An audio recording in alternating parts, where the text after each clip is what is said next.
To call the meeting to order. This is a recess meeting of the Board of Commissioners of Fulton County. Today is August 19th, 2020, the hour being approximately 10:02 a.m. Madam Clerk, would you call the roll, please? Chairman Rob Pitts. Present. Commissioner Liz Houseman. Commissioner Bob Ellis. Present. Present. Commissioner Lee Morris. Commissioner Natalie Hall. Present. Vice Chairman Marvin Arrington Jr. Commissioner Joe Carn. Present. Mr. Chairman, you have a quorum. Thank you. Please rise, for the invocation followed by the Pledge of Allegiance. Rise wherever you are.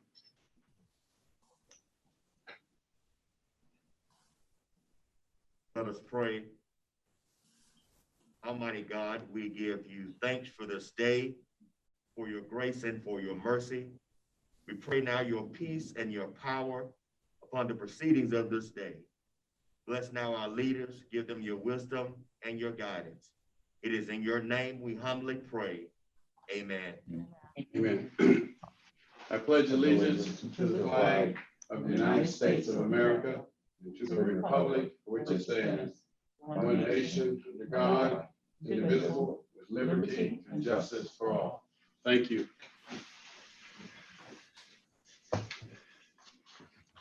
Madam Clerk. On page 2, consent agenda.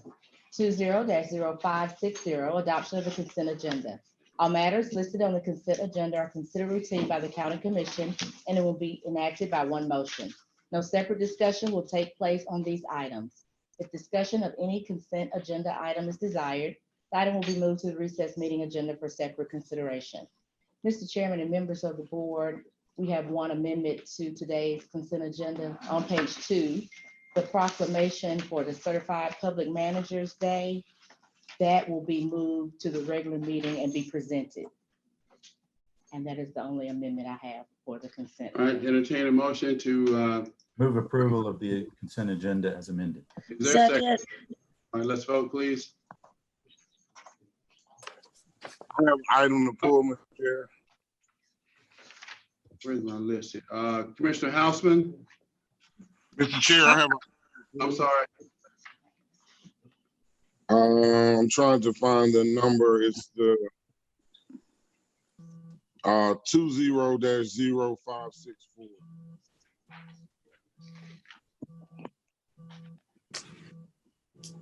What's your pleasure, Vice Chair? I'd like to pull that item from the consent agenda, add it to the regular agenda.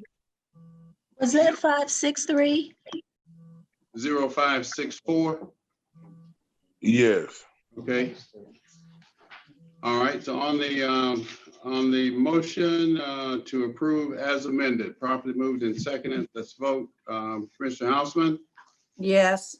Commissioner Ellis, Yes. Commissioner Morris, Yes. Commissioner Hall, Yes. Vice Chair Arrington, Yes. and Commissioner Carn. Yes. And motion passes. 6 yeas, 0 nays.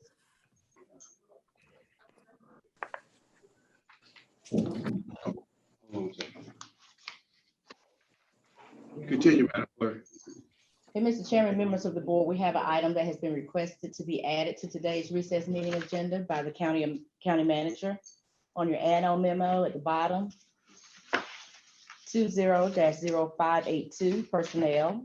Request approval of a resolution authorizing the provision of child care for employees during the coronavirus public health emergency. All right, that will require a supermajority, right? To add Yes. meaning 5 votes. Is there a motion to add that item to the agenda? Motion. All right, I'll second. Any questions? All right, let's vote. Commissioner Houseman. Commissioner Ellis, Yes. Commissioner Morris. I was a yes. I'm sorry. I thought I was unmuted. Okay, Commissioner Morris. Commissioner Hall, Yes. Vice Chair Arrington, He's on mute. All right, what's going on here? Commissioner Carn? Yes. Yes for Arrington. Okay. What? You vote. I vote yes. Yes. All right, and the motion passes, 6 yeas, 0 nays. All right, it is added. Continue, Madam Clerk. Back on page 4, recess meeting agenda,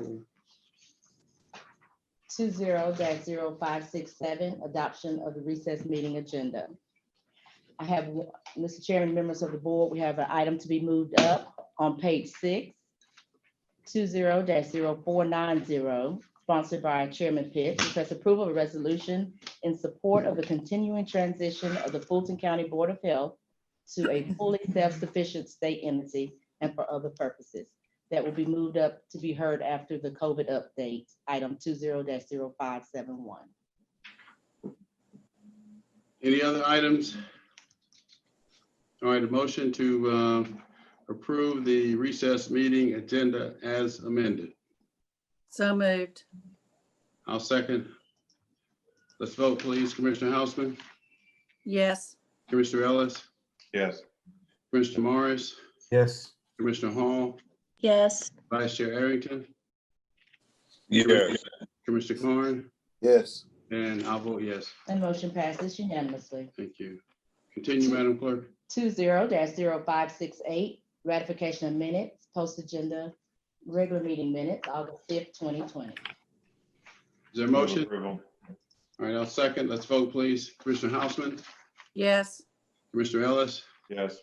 Commissioner Morris, Yes. Commissioner Hall, Yes. Vice Chair Arrington, Commissioner Corn, Yes. Arrington and Yes. Corn, both yes, and I vote yes. And motion passes unanimously. Continue. 20-0569, presentation of proclamations and certificates. Proclamation recognizing Certified Public Managers Day, sponsored by the full Board of Commissioners. So are we presenting? What are we doing? Yes, Commissioner Hall. Yes. Commissioner Hall? I'm ready. Can you hear me clearly? Yes. You have the All floor. right. Commissioner. All right, thank you. The proclamation reads, whereas Fulton County government entered into a memorandum of agreement with the University of Georgia Carl Vinson Institute of Government to offer the Certified Public Manager program to managers and supervisors within Fulton County. And whereas the University of Georgia is the only organization within the state of Georgia authorized by the National CPM Consortium to offer the Certified Public Manager program, and Fulton County's Certified Public Manager class of 2020 is the 4th class in Fulton County to receive the CPM certification. And whereas the CPM class of 2020, cohort G, hosted a Fulton County Citizen Service Fair with over 456 in attendance to provide greater visibility for the programs and services offered by Fulton County departments, with the goal of showcasing county services by reaching out to residents who can benefit and ensuring the new information is shared.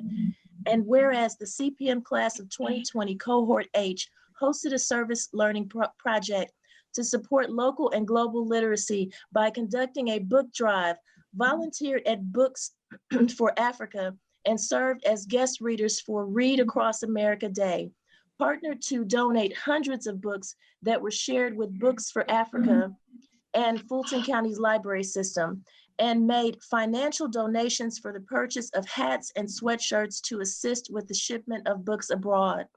And whereas the CPM class of 2020 has completed 300 hours of coursework in 9 months, dedicating 3 full consecutive days per month to attending classes in person or virtually, completing out-of-class homework and academic studies, and giving back to the community of their time, talent, and intellectual capital.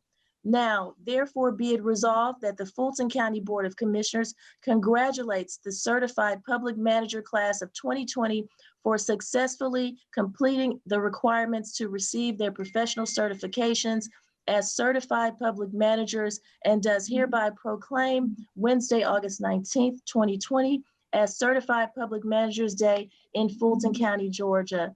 And I want to say congratulations to cohort G. I was part of the initial CPM class back when I was Chief of Staff to the late Fulton County Commissioner Joan Garner. I want to say congratulations to all of you graduates, and especially my Chief of Staff, Calvin Brock, who also completed, and the rest of Brenda Whitehead, you've been sticking in there, Kenneth Herman, County Manager Dick Anderson, everybody, it's been great. Cohort H. Okay. Hello. Good afternoon, Mr. Chair. I guess good morning. I'll start first and then kick it over to Walt, our UGA partners. Commissioner Hall, thank you again for gracing us with the proclamation and acknowledgement to those 49 employees that are now joining your ranks in the elite and the best of Fulton County who have completed the Certified Public Managers Training Program. I think this year is equally special, not only because we've graduated our fourth group of cohorts, but they've graduated and completed the program in one of the most challenging times facing not only the county, but our nation. And, you know, while we celebrate this accomplishment of our cohorts, you know, it's bittersweet. Unfortunately, we lost one of our cohort participants right up in the close to the end of the program. And, you know, we are actually dedicating this graduation to him, Brian Robinson, and his family, because of how important it is for us in building that network, building the teamwork, and also building in that support that is important and inherent in getting anything accomplished within public service. So, you know, congratulations to the employees who stuck it out and have earned this acknowledgement. And again, in respect to Brian Robinson and his family, you know, we dedicate this graduation to him. And we look forward uniquely to being able to share the graduation and its proceedings, since it's going to, most of it will be virtual, but not only the entire Fulton County team, but with the entire population of Fulton County. Walt? Thank you all so much for this recognition. It's it really means the world to the university, to the Carl Vinson Institute of Government and the University of Georgia. As Kenneth said, this has really been an extraordinary time for all of us. Back on March 12th, we made the decision to pivot everything online by the next Tuesday. And your people weren't scared of anything. They were able to come online, and fortunately, our faculty have some expertise, and we've learned a lot through what we've done, but we were able to make those last two modules very effective. We were able to create a good learning environment. And this has been I think we ought to have a special stamp on these certificates and call them the COVID cohorts. It's just been such a remarkable time. But I also think that we were able to bake some leadership development into the learning. It helped us to understand how to teach online, and I hope it helped the participants, soon to be graduates, learn how to manage and lead online. So I'll close by saying Fulton County has been a great partner, a great supporter of the program. We couldn't have gotten it off the ground. Some of y'all have read Jim Collins's work, Good to Great, and he talks about getting the flywheel turning. And I always think of a pull start engine, you know, like a lawnmower.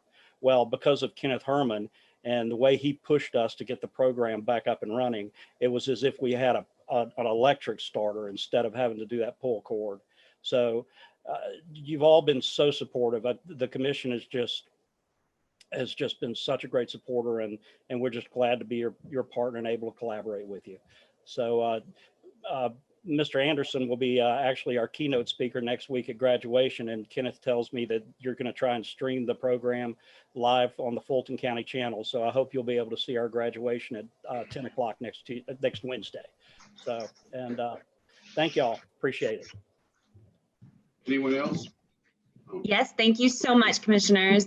On behalf of Carlos Thomas and Heather Staniszewski, the presidents of cohorts G and H, we are truly grateful for your investment in Fulton County employees and for the department head support for us to be able to simultaneously be working our jobs and taking advantage of these classes.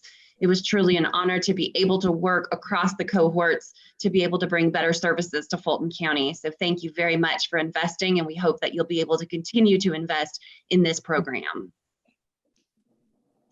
Anyone else? All right, thank you very much. Madam Clerk.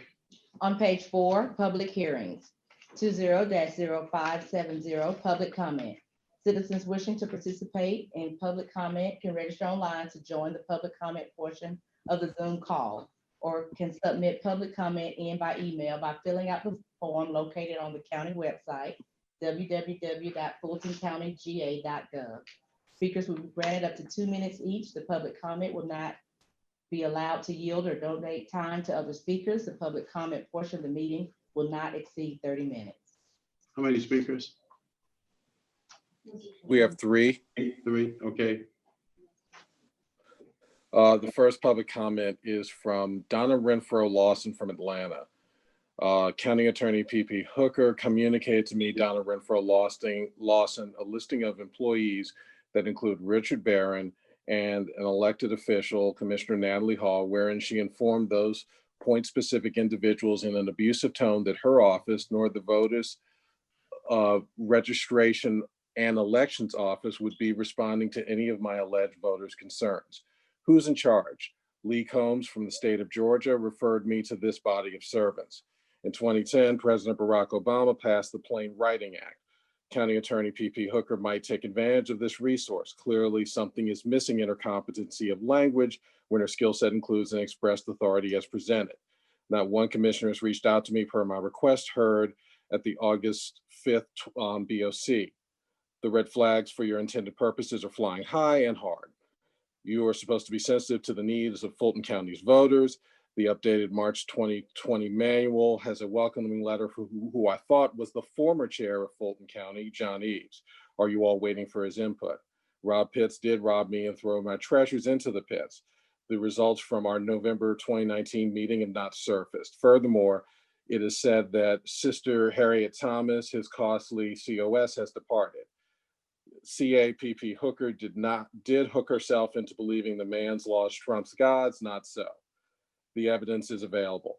The last reader of my comments did stumble a bit in execution. However, the message was delivered.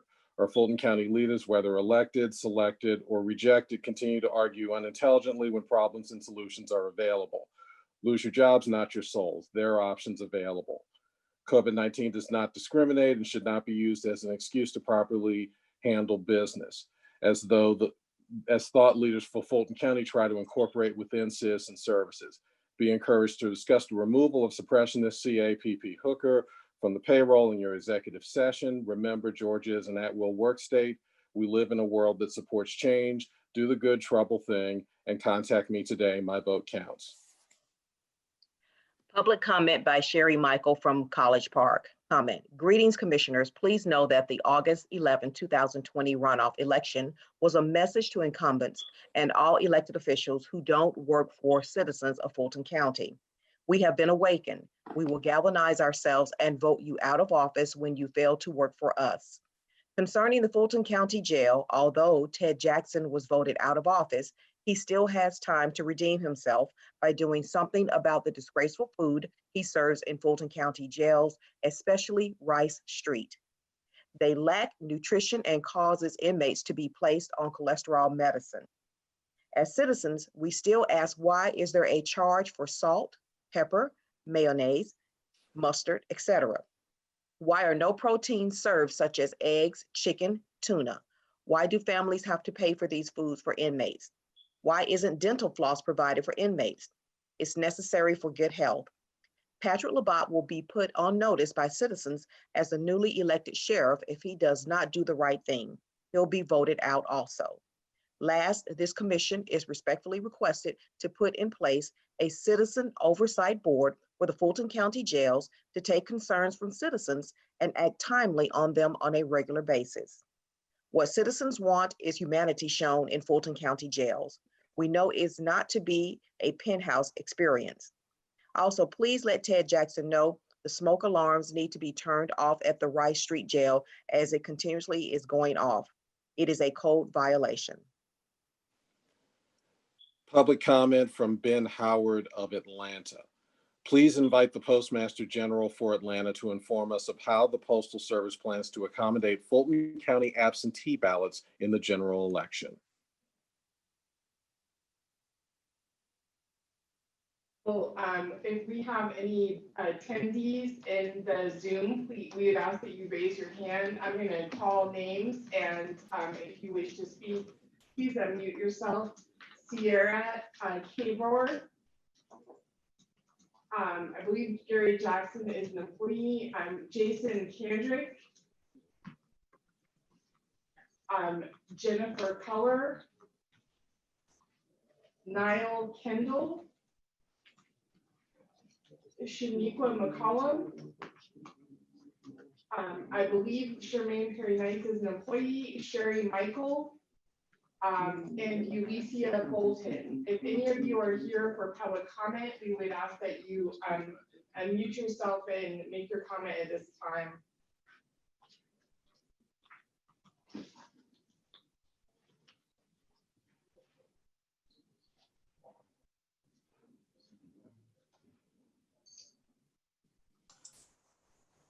Mr. Chairman, it appears that we do not have any additional public comment.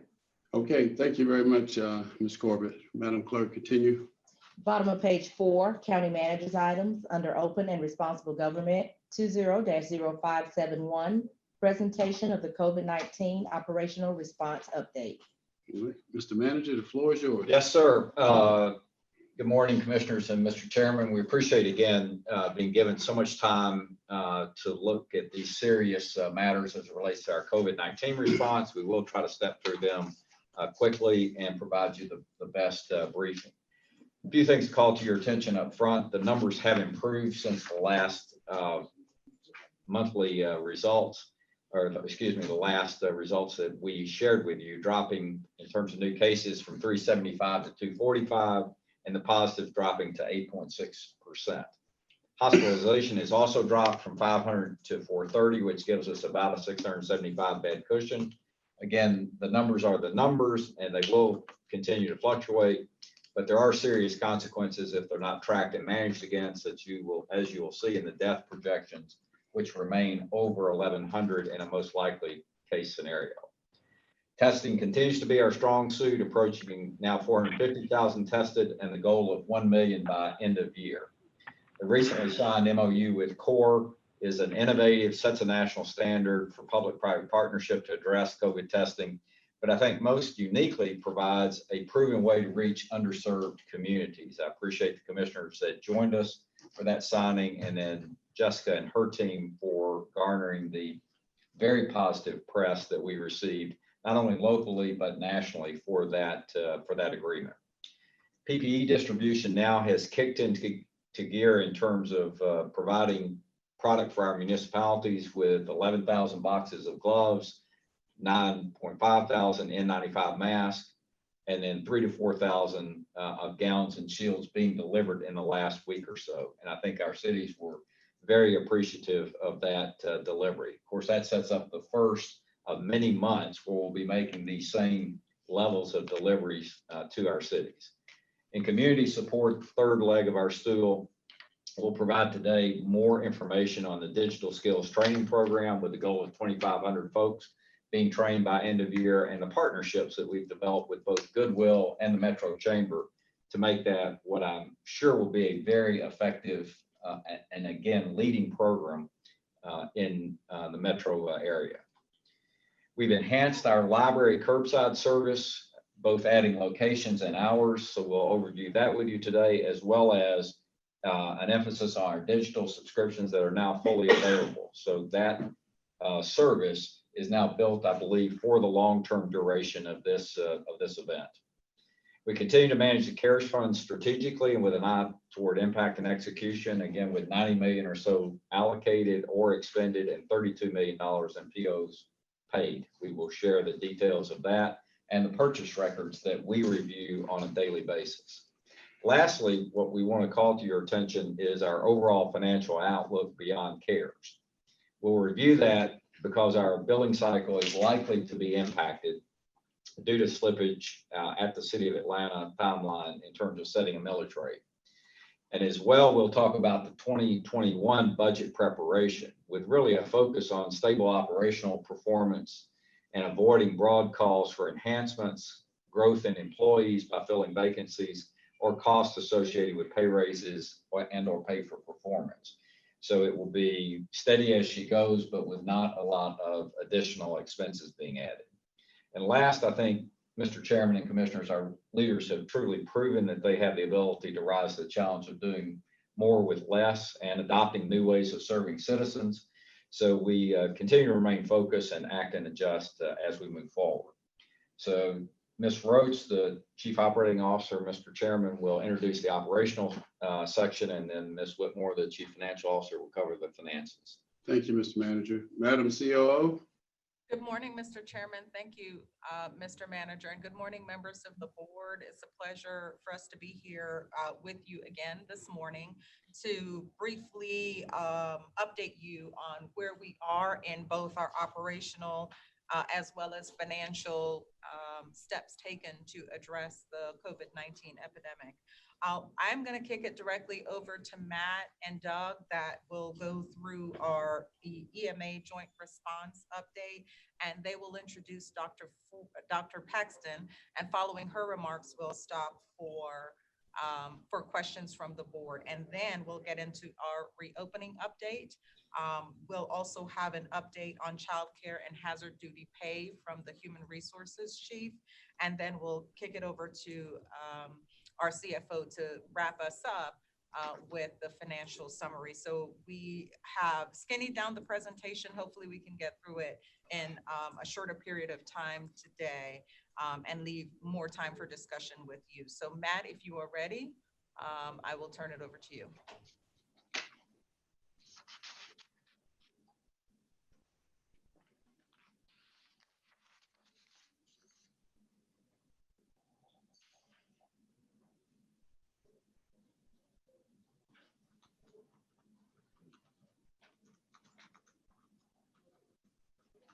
Is he able to hear us?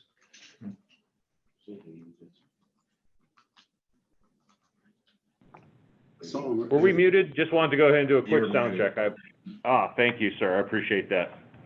Go ahead and start again. Just welcome. Thank you, folks, for the opportunity. Want to go ahead and just start it off with Doug Schuster giving us an update of what we look like for the Fulton County area, and then briefly discuss with you all our executive summary, getting into a little bit more of what happened last week with Spock testing, and then wrapping it up with our PPE allocation, and then passing it on to our partner in crime, Dr. Paxton. Doug, get us started, please. Good morning. Wanted to give kind of an executive summary up front and really take a look at kind of what's happened since the last time this group met. I want to remind everybody that the numbers we presented 2 weeks ago were very difficult numbers to digest for the group. They were basically out of control. There has been some slight modest trends in the right direction, but I want to stress that a lot of our totals are still at pretty unhealthy levels. So I'm going to start talking about cases. Since August 1st, our 7-day average for cases has dropped from 375 to 245. Since August 1st, our 7-day average for percent positives on tests has dropped from 11% to 8.6. And then deaths. Deaths always has been a lagging indicator, and that has continued to rise in August from 4.1 on August 1st to 6.1 a day. Also, we have noticed in the data that deaths are trending to younger age groups. The average age of deaths has actually dropped 2 years from 77 to 75. Our hospitalizations. The 7-day average for COVID hospitalization has dropped from 500 to 430. Also, we have added 140 staffed beds and 20 staffed CCU beds within the county since August 1st. A lot of this has to do with Piedmont opening a wing early, the Georgia World Congress Center opening 60 beds, and then other hospitals have staffed beds to kind of meet the demand in hospitals. All this being said, our open hospital bed and CCU rate, even at that 430 number, are still very difficult to manage.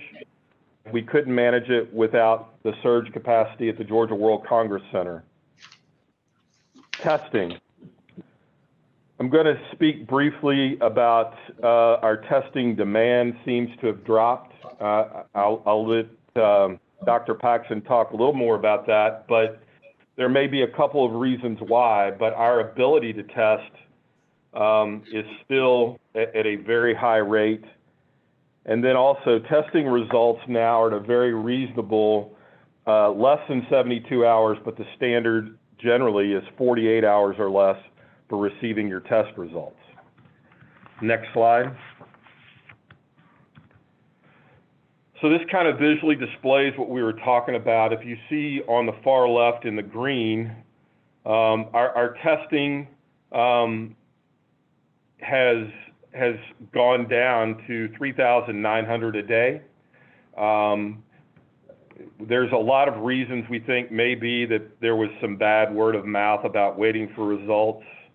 But I will also say that the demand is down around the state.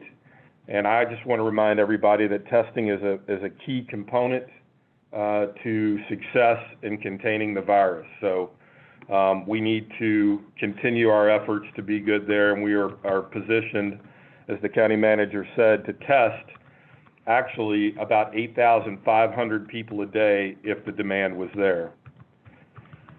Next, in the orange, you'll see the Fulton County cases.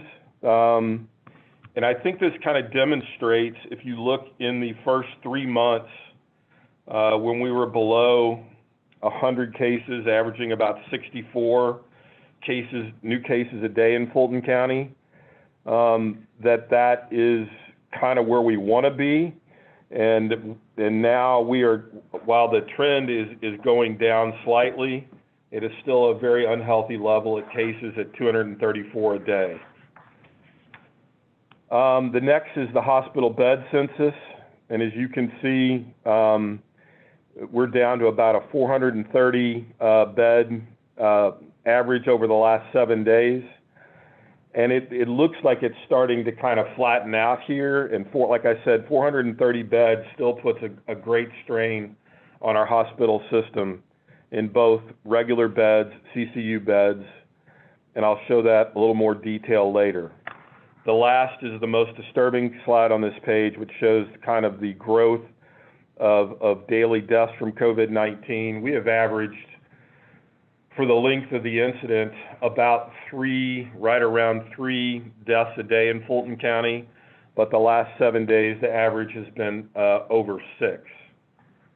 Next slide.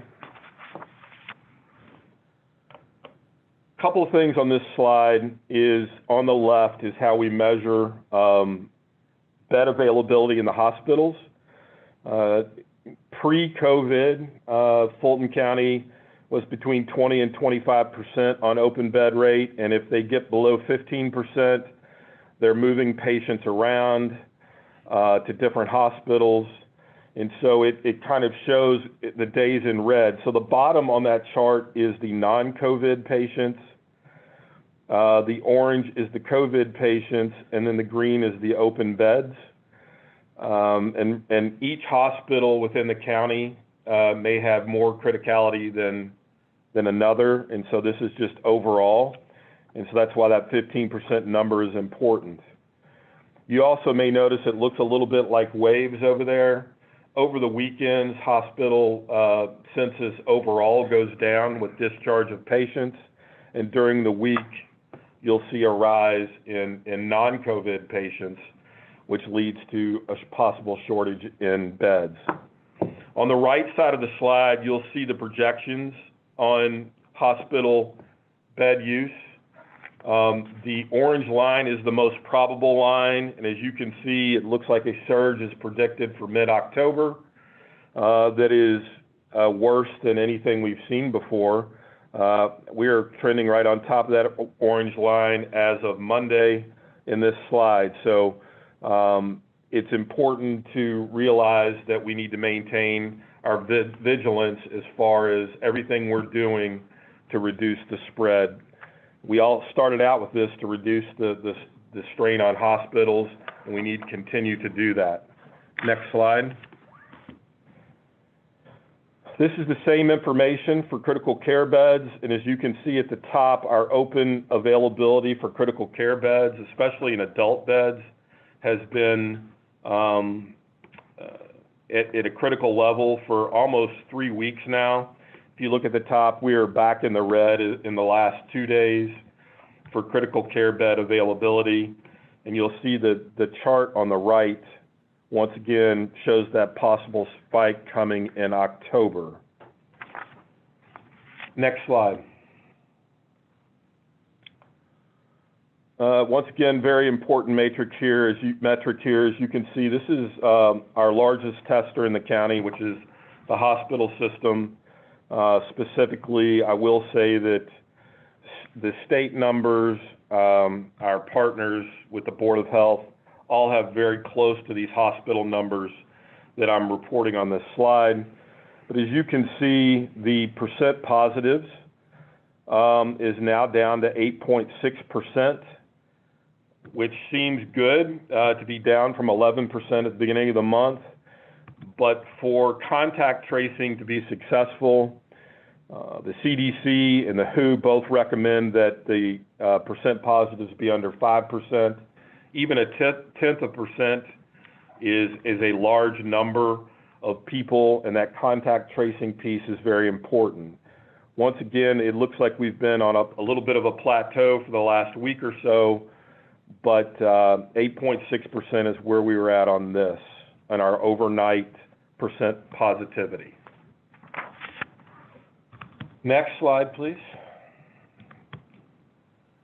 So this is the death forecast model, once again going through December 1st at this time. As you all have heard me say, at every meeting, we've stayed somewhere between the green best case and the orange most probable line, and it's right where we lie right now. But the most probable COVID death count by December is 1185, and the best case is 857. Next slide. Once again, as the county manager alluded, testing is still a strength. We're, as we speak today, over 450,000. We did almost 9,000 over the weekend. We continue to see good numbers. Matt is going to talk to you about the core partnership here in a second. I just want to make one last pitch there that testing is an important component. And so if people are hesitant to get tested because of test results, we want to encourage people, if they need to, please go get tested. Next slide. Thank you, Doug. As the county manager alluded to, we did have an incredible event that happened last week, Friday, at our Northern Spock location. It was actually a press conference where we had the co-founders of CORE. You'll see them in the top left corner, speaking with the chairman, Ms. Anna Lee and Mr. Sean Penn, came to town to go ahead and do two things. One, to sign an agreement with us to continue operation for the remainder of the calendar year for 6 mobile Spocks and 1 fixed site. The fixed site would be that actual location in North Fulton. And then also to go ahead and talk about how Fulton County is considered the flagship program across the country. This is pretty incredible. CORE has been in actually 10 cities across the country, some major ones that you know, DC, Los Angeles, Chicago, so on and so forth. And without a doubt, between Sean Penn and Ms. Lee, they both went ahead and said during the press conference, as well as our after meetings, that we are the flagship, we are the one that other jurisdictions, they're asking them to base their program off of. So just to take a moment to go ahead and say thank you to them for recognizing our hard work. I want to thank the team, both Emergency Management and Board of Health, for doing everything to go ahead and to make us the shining stars and someone that actually can be used to be a benchmark for other jurisdictions as they continue this fight for COVID. They actually would love us to go ahead and support them as they continue to grow their operations in DC and the city of Los Angeles, and there'll be more to come with that. I would love to thank Chairman Pitts, Commissioner Hall, Commissioner Ellis, and Commissioner Hausmans, who sent representatives as well as themselves to the event to go ahead and make this a special day for Fulton County. We'd love to go ahead and also showcase the fact that between the Board of Health teams and our core teams, we actually have been able to get our mobile teams to 11 out of our 15 cities.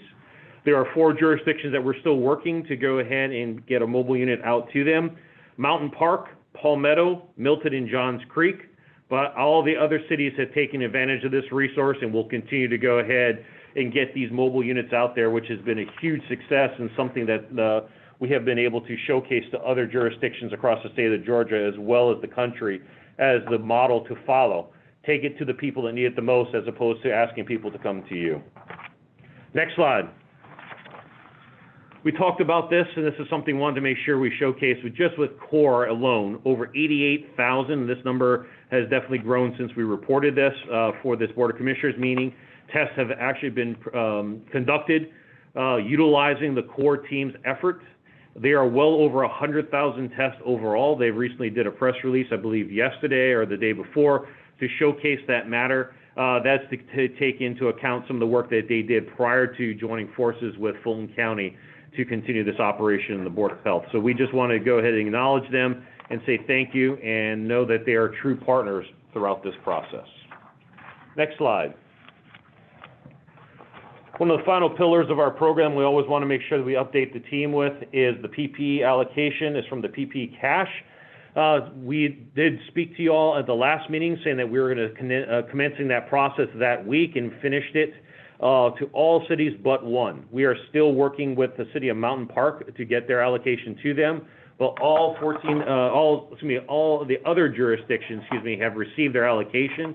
The county manager alluded to this in his open comments. Over 11,000 boxes of gloves, 9,500 units of N95 masks, over 100,000 units of surgical masks, 345 gallons of hand sanitizer, 3,600 or over 3,600, units of face shields, and over 4,300 units of gowns. So as you can see, the first month allocation of PPE to our jurisdictions is over $232,000 in grant funds. So just some of the photos of the folks receiving it at their sites, as well as coming to pick it up at our jurisdiction, at our location at the warehouse. And we're extremely grateful for having this opportunity to be able to support our municipalities in this fight as we continue to go ahead and address COVID-19 in Fulton County. I'd like to go ahead and ask for the next slide and then pass it over to my esteemed colleague, Dr. Paxton, to go ahead and carry us through to the question point.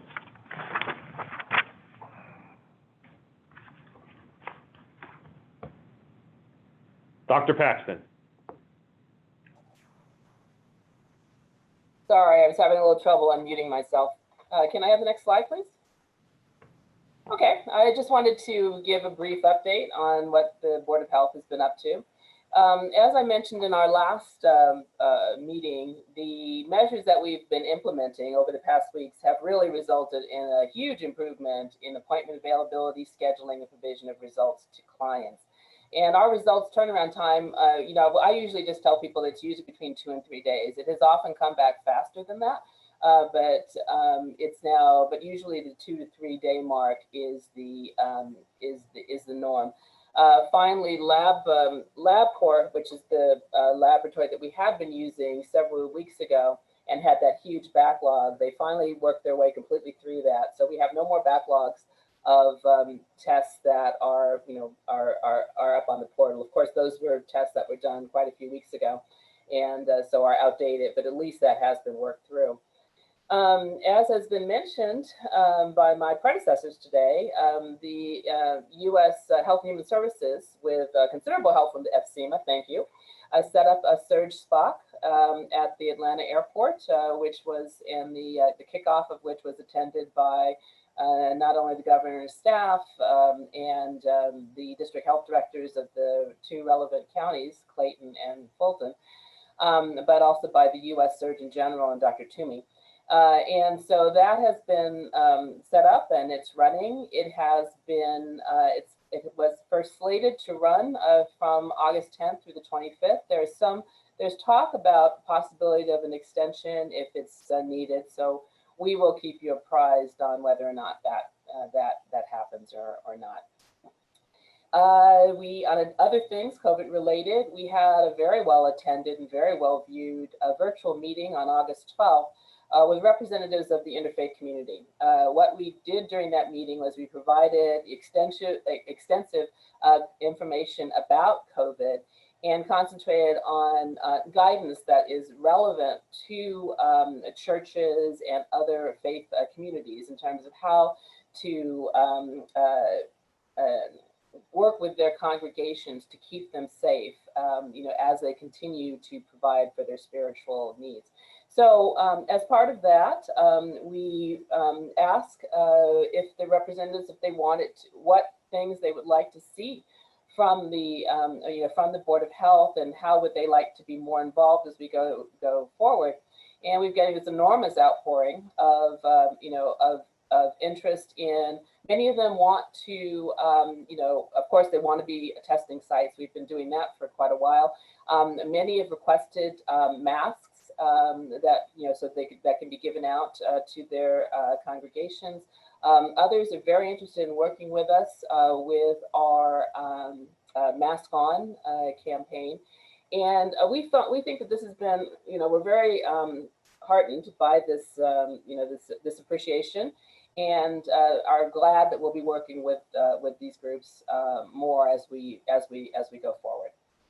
Another thing that's happened is that the MOU with the City of Atlanta is literally in the last few days of processing. We are here at the Board of Health, we're doing some final edits as requested by the City of Atlanta, and we hope to get them back hopefully by maybe tomorrow, certainly no later than Friday, to the City of Atlanta. And so we expect that the release of funds will be sometime next week. And now again, importantly, this MOU covers not only has only a component for COVID testing in terms of supporting or opening up new spots, but has the largest component, and which is sort of the more novel component, is the enhanced case and contact investigation and the resource coordination. And just to give you a little flavor of what that is, for the case and contact investigation, we will be working with CORE, which already has extensive reach into some of these very hard to reach communities, in which they're hiring, specific investigators, many of whom will be bilingual, many of whom will be from those communities, to be the boots on the ground, to go actually and to knock on doors and to follow up people at their houses or wherever to actually find them. For that 15% of people roughly now that we just cannot contact via the telephone system, that telephone-based system that we currently have. And as part of that, we are working, and Dr. Rochelle has been very instrumental with this. We're working with CORE to develop this a more integrated system of resource coordination. We know very well that many cases and contacts are unable to maintain quarantine and self-isolation because of monetary or other social service needs. And so not only have we hired 2 resource coordinators that are seen here at the Fulton County Board of Health, and they've been working with us now for a couple of months now, but CORE will be hiring a whole phalanx, a whole battalion of resource coordinators, with the goal is that they will be liaising directly with people who have tested positive and their contacts to find out what social services they need. They are working right now on developing a resource database that can be used even after COVID is over, as a resource for as we go forward, as we move forward with all of our delivery of services to our Fulton County constituents. Then lastly, about the BOH operations, we continue. All the clinics are now open, and we're continuing to ramp up our services, and the patients are coming back, slowly but surely. And I did not mention, but I will, is that we're all gearing up and girding our loins for the seasonal flu seasons, which will usually starts, anywhere from September on. And it is doubly, triply, quadruply important this year that people get their seasonal flu vaccination. So we are in discussions, all of the boards of health and with DPH and others, about how we can do a concerted seasonal flu immunization campaign, possibly linked with the Spox, but of course also doing it through other means. And we'll keep you apprised. We probably will use a combination of our mobile units to go out to various communities. Of course, we'll be offering them at our clinics. But it's even more important this year than it has been in the past. So that's going to be a big focus for us in the coming months. Can I have the next slide? I'm just going to skip through this slide, but just because you've already seen it before. But this is relevant because, as many of you know, there's two things. One, we have the horrible distinction of being highlighted by the White House as being the I think it was in the AJC we were talked about as Georgia basically leading the, I'm looking for the actual thing, but anyway, actually leading the nation in a number of new COVID cases. And the White House Task Force has made a number of recommendations to Georgia. One is a mask mandate. Number two is to close, certain bars and other areas where transmission is more likely, to reduce things such as indoor restaurant seating, and to reduce the numbers of allowed congregations from the current 50 to about 10 as a maximum. So those are the recommendations that have been coming from the White House Task Force. You've already seen this slide. That was I presented this before about what the effect would have been of mandated public face mask use, and the big effect that it showed in reducing daily average case rates and daily average fatality rates in the areas in which it had been instituted. And may I have the next slide, please? And the next slide is, this is actually just more, basically showing us how this worked in our sister state, South Carolina. And so essentially, about 40% of South Carolinians now reside in jurisdictions that have mandated local mask use. And they have shown that in those jurisdictions that have mandated mask use, there was a 46.3% difference between them and the jurisdictions where mask use was not mandated. So essentially, in the places where the mask requirements were in place saw an overall decrease of 15.1%. During the same time period, those jurisdictions that had no mask requirements had an overall increase of 30.4%. So I'm going to quote my colleague and actually a friend of mine, Dr. Linda Bell, who's the South Carolina State epidemiologist, in which she says, "We will be in a much better position in 4 to 6 weeks if South Carolinians practice physical distancing and use a mask. Together, we can completely reverse our fortunes and create safe environments for our business recovery, for our lifestyle recovery, and particularly for our students returning to school in a few short weeks. But we must act more aggressively and now." And I think those are very true words and things that we as Georgians should take into account as well. So that's what I had to present today. Thank you very much. COO, are you ready for questions? We are, Mr. Chairman, on any section that was covered by Matt and his team and Dr. Paxton. All right, Commissioner. I've got questions. Commissioner Carn. Thank you, Mr. Chair. Dr. Paxton, Matt, Dick, thank y'all so much for the hard work. Anna, great job, great presentation. A couple of questions I have. I guess, obviously there's no cure for this thing. And once again, the best that we can do is insist on masks and insist on the social distancing as best as we can. Our schools are, at some point going to be trying to reopen. And I don't believe that may be the best course of action, especially with this massive surge that's supposed to be headed our way in October. Couple of questions. Well, I'll start with the October thing. I guess, Matt, this is for you and for Dr. Paxton combined. The surge prediction for October, that looks very, very, very bad. That surge is based on what facts? That's the first question, I guess. Dr. Paxton, can we take a stab at that? Oh, yes, I mean, you've been looking at the projections. Doug? Yeah, so it's based on a lot of things.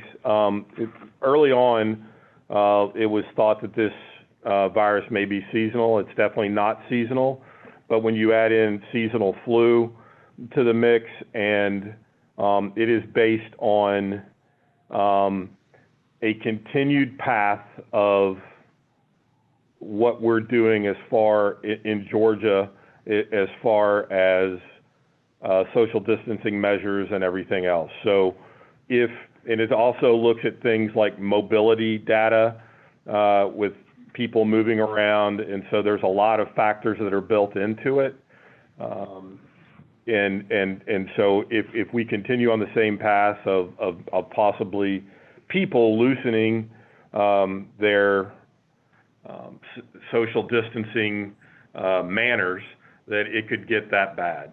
And so that's the most probable scenario based on a lot of information, but most of it has to do with a lack of mandates that Dr. Paxton talked about, and that we continue on the same path. Okay. The modeling that you saw comes from the University of Washington. There's very similar modeling out there from Harvard, and some of the other modeling show a lot of the very same info. So this is across the board. They're looking at a surge for October. So yes, sir. Sounds pretty conclusive. Okay, with the mask situation here, obviously, the governor's not going to mandate masks statewide. From the county level, we've got a split and divided county. Before the governor came in to, be a little more definitive, half of our cities issued their own mask mandates. The southern half, south of I-20, issued mask mandates. Everyone north of I-20 issued no mask mandates. We know masks are the best solution to mitigating this issue, but we've got a divide that cuts through at I-20 apparently. So my question is, if we know this is coming, and we know in lieu of a cure that masks and social distancing and washing hands are the best way to mitigate this, so how do we put together a much stronger and realistic mask mandate campaign without officially going against the governor's order? May I point out that you actually, in the executive order that was put out on Saturday, the governor does now allow local municipalities and others to issue a mask mandate if they wish. I'm well aware, but it's very convoluted and there's a lot of gray area in that. One interpretation legally is this, that the mask mandate that the governor allowed for cities is referring to city-owned properties only and city-owned facilities and buildings. Another interpretation of that is this, that some cities will take that and stretch that to the belief that that means the streets that they technically own and the right-of-ways and so on and so forth, which may or may not be a stretch. I'm not an attorney, I don't know. So that's not as cut and dry as it looks. Cities may interpret that quite a few different ways. And I think they probably are going to. In terms of a county, do we want to institute a mask mandate, which I recommended months ago? We couldn't do a mandate because you all felt the governor, we couldn't supersede the governor's initial order. We did the next best thing. We did a resolution strongly encouraging masks and face coverings. Can we do something further now? Is there an appetite to do something further, Mr. Chair? Or can, again, if we can't do that, I think a much stronger campaign that would reach the people that have issues with wearing masks, our young people and folks in our areas where our heat map shows the strongest number of cases and deaths. I think we need to look at putting something together in those areas that actually works. I know we have somewhat of a campaign of some sort or another, but I think we need to up that 5-6 times as much or whatever it is that we're doing now. Commissioner, there are several efforts underway. The marketing campaign is going to address that or is addressing that. And I think Ms. Corbett may talk about that when she makes her presentation. I think she's on the agenda today. And I'm glad to hear that. But okay. I'm gonna, and when we get to that, I'm gonna recommend that we look at, you know, there's a disconnect with campaigns. When we talked about the census campaign, the people that we're trying to reach, we sometimes have a disconnect with what we feel is an effective campaign, as opposed to what will really reach some of these kids or some of these knuckleheads that don't believe masks help and believe they're invincible. So a lot of the times, our campaign may not connect and resonate with the people we're trying to target, that we're trying to save their lives on. So I'm looking forward to that. My last question is, I understand CORE, you know, that was a big deal, CORE coming in and us partnering with CORE. They've been with us when they opened up the testing site out at the stadium months ago. So I'm glad to see that happen. Now, I understand they're putting their main piece in North Fulton at the North Point Center, and then they're going to have several mobile testing sites elsewhere. Is that right? Yes. It's a total of, if I may, it's a total of 6 mobile units. We're trying to equally distribute them throughout all of Fulton County, 2 in the northern area, 2 in central, and 2 in the south, and be able to saturate those areas on top of the 2, if not 3, Board of Health units that also go ahead and cover the whole Fulton County jurisdiction. And then they support with staffing at one fixed site, which is the northern site. And the Board of Health still does the actual sample collection there. They do all the support positions at that location, sir. Okay, and I suspect, I'm assuming 4700 is going to be our health headquarters, more or less, I guess, so to speak, in one sense or another. I mean, not officially, but if we look at our heat maps in terms of the number of cases and the deaths, obviously that's not centered in North Fulton. So, I would ask, some of the question in my mind is, well, why did we put CORE's main site there and not where there are more cases? Obviously, we have other government centers, annexes, so on and so forth, but I'm assuming that was a logistics issue, a space issue, or whatever have you. But let's keep that in mind that, I'm glad we got them on board as a partner. I'm glad we've got them situated somewhere, but it's not in ground zero. Well, I'd like to go ahead and comment there. I want to assure you and anyone else that's listening today that these decisions aren't made lightly. We actually build them off of what our availability is for county-owned properties, as well as how do we service the population that we do have. We had a very strong process at our central site, which is the Board of Health facility right off of Boulevard. We had a very strong location in our southern jurisdiction at Wolf Creek, and we did not have anything that anchored the northern jurisdiction. So that's the one county property that we did have in a location that could go ahead and service the individuals that we had that were from Sandy Springs and north, per se. So we did geographically spread out our 3 fixed sites, and what we truly believe is that fixed sites is not the solution. The mobile sites are the solution. So that's why we have doubled down on that whole process. And between ourselves and the Board of Health, we have a very strong team of individuals that takes the data. We have a GIS team that does go ahead and build heat maps for us. And the group between the Board of Health, CORE, and Emergency Management sits around the table and looks at what to be the most appropriate area to go ahead and send these mobile units to address those hot spots. One of the beautiful things is we have a multilingual team with the CORE team, and we're sending them into areas where actually the Hispanic population may not trust government entities, and they have been very successful at helping us penetrate those areas to go ahead and do testing there. So I think Dr. Paxton can echo those comments that this is a true unified process, and we're using science to go ahead and make these decisions. Okay, I'm glad to hear that, and that sheds a lot of light on my questions. A lot of that Hispanic population is in District 6. Last thing I have, face masks. Obviously, I've been probably the staunchest advocate for face masks for the public.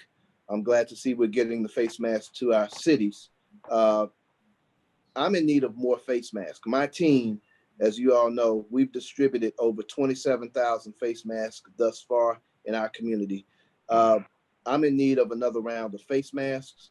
I've been asking for face masks for several months, and I'm glad we're getting the face mask on board for the public. I'm grateful for that. But I represent 9 cities, and I have more health disparities probably, I would dare to presume, than any other district, according to health stats.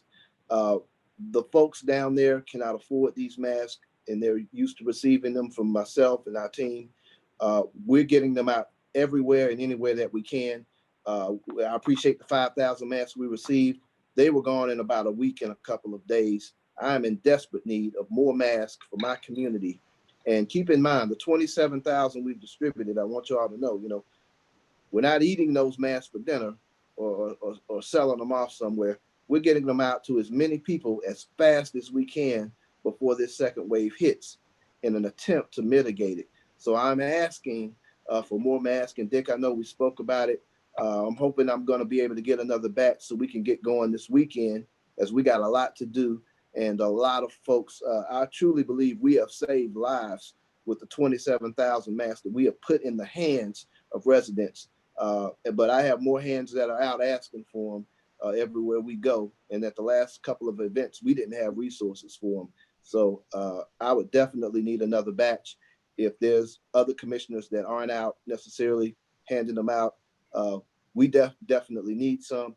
I feel like we have enough where we can get whatever we need out of the catch of masks that we do have. So I am asking once again, and it's not a need that I hope is going to fall on deaf ears here. So that's all I got. Oh, okay. I was just going to say it doesn't fall on the deaf ears, and you are not the only one, Commissioner Carn, who has been asking for masks. And so we have already at the Board of Health given out most of the masks that we received through our FEMA allocation. So we're hoping to work with Matt and his team, with their allocation to get more of these out. And we are still going to be moving forward with purchasing more. So that's sort of where we are. We're mindful of the fact that there's a huge demand that we want to fill for these masks out in the community. Okay, well, Matt, I need masks for this weekend. I have none, and testing is great, but until there's a cure, the masks are the best effective tool we got, and I need more of that tool. Understand, sir. Please, I want to make sure you understand also that I do have a graduate degree in public health. I understand the importance of masks in the community as well. It was just great to see that you've been able to get 72,000 masks to the 9 cities between your masks as well as the 5,000 that went to each one of those municipalities. Over 72,000 masks have been able to be distributed to those 9 cities. We'll go ahead and see what we can do. Once again, we had a limited allocation like the Board of Health. We actually took our allocation, distributed to all the municipalities as well as the commissioners. We'll see what we do have left in the bucket. And the county manager did advise me to go ahead and see what we can allocate to you once everyone else's needs were met, sir. Mr. Chairman? Hey, Commissioner Morris. Could we go back to the slide that shows the October surge? I'm going to follow up on Commissioner Carn's questions about that, because I had the same question about why October. And I understand, Mr. Kallmeyer, your maybe Doug's comments. I've forgotten who talked about it. We need to go a little further. I understand. Yeah, here's the bed. Yeah, that's good there. I understand you're talking about if we don't change our practices and so on. But if that's the sole thing, you wonder why that just isn't a graduated line. I mean, a sort of a straight line upward instead of a surge starting, in October. My assumption at first was, well, that's sort of flu and cold season and people are going to be coughing more and spreading the virus more in October. And then I wonder, well, why isn't the surge really in November? So it's not a I understand there's not a lot of specificity here, but I don't quite understand the total science here on this prediction. So just realize that we are taking the data for Georgia and applying it to Fulton County based on the percentage of population. There is a 3-page summary that I don't want to take everybody's time with, that I can mail to all the county commissioners that explain their reasoning for everything in their modeling system that we're using here. So I'll be glad to get that out to all the commissioners. And like I said, it does have something to do with the onset of flu-like symptoms. That's another part of it. So you're exactly right. Another piece is, if you notice, it goes up high and then drops off. Right. The assumption is that there's 24 states, and once again, this is a university making these predictions, but the assumption is that it would be so bad in 24 states that there would have to be another lockdown, which I think is highly improbable. And I hope that this is wrong, but like I said, I will get, Matt will send you the 3 pages assumptions that go along with this study. But it is very congruent to, we look at data from 5 different modeling, the most prevalent that are out there. So we're sticking with the IHME model because that's what we've been using from the beginning, but it's not radically different from anything else. We'll be glad to send out the detailed information to you, sir.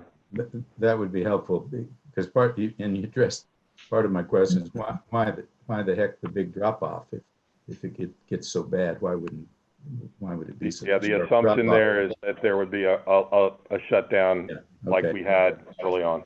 Okay, that explains that partially. The other thing that occurred to me is, you know, by the 8th of October or so, if that's 8 October, all the colleges and schools will have spread this thing all around too by about then. Yeah. So that's part of the assumption too, sir. It'll be in the data we send you. Okay, great. Thank you. Other commissioners? Chair, I've got a few points. Commissioner Ellis? So a couple things for, I guess for Dr. Paxton. To clarify on the epidemiology reports that are going out, I just wanted to clarify this. There's a note in there that said sort of the incident diagnosis analysis are moved back 1 week.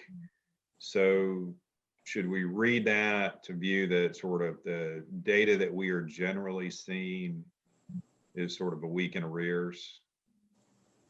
I'm sorry, I don't have that up in front of me, so I'm not exactly certain. Can you read me again what's your question? Yeah, there's a footnote in the epidemiology report, which makes a statement that let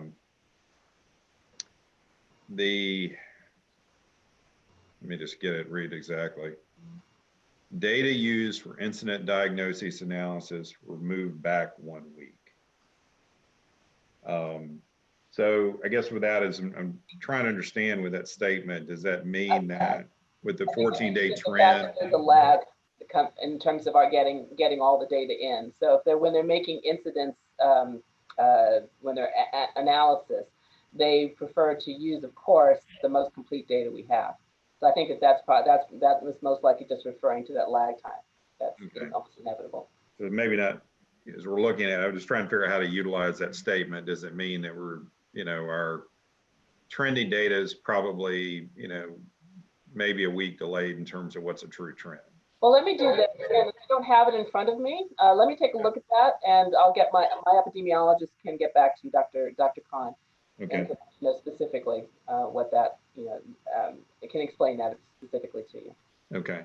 I asked this a couple occasions, so I'll ask it again. On this specific reporting, one request that I'd had because of the way that the Fulton County school system specifically has established their guidelines for potential face-to-face schooling is to have is a metric, this 14-day metric or whatever. And I know we have it sort of a countywide number that's, you have to look in sort of the footnote to see it, or some of the text to see it.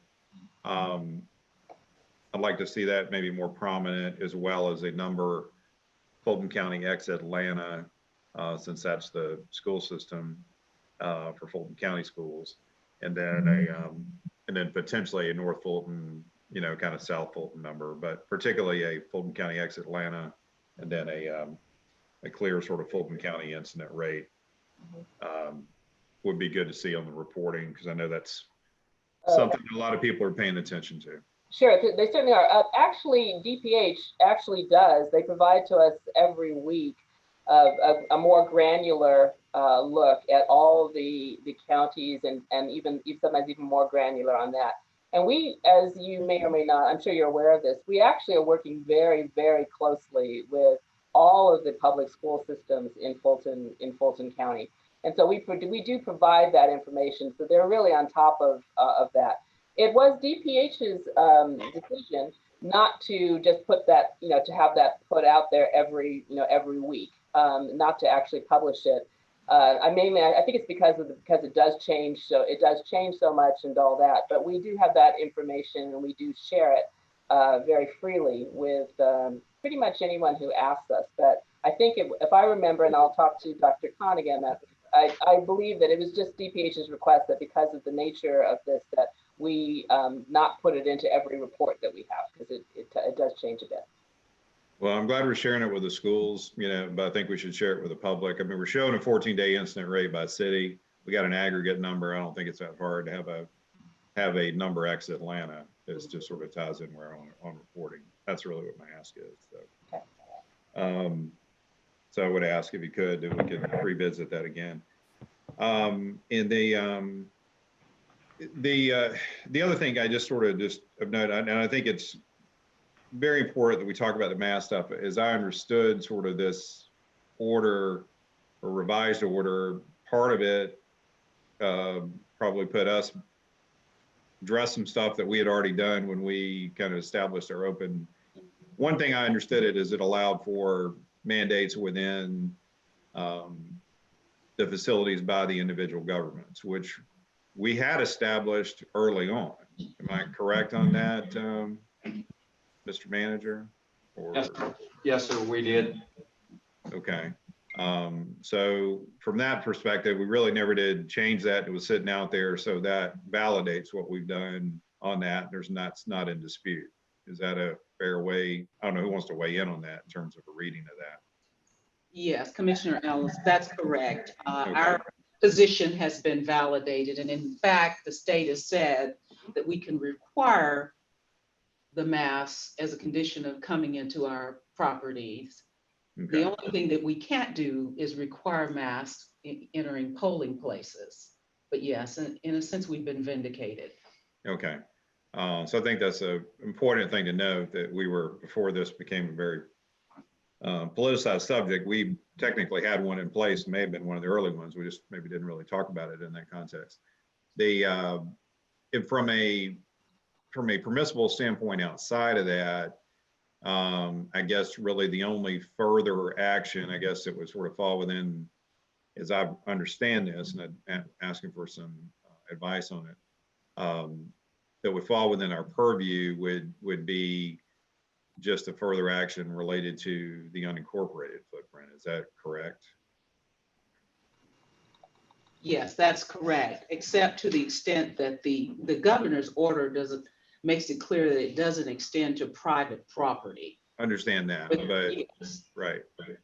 But for further actions outside of the incorporated area, other than the buildings that we occupy, there's not really kind of anything, I guess, that action we could take that would be consistent with this new order.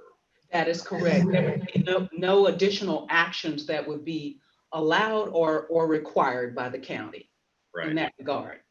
Right. So it would be the other individual cities if they want to do things. I understand. I think Sandy Springs did something last night. I'm sure others will as well. So it would continue to sort of just flow city by city and counties for their unincorporated footprint. That's right. Each city is responsible for policies with regard to its own properties and its own territorial limits. Yeah. But none of those requirements in the executive order, as I read it, extend to private property, private business owners. And in fact, one of the caveats was that business owners must consent to have a mass mandate for private property. Yeah. And I think certainly not looking to have a debate on this, mandates or not and all that sort of stuff. And I think it's sort of undisputed that masks have a benefit and a material benefit. But I guess one of the things that I just would want us to sort of be cautious of in the way that we portray things, that whether it's universal mask wearing or through a mandate, through encouragement or whatever it is not going to solve for every particular thing. I mean, we're seeing states that have mask mandates like Indiana, now seeing, schools have issues. North Carolina's got a mask mandate. They got their largest university or one of their largest ones going to virtual now because of outbreaks. I mean, there's a compliance issue. Do they comply? And then there's also a behavioral issue that goes beyond, the wearing a mask. That's just as critically important. And I sort of hope as we continue to sort of talk about it in this context, that we're also emphasizing just as much the other appropriate behaviors that are necessary to stem the spread, and not, creating a false impression that, that masks are going to solve for everything. And that we're just sort of striking the right balance with that as we kind of do our campaign efforts, et cetera. So anyway, that's all my thoughts on this report. Thanks for the detail and everybody's hard work. Other commissioners? Yes, I have a question. Commissioner Houseman?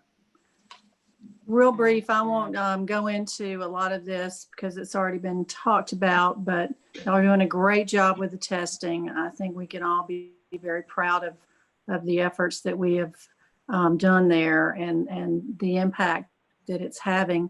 I, for one, am not upset about a decline in testing. That hopefully means there's less demand, which is what we all want to see, is less cases. So I would like to ask a question about the type of test. I know that we're now getting quicker results, but there's reports of a new wave of testing that's saliva based. And I'd just like to hear some comments, Dr. Paxton, on your thoughts on that type of test and just your comments in general of making sure that whatever testing we're doing is the best available and the best results available at the current time. And if we're flexible and able to shift to a different type of testing, should it be determined that it is quicker and more reliable. Well, there is actually a number of places, there's a big push to see whether or not we can develop faster, better, easier, and cheaper tests. And one thing that is being looked at in several areas is, for example, as you mentioned, the saliva test. That is clearly meets the criteria for being easy. In theory, it can be used, somebody could do it in their home and they could then send it and ideally it would give a result right then and there. And someone could then, even do that every day to monitor themselves. We're not there yet. At the moment, there's a saliva test that I believe can only be, has to be sent to one place in New Jersey for actually being read. And so it doesn't really get beyond, it doesn't get us any further than where we are at the moment, but research continues. The problem with these tests, these rapid antigen tests, and some of the either whether it be nasal or whether it be saliva, the general problem with them, they do vary, but the general problem is that in that usually if it's positive, that's great. You know that someone is generally positive. There have been some false positives, but in general, it's good to know if you're positive. The problem is with the negatives, and that even like, for example, like in the Abbott test, which is the one that is most out there, the rapid test, the company itself, they were had to put out a general memo that if a test was negative, it should be repeated with the standard PCR swabs that we're doing, which, as you can guess, completely negates its utility for us if you have to repeat every negative test with a different test. So at the moment, there's really nothing. We don't really have anything that's better and more accurate than the current PCR test, which we're using. But I, as a long-term researcher, I'm thrilled the fact that there continues to be research done looking for faster, better, more accurate tests that can be done at home and be cheap.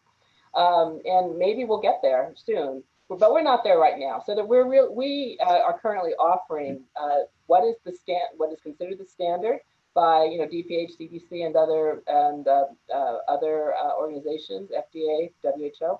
And I think until there's enough evidence to indicate that there should be a change, we will continue with that. Very good. I'm glad to see that you're pursuing that for future use, perhaps. And I guess my point is that any of these agreements that we enter into, I hope they're not test specific. I hope they're service specific, so that we can adapt to if there are changes that are meaningful with our testing. My only point. The specific tests are not mentioned in any of the agreements, so we always. Okay, good. All right, and then it's summertime, and if we weren't in a pandemic, we would be talking about West Nile virus and Zika virus and some other things like that. Yeah. I'm assuming we're still carrying on those activities for spraying for mosquitoes and things that we normally do.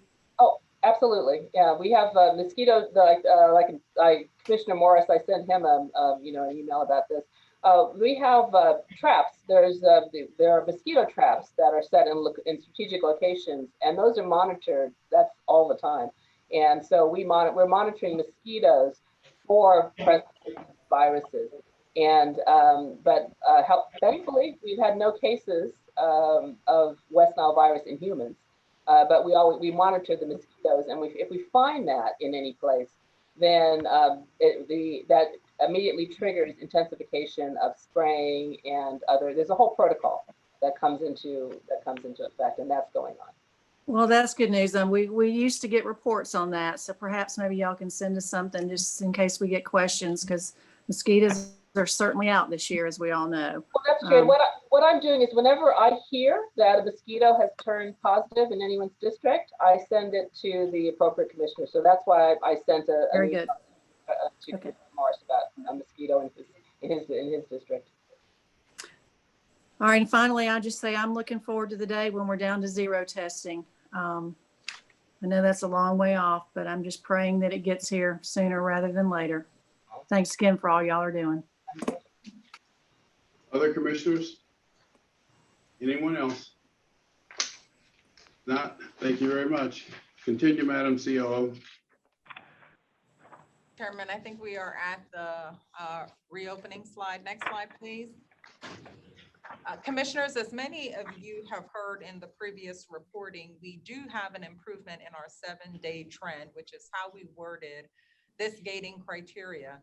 However, we have not moved or upgraded our KPI indicator to green as of yet for two primary reasons based on our discussion with Dr. Ford's team and our EMA team. The first is that the WHO as well as the CDC recommend an infection rate of around 5% to do effective contact tracing. And as you can tell from Doug's previous slide, we are still above 8%. So that's one of the reasons we have upgraded from red to yellow, but have not gone all the way to green. The second reason why we have not changed that cases criteria to green is because even though, again, even though we've seen a downward trend in the positive cases over the 14-day period, we're still at a high that is significantly greater than it was at the time when we did close down our state and our government, et cetera. So we are going to continue to monitor that trend and make sure that we're seeing improvements, in particular in those two areas before changing that indicator all the way to green. Same with testing, commissioners. We are very proud of the work that the Board of Health as well as our partners have done in improving the response rate or getting the test results back within 48 to 72 hours. However, rather than move it immediately to green, we would like to see a period of consistency with those results and perhaps an even improved result to all being within 48 hours. We're still consistently positive with our production and distribution of PPE, both to our municipalities as well to our employees who are required to come to work. So that indicator remains green. I say all of that to say, commissioners and members of the public who are watching, that given where we are with our gating criteria, we are still at our phase 1 opening. So since our last board meeting, it's pretty much staying the course in terms of the departments that we have opened, and we have not reopened anything in addition to that time. Next slide. However, we do want to take this opportunity to highlight or spotlight 2 service areas that are expanding services, not necessarily in-person services, but are expanding service opportunities to our public. The first of which is the library.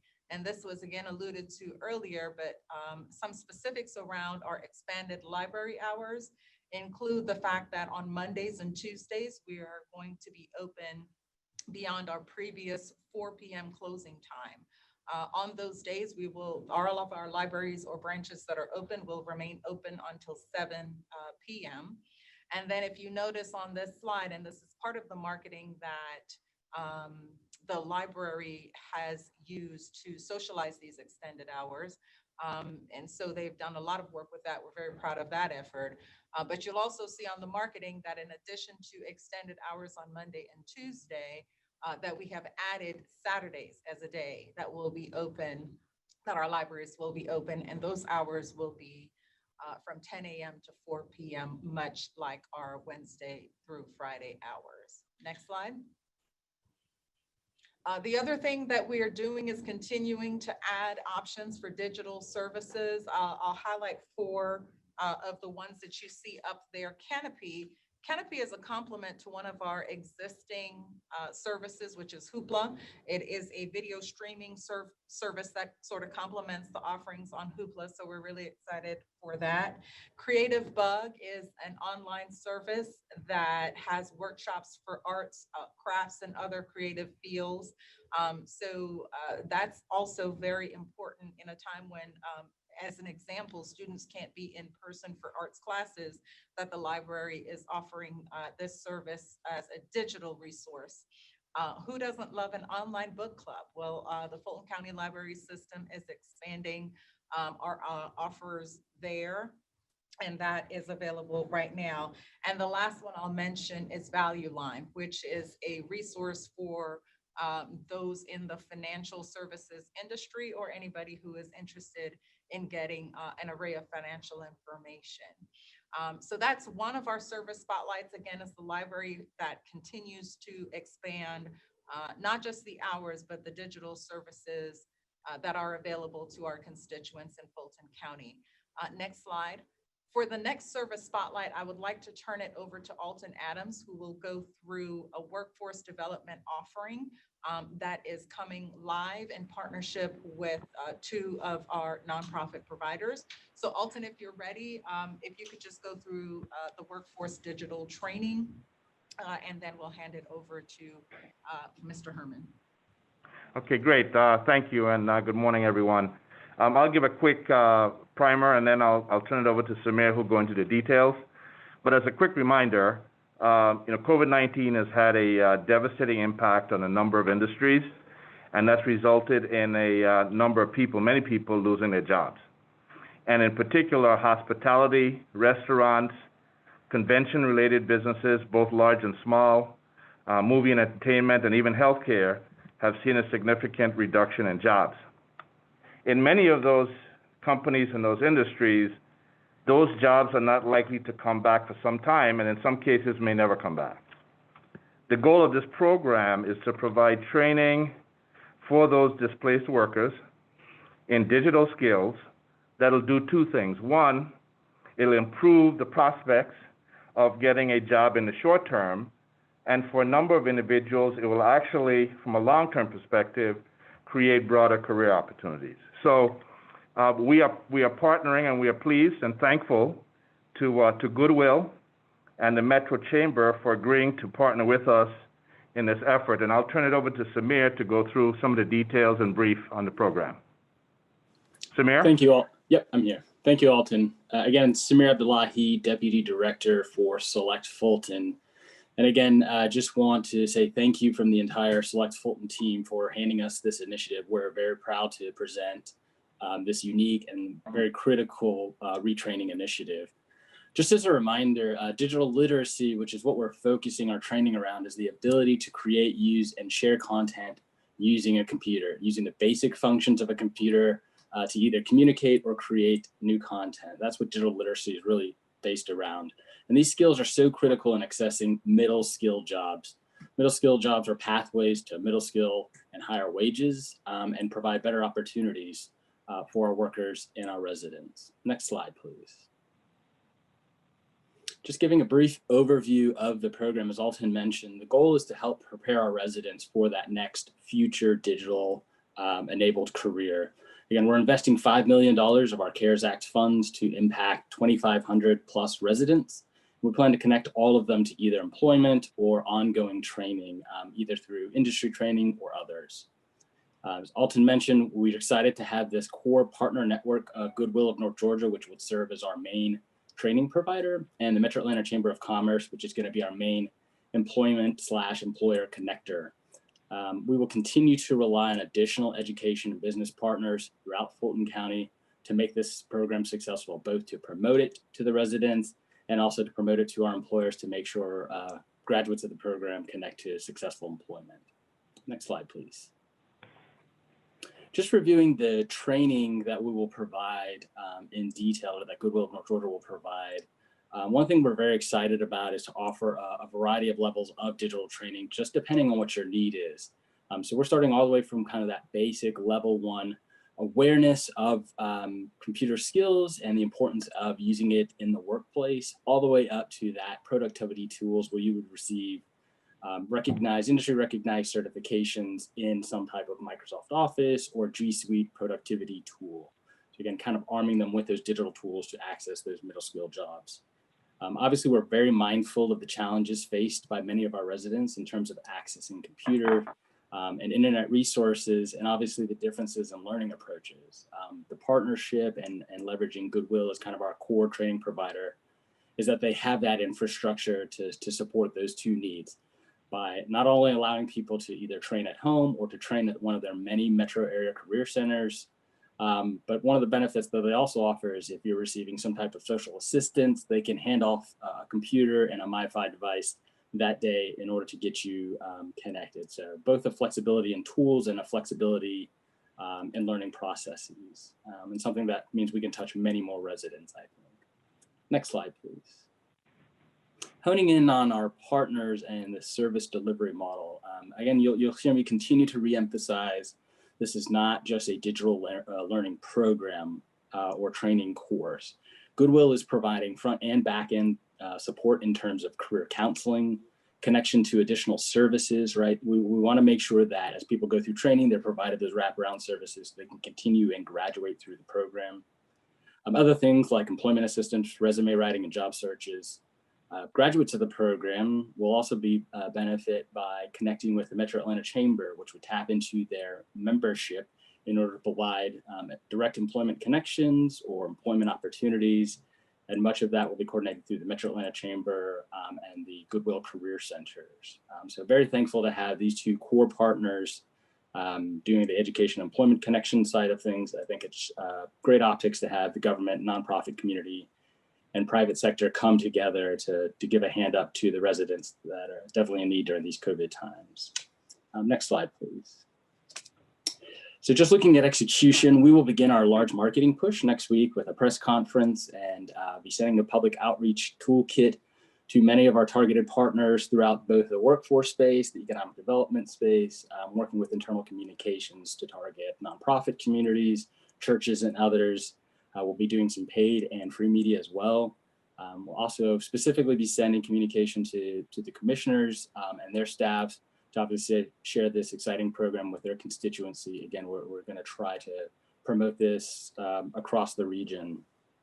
We have quietly been enrolling residents already. So there have been people who have gone to the Goodwill Centers that are Fulton County residents interested in digital learning, so have actually begun quietly the enrollment process, which has gone well. And these people, as they go through enrollment, again, they're getting that career advisement to help set them up for success in the program, to make sure that they have a focus and a goal as they go through the program. And then again, as they exit the program, Goodwill will continue to provide that ongoing support and leverage that Metro Atlanta Chamber network and others that we've connected through the kind of employer connection piece to make sure that these residents have successful outcomes. And that concludes my presentation. Any questions? Open up for questions. I always like to leave you with sort of next steps in terms of the operational side of reopening. We are going to, as we have, continue to monitor the gauging criteria to see whether or not there's an opportunity to expand our offerings to the public. That second bullet there, we are going to bring recommendations back for reimagined services, primarily in courts and HHS at the next meeting. If you recall, our original intention was to have a discussion at this board meeting about reimagined services. However, based on a complication with respect to billing, which the CFO will get into in her section, we think it's more appropriate to sort of monitor those sort of financial constraints and take a look at this particular item at the next meeting. So more to come on that. In the next segment of this presentation, you will hear from Mr. Herman, who will outline child care benefit recommendations. And so in terms of next steps, we believe that if the board approves it, we will be implementing the child care benefit recommendations. Next slide. So at this time, Mr. Chairman, I will hand it over to you to monitor any questions related to the two service spotlights that we just overviewed, which was the expansion of library hours and digital offerings, as well as the workforce development digital literacy training. Thank you, Madam COO. Commissioners, any questions? I have a couple. Commissioner Carn. Thank you, Samir. Great presentation, great project.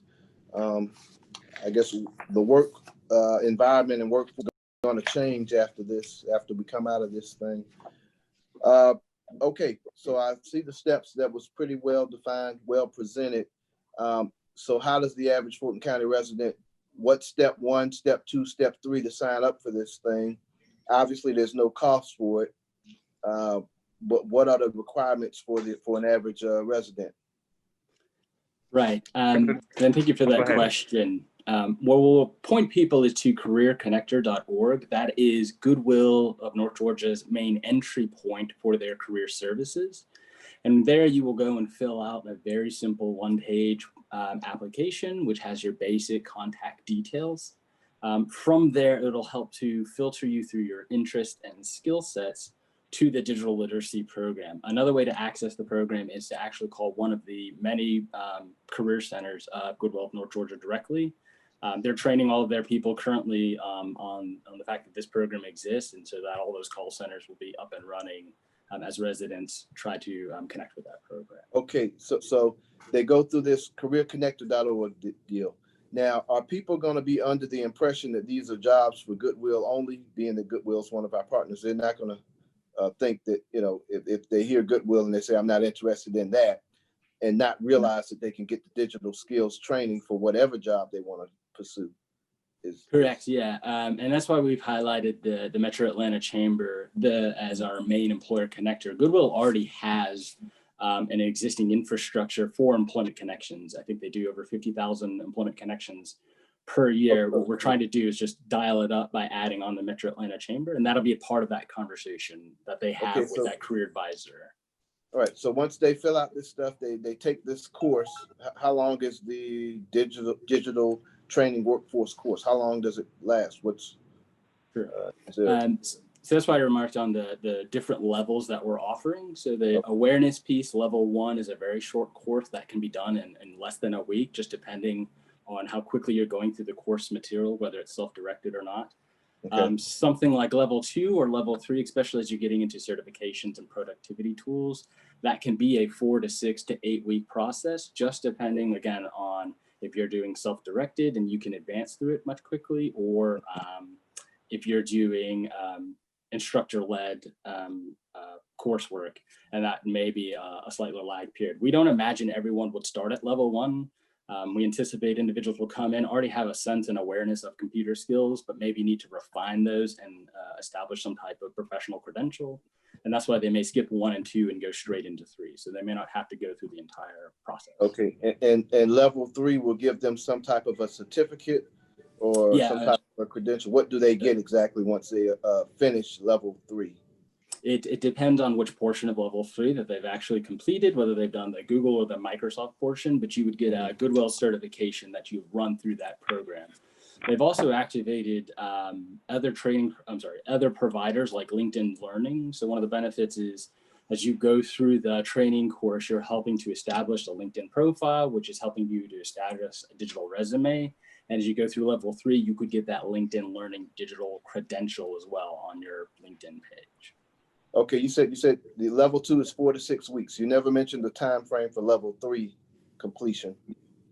Again, I would probably put that in 4 to 8 weeks, just dependent on how fast someone's able to accelerate through the program. Okay, so the most you get a Goodwill certification, and you know, I don't know how much weight that holds in the industries or whatever have you. I've never heard of it, but I'm assuming it gives you the basic Microsoft suite training certification type of thing, but it's titled a Goodwill certification. That's the title of it here, or is that what's going on someone's resume?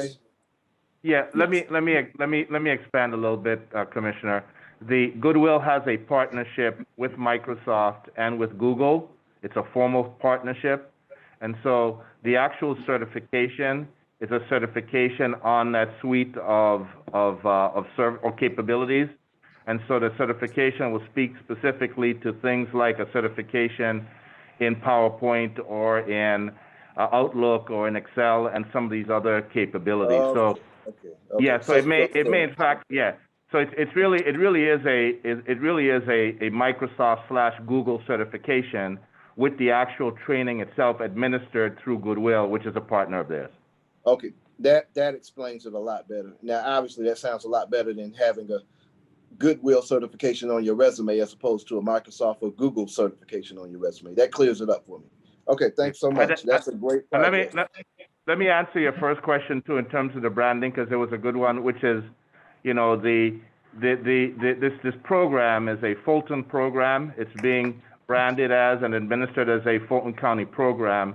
Obviously, Goodwill is our partner in terms of administering the training, as is the chamber in terms of helping us with the job placement. But it's a Fulton County program. The advertising, the marketing will in fact have Fulton County as the overall brand.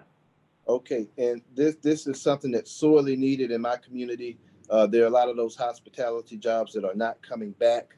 I have a huge group of folks that are dependent upon airport-related industries that are cut down by half or almost virtually no more right now as we speak. So this is very important.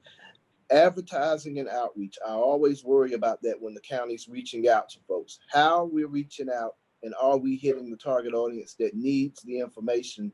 Again, we look at advertisers from, it seems like certain perspectives, because a lot of the time what happens is the people that need to get word about what's going on, we're not reaching them in the outlets and through the corridors that they commonly utilize. So I really want us to take a much closer look at the advertising and how we're reaching the demographic we're looking for, those unemployed and underemployed. They may have a different set of advertisers that we traditionally don't go with. I know we got our favorites, but a lot of the times what I've seen in our communities is our favorite advertisers don't reach the people that need the help. So I really want us to take another assessment at that and how we're reaching out and who we're using, and are they reaching the actual target audience we're talking to and reaching out to. So I just want to keep that in mind. I mean, it's $5 million here and it could do us a lot of good, but if the people can't get to it and don't know about it because you're not talking to them on their channels of advertisement and communication, then it's all for naught. So that's all I got. Other commissioners? Anyone else? Anyone else? Thank you, Madam COO. Thank you, Mr. Chairman. Mr. Herman, are you online with us? Yes, I am, Anna. Good morning. Your slides are ready, sir. I'll hand it over to you. All right, thank you. Good morning, commissioners. Good morning, everyone listening. I am Kenneth L. Herman Jr., the Chief HR Officer for Fulton County. And I just wanted to provide some overview into two key topics today. One related to the extension of the child care benefit, which is a resolution before you today, as well as our recommendation regarding hazardous pay for the workforce. Next slide. Again, just going back in a little bit in time when we were all put into responding to COVID-19, one of the things that the Board of Commissioners done that was very unique, a benefit that was offered to the workforce, especially those individuals that were targeted and deemed hazardous emergency essential, was to extend a child care benefit to allow those individuals to report to work on site to carry out their duties and responsibilities. To the best of my knowledge, no other county or city in Georgia has done that. And at the benefit of the employees, we've provided them the ability to report to work, no lost income, no need to utilize extensive vacation time or leave, all at the cost of about $92,000 for 200 backup care days.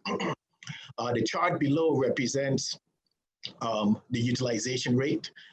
As you can see, hopefully you can see that we submitted the names of about 1,500 employees that met the definition of hazardous emergency essential.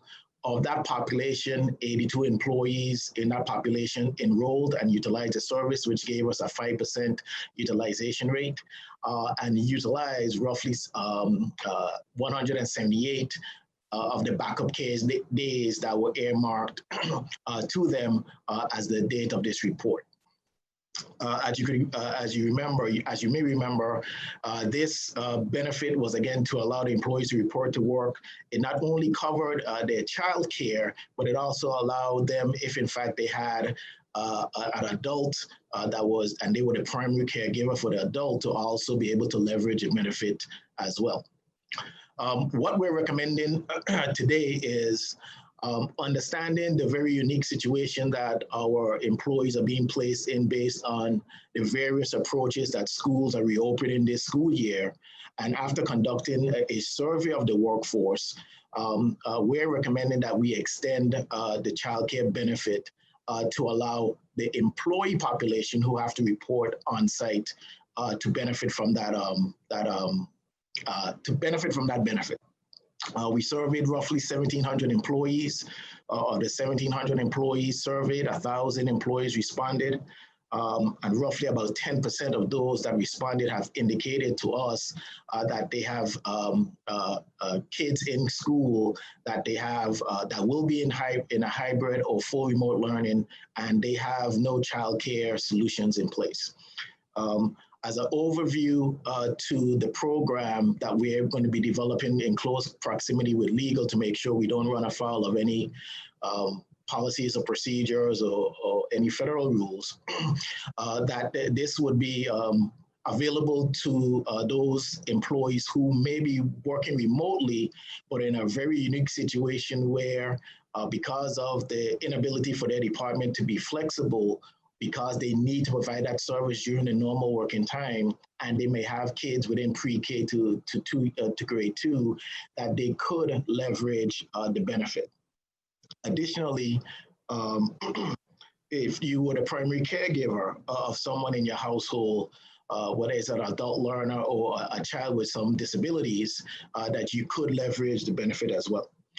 One of the different things that we're doing with this iteration of the program, after talking with employees within my department and a few others outside of my department, understanding that that they have been paying significantly more than $100 plus per week for the child care benefit that they were that they had secured over the summer months, that we also put in a small deduction on the employees who sign up for this program of roughly $50 per payday, $100 a month, or roughly $5 a day to participate in this program and leverage the benefits. Our initial cost based on the utilization rates that we saw in the first iteration of the program, we estimate that if those utilization rates stay exactly the same, that is going to cost us no more than $125,000. And that would allow those employees to leverage 400 backup care days. Next slide. Thank you. As it relates to hazardous duty pay, I just wanted again to provide you some historical perspective before we go into our recommendation. As you recall, the Board of Commissioners did approve hazardous duty pay. Again, it was limited solely for the employees who we would define as hazardous emergency essential. What you see on the screen is the definition that we used to define that population. And in that exercise, we were able to, 1,900 employees were able to benefit from the hazardous duty pay at a total cost of roughly $4.7 million. And that occurred between the months of March to June, when it ended, when we were on a reopening track. What we are recommending now is that we do not reinstate hazardous duty pay, and for several reasons. One, we have a much better understanding of the criteria being set by the U.S. Department of Treasury relative to how the CARES Act funding can be utilized. And after extensive conversation with both inside legal counsel and outside legal counsel, it's just highly unlikely that how we defined hazardous duty would be an eligible expense moving forward. Additionally, as you'll hear from the finance team later on in this presentation, the county's budgetary uncertainty is also a key driver in the rationale as to not extending hazardous duty pay to those employees performing work either on-site for us. That's not to say that we do not have an appreciation and a recognition that those employees are still continuing to do their duties and responsibilities. It's just that when you take the financial aspect into consideration, in order to be responsible and to provide a program that is feasible, we just can't see a way forward to do so. The chart below indicates what the cost would be based on this new understanding and how that employee population would be split between CARES Act funding and other funds. And I'll also end on, and take your questions thereafter, to remind the workforce and you commissioners that for this period of time, we have not furloughed any employees. No employees have lost any wages during the COVID-19 based on all the things that we've done with granting administrative leave to being extremely flexible with their work hours. We've extended these new benefits like the child care benefit.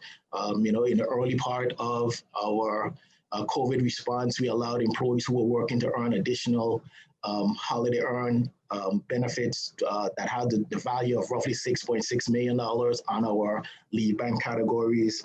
And I think while it's not the best solution, it's a solution that we have when you take all the circumstances into consideration relative to the financial picture of the county.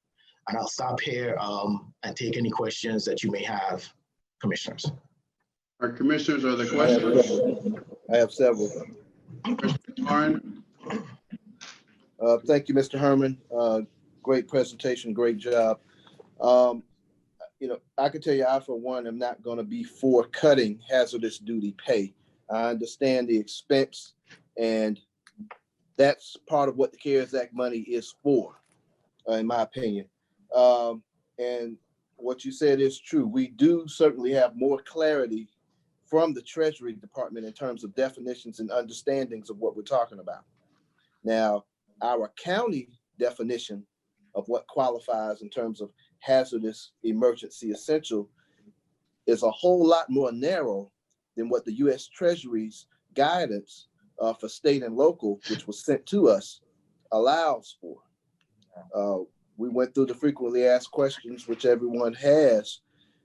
Now, the Treasury's guidance in terms of what qualifies, what type of employee qualifies, the guidance says that funding can be used to meet payroll expenses for, and I quote, public safety, public health, health care, human services, and similar employees whose services are substantially dedicated to mitigating and or responding to the COVID-19 public health emergency. And I would emphasize on one point of that, human services. Now, human services, that's going to contain a wide field of occupations and variety of occupations. But all of these occupations would have one thing in mind in general. And Herman, I'm sure you know this as an HR expert. The one thing that they would have in common would be they provide a service to the community, particularly in times of crisis. Human services are qualified for hazardous duty pay. These are the folks that help folks navigate the situations where the people feel they need external help, guidance to make it forward through this pandemic. I know we talked about our staffs who are on the front lines out here. In my opinion, our staffs are human services without question. I think they meet the definition in every sense of the word. And they depend on our staff to issue guidance. Residents are certainly dependent on our staff in terms of easing the fears, to route them to the dozens of community service providers that we have been funding. So, in terms of our definition, boundaries of constraint that we're giving ourselves. Now, ultimately, it's up to the chair in terms of where those boundaries of constraint stop and start. But I can tell you this, some of our staff and team have certainly been on the front lines. No, we're not medical responders. But again, according to the Treasury Department, medical responders are just one portion of qualified employees that meet the criteria for COVID-19 hazardous pay funding. That includes public safety, but public health, health care, and human services within this county, whatever we consider that to be, is in our purview. So I'll just leave it at that. Commissioner, let's deal with that first part first. Madam County Attorney, Mr. Manager. Yes, Commissioner Carn, I just wanted to point out that actually the county's prior definition and the county's previous program for hazardous pay was more expansive, more liberal, and more generous than what the Treasury regulations as qualified or as clarified now allow. So indeed, it's just the opposite. There are several administrative hurdles that the county would have to overcome to make sure that in its administration of a hazardous pay program, it would survive scrutiny if audited on the back end. I just wanted to point out several things for the board's consumption.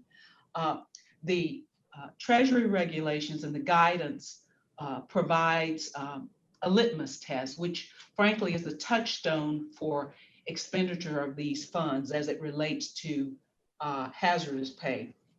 With regard to hazardous pay in particular, or the use of CARES funds in general, the Treasury regulations and the guidelines and the FAQs that we've received have made it clear that there's a multi-factor, a multi-pronged test for use of those funds, including hazardous pay.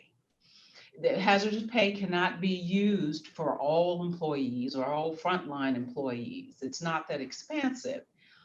It may be used for public safety personnel, mainly police officers, healthcare workers, the human services workers, but there are several provisos. Number one, the expenditures must be necessary. Necessary meaning they are necessary to maintain order and provide for public safety and to provide work in connection with COVID mitigation. Secondly, the funds must have been incurred between March 1, 2020 to December 30th, 2020.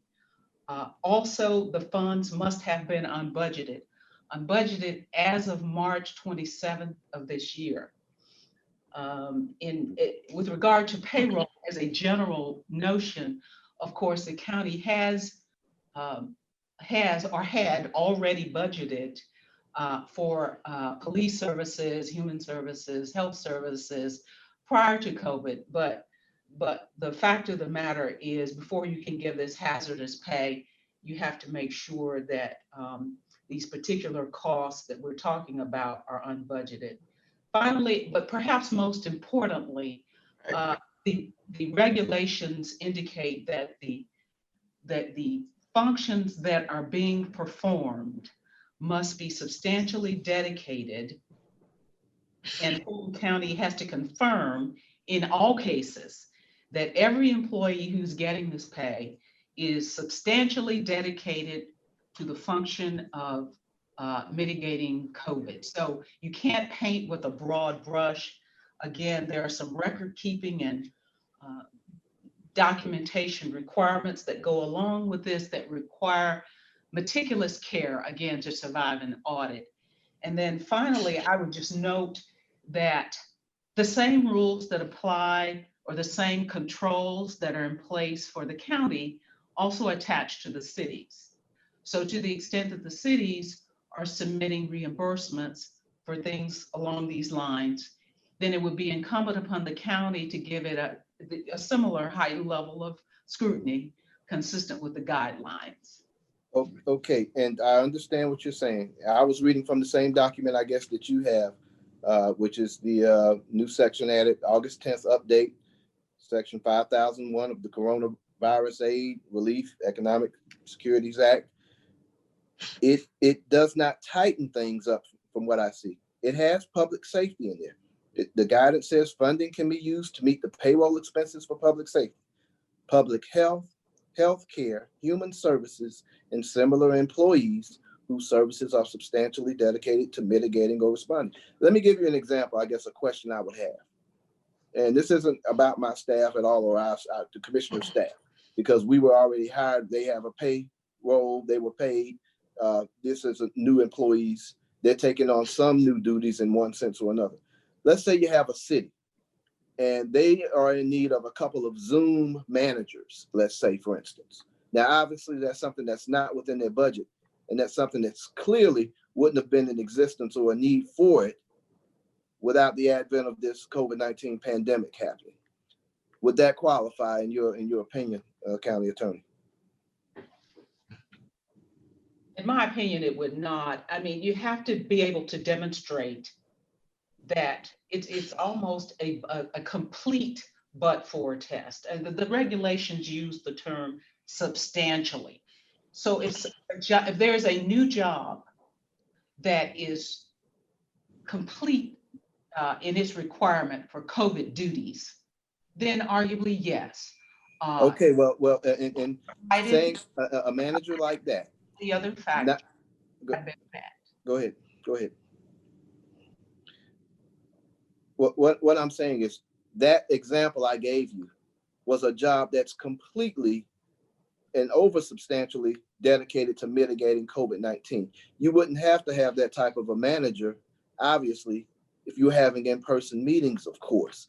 So how does a city requesting something like that, and I'm pulling that out of a hat, how does that not, you're telling me that would not qualify when that would be exclusively for this pandemic only? Otherwise, there would be no need for the existence of that type of job. So you're telling me that does not qualify when I'm reading this, services that substantially are dedicated to mitigating or responding to the COVID-19 public health. So that type of a manager or whatever they would need for something like that, since they've gone to online meetings, virtual meetings, you're saying does not qualify because it has nothing to do with the pandemic, and they are not hiring them because of that exclusively. Now, I'm not an attorney, I used to play one in College Park. So you know more about it than I do, but reading what they're saying on the paper here, I think, maybe I'm not hearing you right, but you're telling me that an example like that would not qualify. That's what you're telling me. Commissioner, could I Well, I think we need to, if I may be heard. Yeah, I let's think do we it. need to. Just a minute.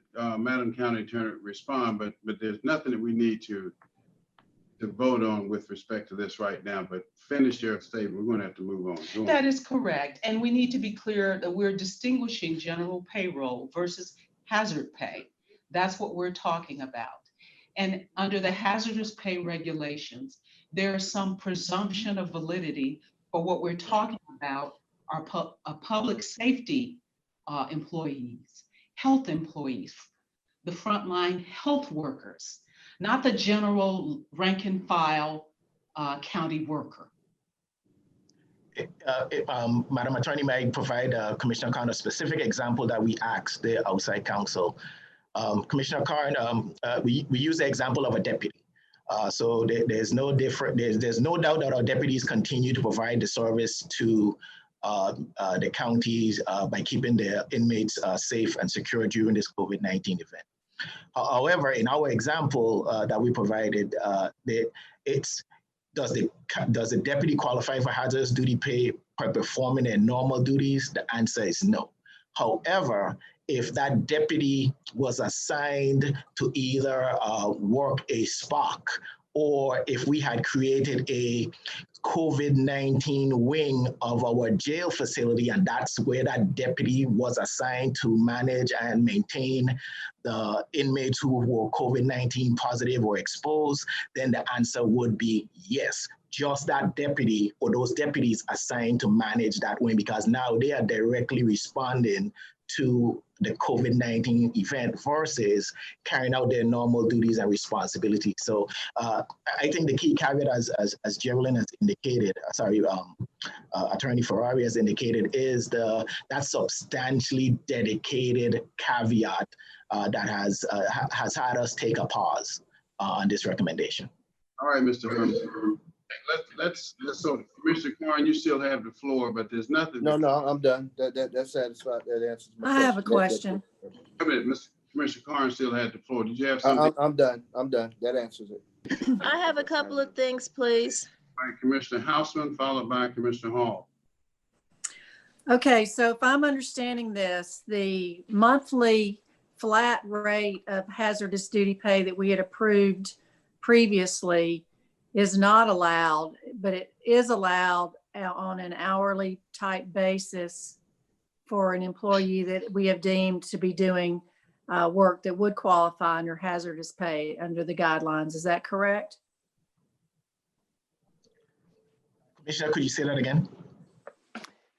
The flat rate we'd approved has been deemed to not be allowable, but an hourly figure is allowable to certain employees that are doing what we feel complies with the regulations that are over what is or is not hazardous duty pay for the CARE Act funds. Is that correct?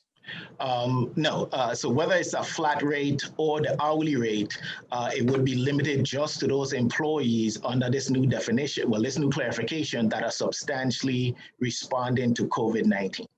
Okay, so the flat rate's still allowed. Yes, if the board was to move Okay. forward with that, and I just want to remind the board on your May 20th meeting, you did vote to end hazardous duty pay. So we're not ending it now. You don't have to take a vote now. This was just a conversation that we promised to bring back to you, our recommendation whether or not to move forward into the future. All right, so employees that had previously received the hazardous duty pay that we are now determining did not qualify. What are we doing for accounting purposes with regard to those funds that went to employees that are not eligible for the funding through the CARES Act?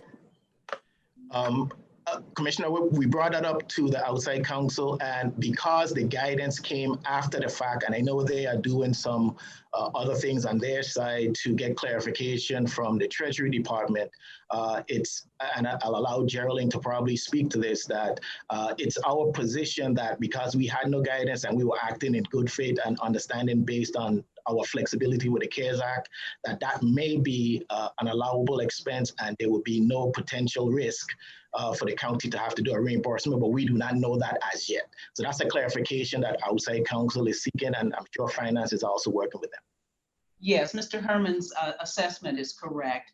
At the time that those costs were incurred or paid, the county was exercising a good faith belief based on the guidance and the guidelines and the FAQs then in effect. So we believe that the county has a valid defense. And so going forward, we are going to operate within the strict parameters of the guidelines as they emerge. And this has been a somewhat fluid process because the FAQs continue to unfold. Okay, I don't know, what typical circumstances would be a decision on something like this, but it is very fluid. It does change a lot. We're hoping that it's allowable, but we don't have a definitive answer at this point. Is that what I'm hearing you say? That is correct. Do we have a number? Do we know what kind of money we're talking about? Well, it's something less than the 4.7 million, but I don't think we've done a calculation of what might not be allowed. Well, I didn't expect you to have it right now, but I do think we need to be looking into that. I'll get it to you, Commissioner. Thank you. Anything else, Commissioner Houseman? No, that's my only question. Thank you. Commissioner Hall, you have the floor. I have a question based on, okay, I heard, I think, Kenneth Herman say that we are not going to stop the hazardous pay right now, that this is just speaking to the recommendation of not reinstating the hazardous pay and the reasons why, and that it will stop at some point later on. But do we know exactly when it's going to stop? Commissioner, let me clarify. I apologize if I wasn't clear. Okay. On May 20th, the board voted to discontinue hazardous pay in the month of June. So it's already ended. What we had promised the board is to come back and offer recommendations on two things: the continuation of childcare and the potential continuation of hazardous pay. So we're not recommending the continuation of hazardous pay, but we are recommending the continuation of the childcare benefit. Okay, and so are there other perks or things that the county is looking at as far as how to compensate our employees who are in hazardous situations and continue to be in hazardous situations, even though we have removed the hazardous pay? What are we looking at? As of right now, we were not looking at any additional benefit to offer that class of employee. If you recall, Commissioner, we did offer that class of employee, and all other workers time, I guess, for time for each hour work. So for each hour that they work, they got an hour of a holiday leave. And that has in the 2-week period that we did that in the early part of COVID-19, that created a significant obligation to the county, roughly to the tune of $6 million. So I don't know if that's a good way to try to resolve the benefit or extend some additional incentive, because again, we have to always balance, our employees' benefit to the taxpayers' benefit, and I just don't think it's a good means to utilize taxpayer dollars in creating that type of obligation within a 2-week time frame.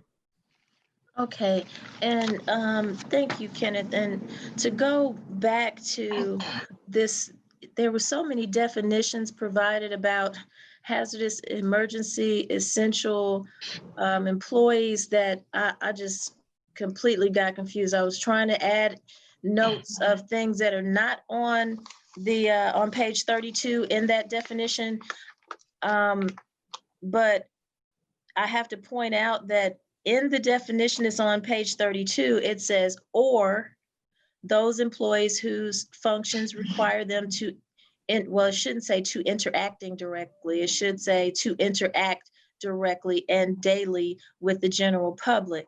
And I think that or is what has probably caused many people, such as my colleague, Joe Karn, to feel that there were other employees who should have received hazardous pay.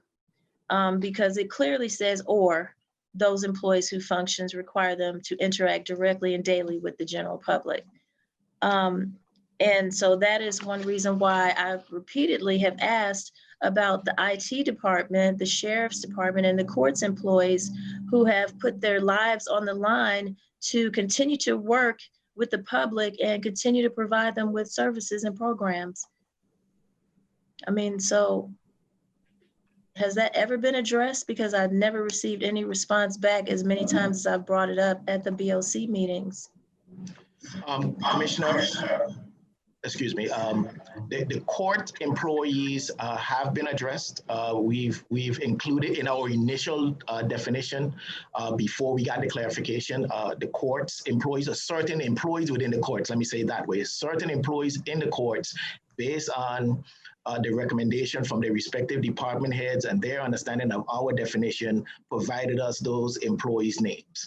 Same thing within the sheriff's department and administrative staff within the sheriff's department and the police department. So we did cover those individuals that met that interacting with the public daily conversation, but now under this new guidance, that wouldn't meet the test if in fact we want to utilize CARES funding to incentivize those employees. Okay, that's good. Did we ever address the IT employees? Because they were most definitely interacting with everyone because we needed them to help with all of the, teleworking and setting up the technology to ensure that everyone could continue to work. Commissioner, I'll have to go back and double check if in fact IT was included. I strongly believe not, but we may have included 1 or 2 based on a recommendation from Mr. Melendez. All right, thank you so much, Kenneth. Anyone else at this time? If not? Yes, sir. Yes, Mr. Chair. Vice Chair. I would like to hear from the county attorney on the question just asked by Commissioner Hall, the language referencing or.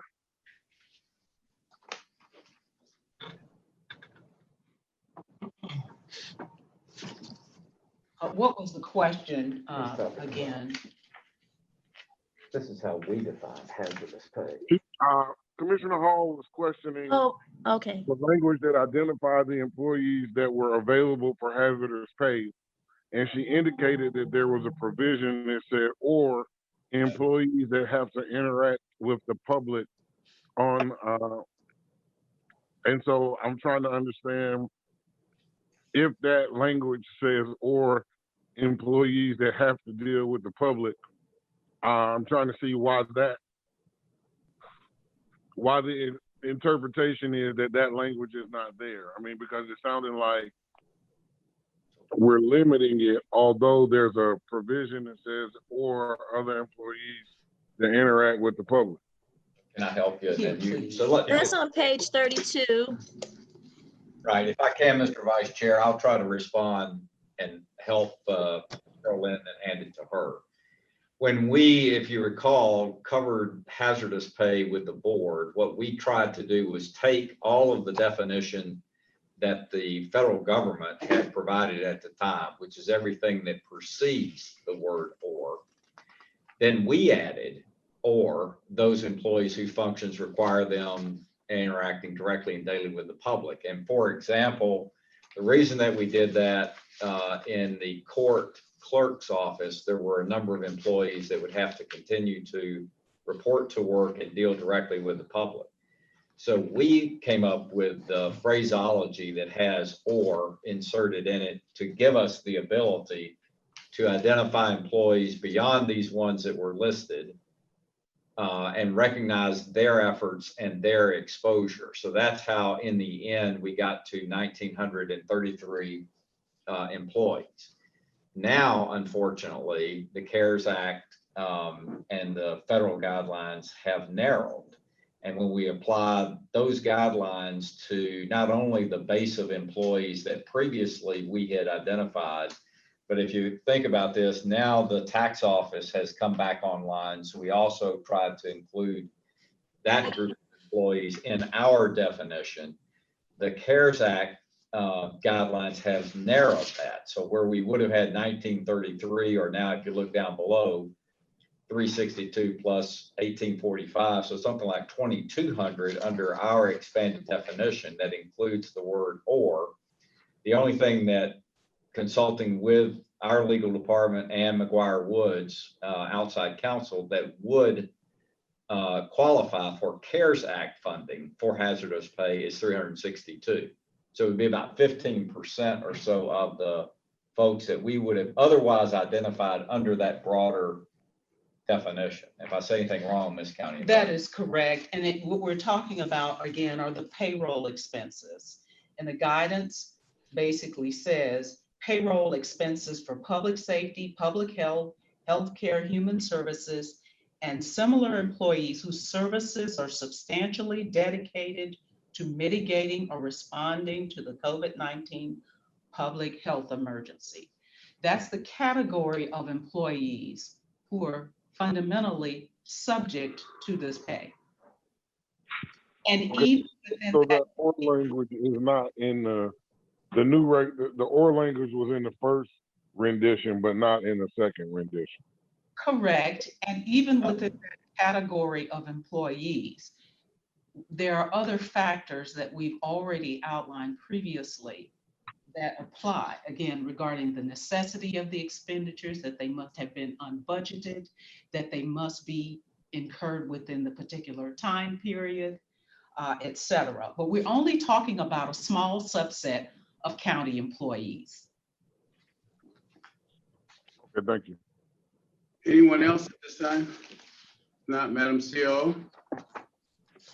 Thank you, Mr. Chairman. At this time, I'll hand it over to the CFO to complete our presentation. Thank you. Thank you. Good afternoon, Commissioners. Sharon Whitmore, Chief Financial Officer. We do have a brief CARES Fund update for you today, as well as a 2020 outlook and a 2021 budget update as well.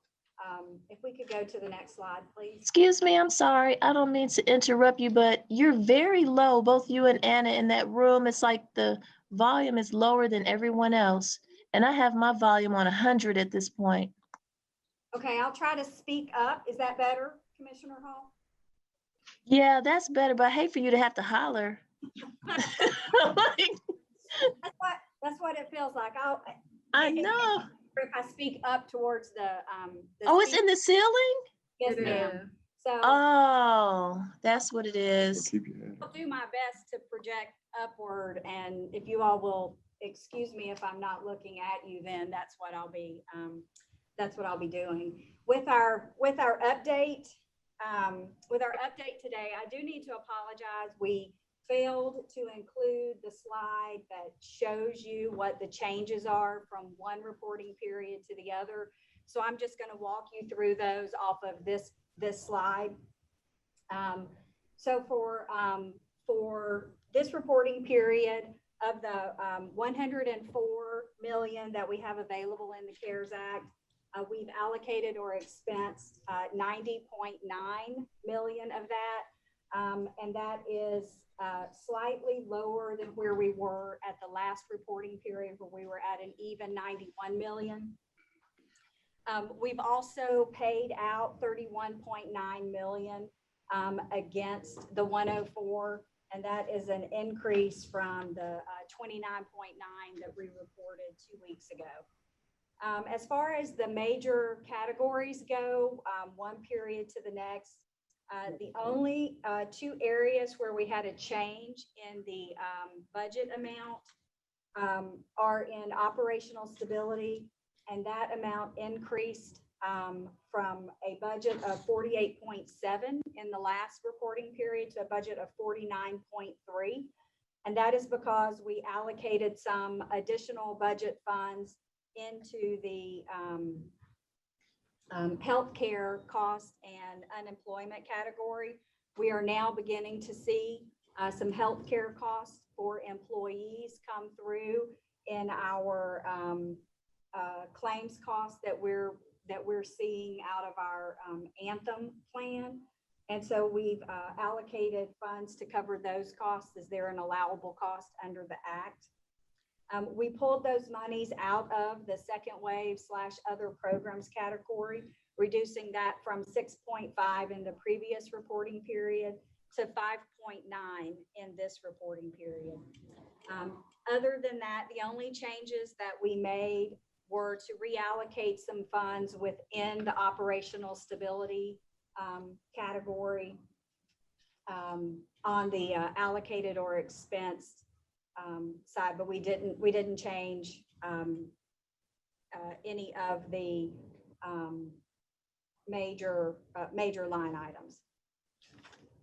Next slide, please. On this slide, this is the current detail of our purchase orders outstanding. We did change the presentation slightly from the last period by removing the individual line items for purchase orders that have been issued and fully closed out. And what we've done is we've consolidated all of those, and they're now shown on the right-hand side of the screen in the green line that's labeled as total closed POs. So currently we have $30.4 million in open POs. We have 5,041,000 in closed POs for a total of 35.4 million. Of that total amount, 35.4 million, we have expended 12.6 towards those purchase orders. If you'll notice in the purchase orders themselves, our largest purchase orders that are outstanding are predominantly related to our PPE category and cleaning services, as well as the most significant being the purchase order with Baco Labs for the $8.6 million for testing kits that remains outstanding. Next slide, please. This slide is the placeholder commitments and payments slide. Simply provides you a view of what we have currently set aside in our allocations and commitments category. Those that are indicated with placeholders or items that we have allocated where we are still working to either enter into an agreement. We are waiting for the invoices to come through, or we're still building out the plans. Most notably in that category is the balance of what we have in our PPE allocation of 7.5 million. And the purchasing department, along with the EMA staff, are working to acquire some additional PPE to add to our current stockpile so that we can extend our supply by another quarter going into 2021. And the next largest item in that category is the 8.5 that's still reserved for the ongoing testing plan. And we are working with the Board of Health or waiting for the Board of Health to submit to us their final spending plan for those funds. In the bottom section under the commitments,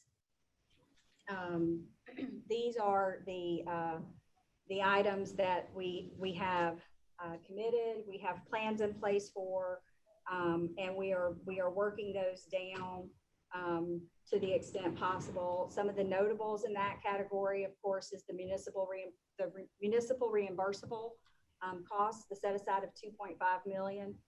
I will have an update on that on a future slide. We still have the $4 million that we are working to expend on the second round of the Community Relief Fund. We have the $3 million for the core contract and the $5 million for the job training program that we just received the presentation on earlier today. So all of those items are in flight, and we should begin to see them move from the commitments category over into the open PO category in our next report. On the right-hand side of the screen, under wires and disbursements, you'll see that in addition to what we've paid against our purchase orders, we've paid a total of $19.2 million in other payment categories. The most notable of that being that we've expended $11.8 million from the total community relief package that's been provided year to date. When you take it all together, the open purchase orders, the closed purchase orders, the placeholders, the commitments, and all of the disbursements, that's how we arrive at the $90.9 million against our $104 million allocation.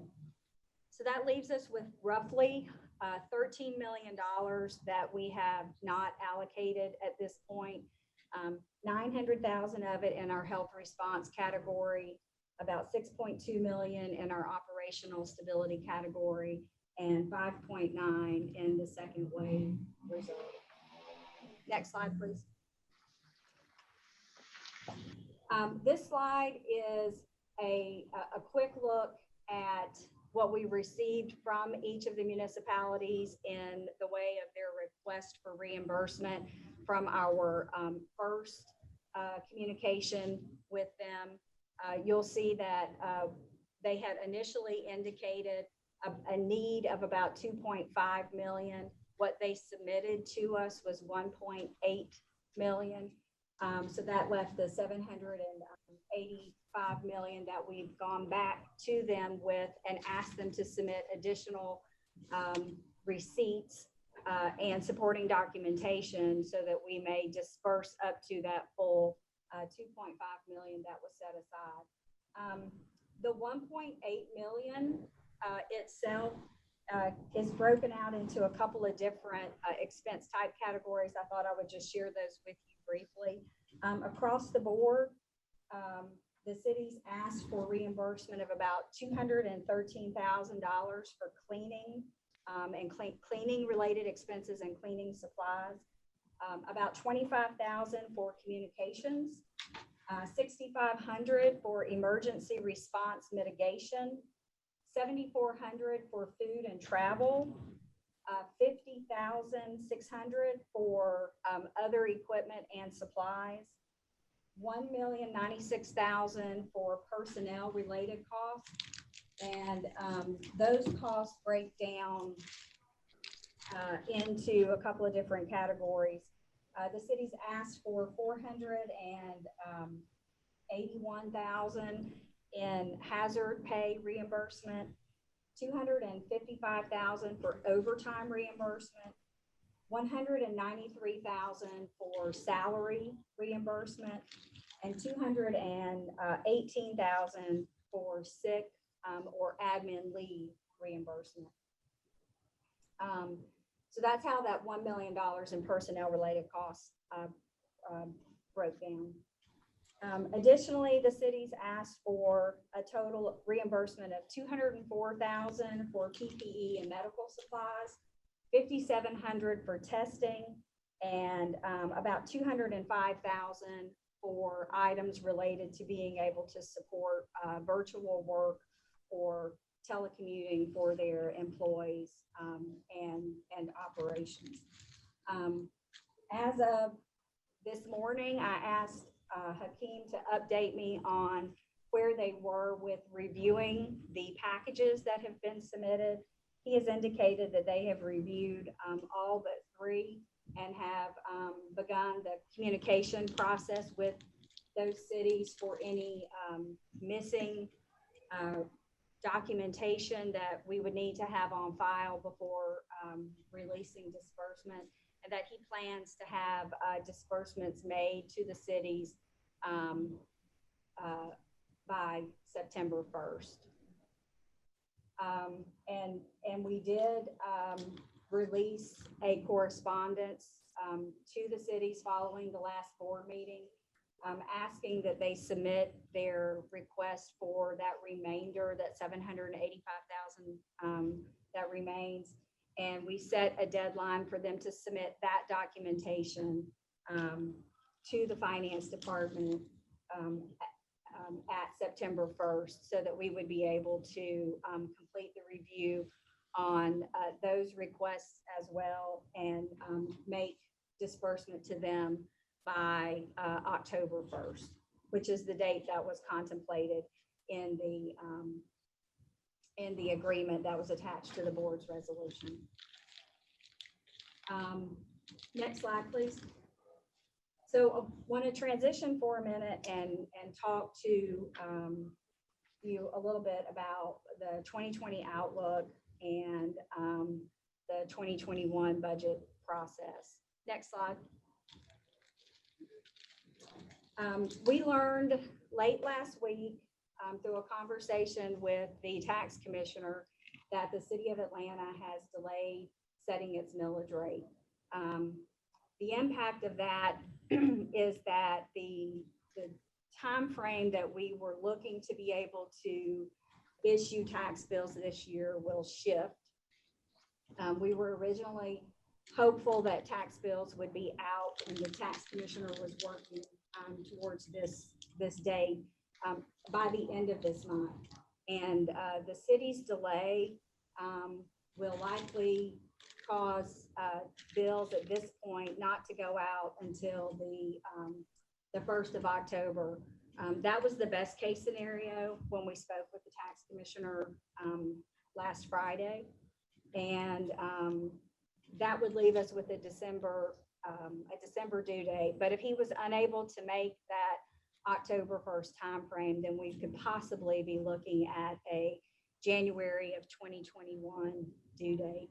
So this puts us back into the same circumstances as we found ourselves in 2017, when we had a late billing as well, with a due date in the following year, with the due date in 2018.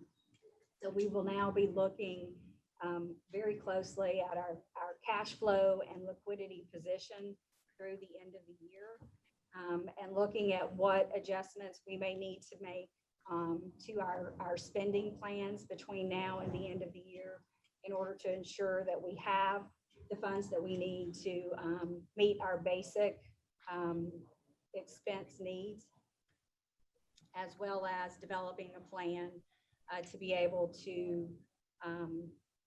make our tax anticipation note repayment at the end of the year. So we're in the process now of reviewing all of our spending control protocols, as well as any other levers that we may have to manage cash flow and liquidity as we go through the remainder of the year, while we, in essence, wait to see where the tax billing date is going to end up. If we end up with a December 1 due date,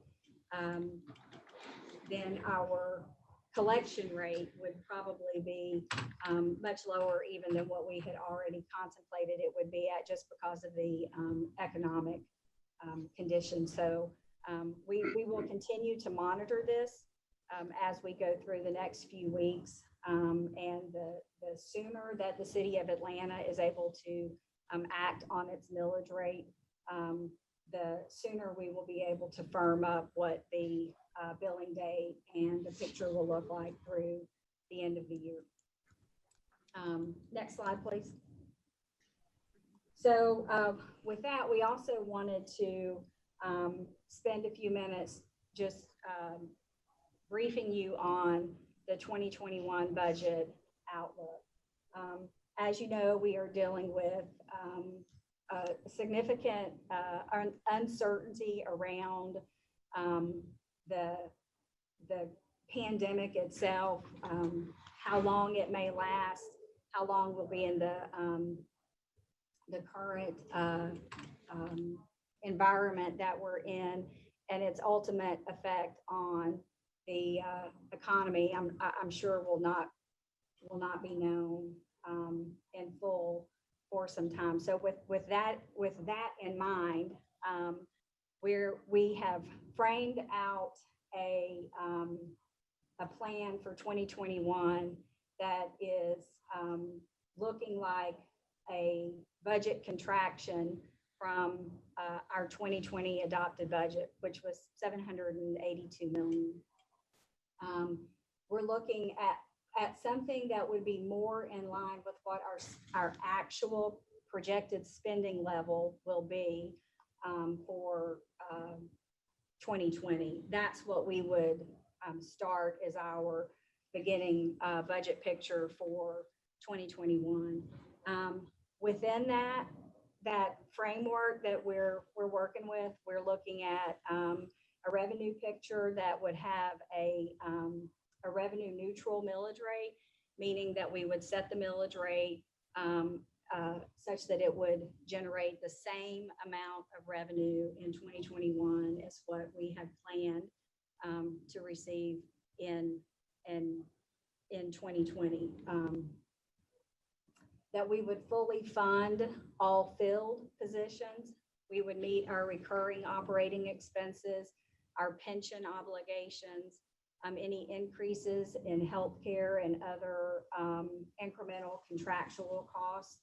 We would fund our debt service obligations for the first and second Procure bond issues, as well as go ahead and plan for the third tranche of funding, providing the debt service for the third tranche issuance, which would allow the county to move forward with issuing the bonds to support those particular programs, including the animal shelter and the expansion of the development of an off-site coop location. We would also fund the incremental costs associated with the surgical center for Grady for the bonds that were issued earlier this year, and fund any lagging costs associated with the 2020 election cycle, as well as any of the costs related to the election process in general that will now have to be built in as recurring costs for elections. We're going to continue to review a number of the existing programs that we had built into the budget, including the pay for performance plan, which is the bonus that comes out in in the February timeframe, the last 2 years, as well as funding associated with the incremental compensation strategy and the chamber's compensation plan, and a number of other non-recurring enhancements. We're continuing to evaluate those to assess what could be funded in 2021.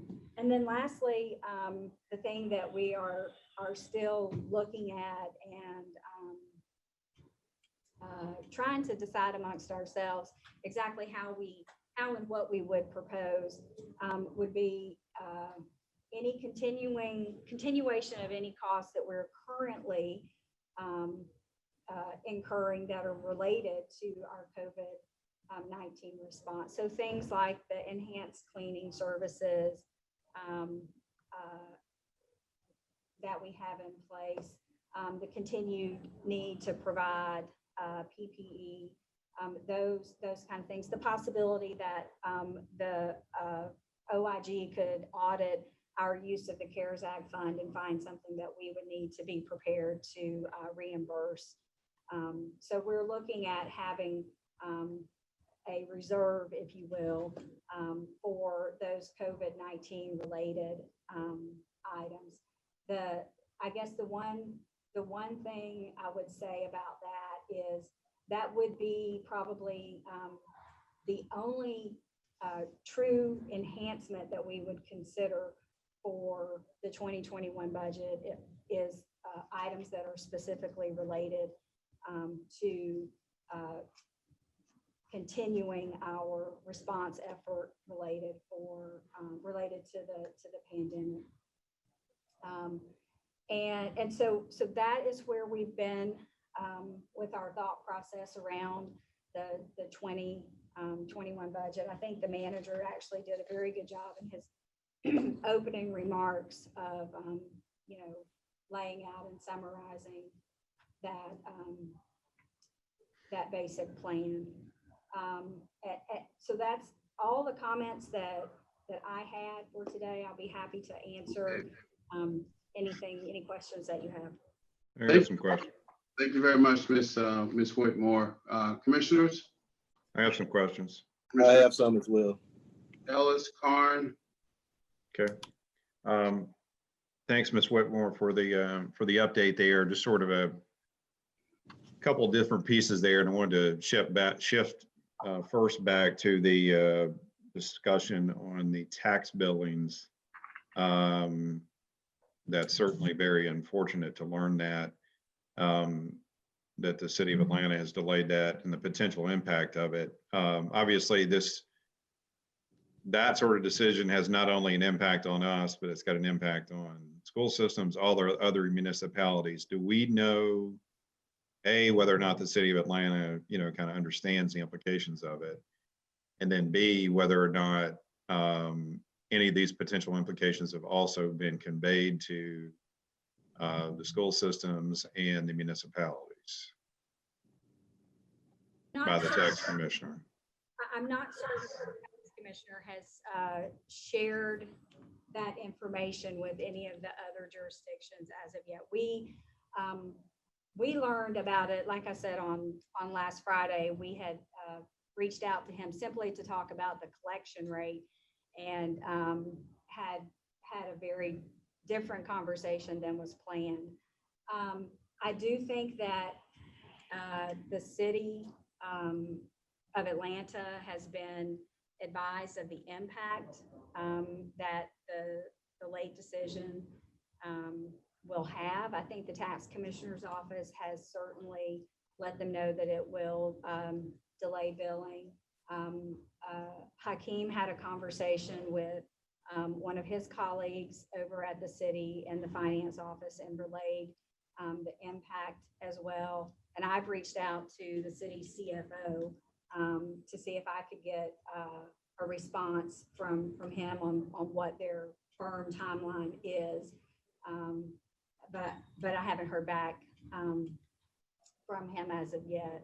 So I don't know that there's been a formal communication to all the other taxing jurisdictions as of yet. I'm not I'm not aware of that either, Commissioner Ellis, but I do believe that that APS is aware, and I can tell you offline as to why the delay. I won't say it publicly, but okay.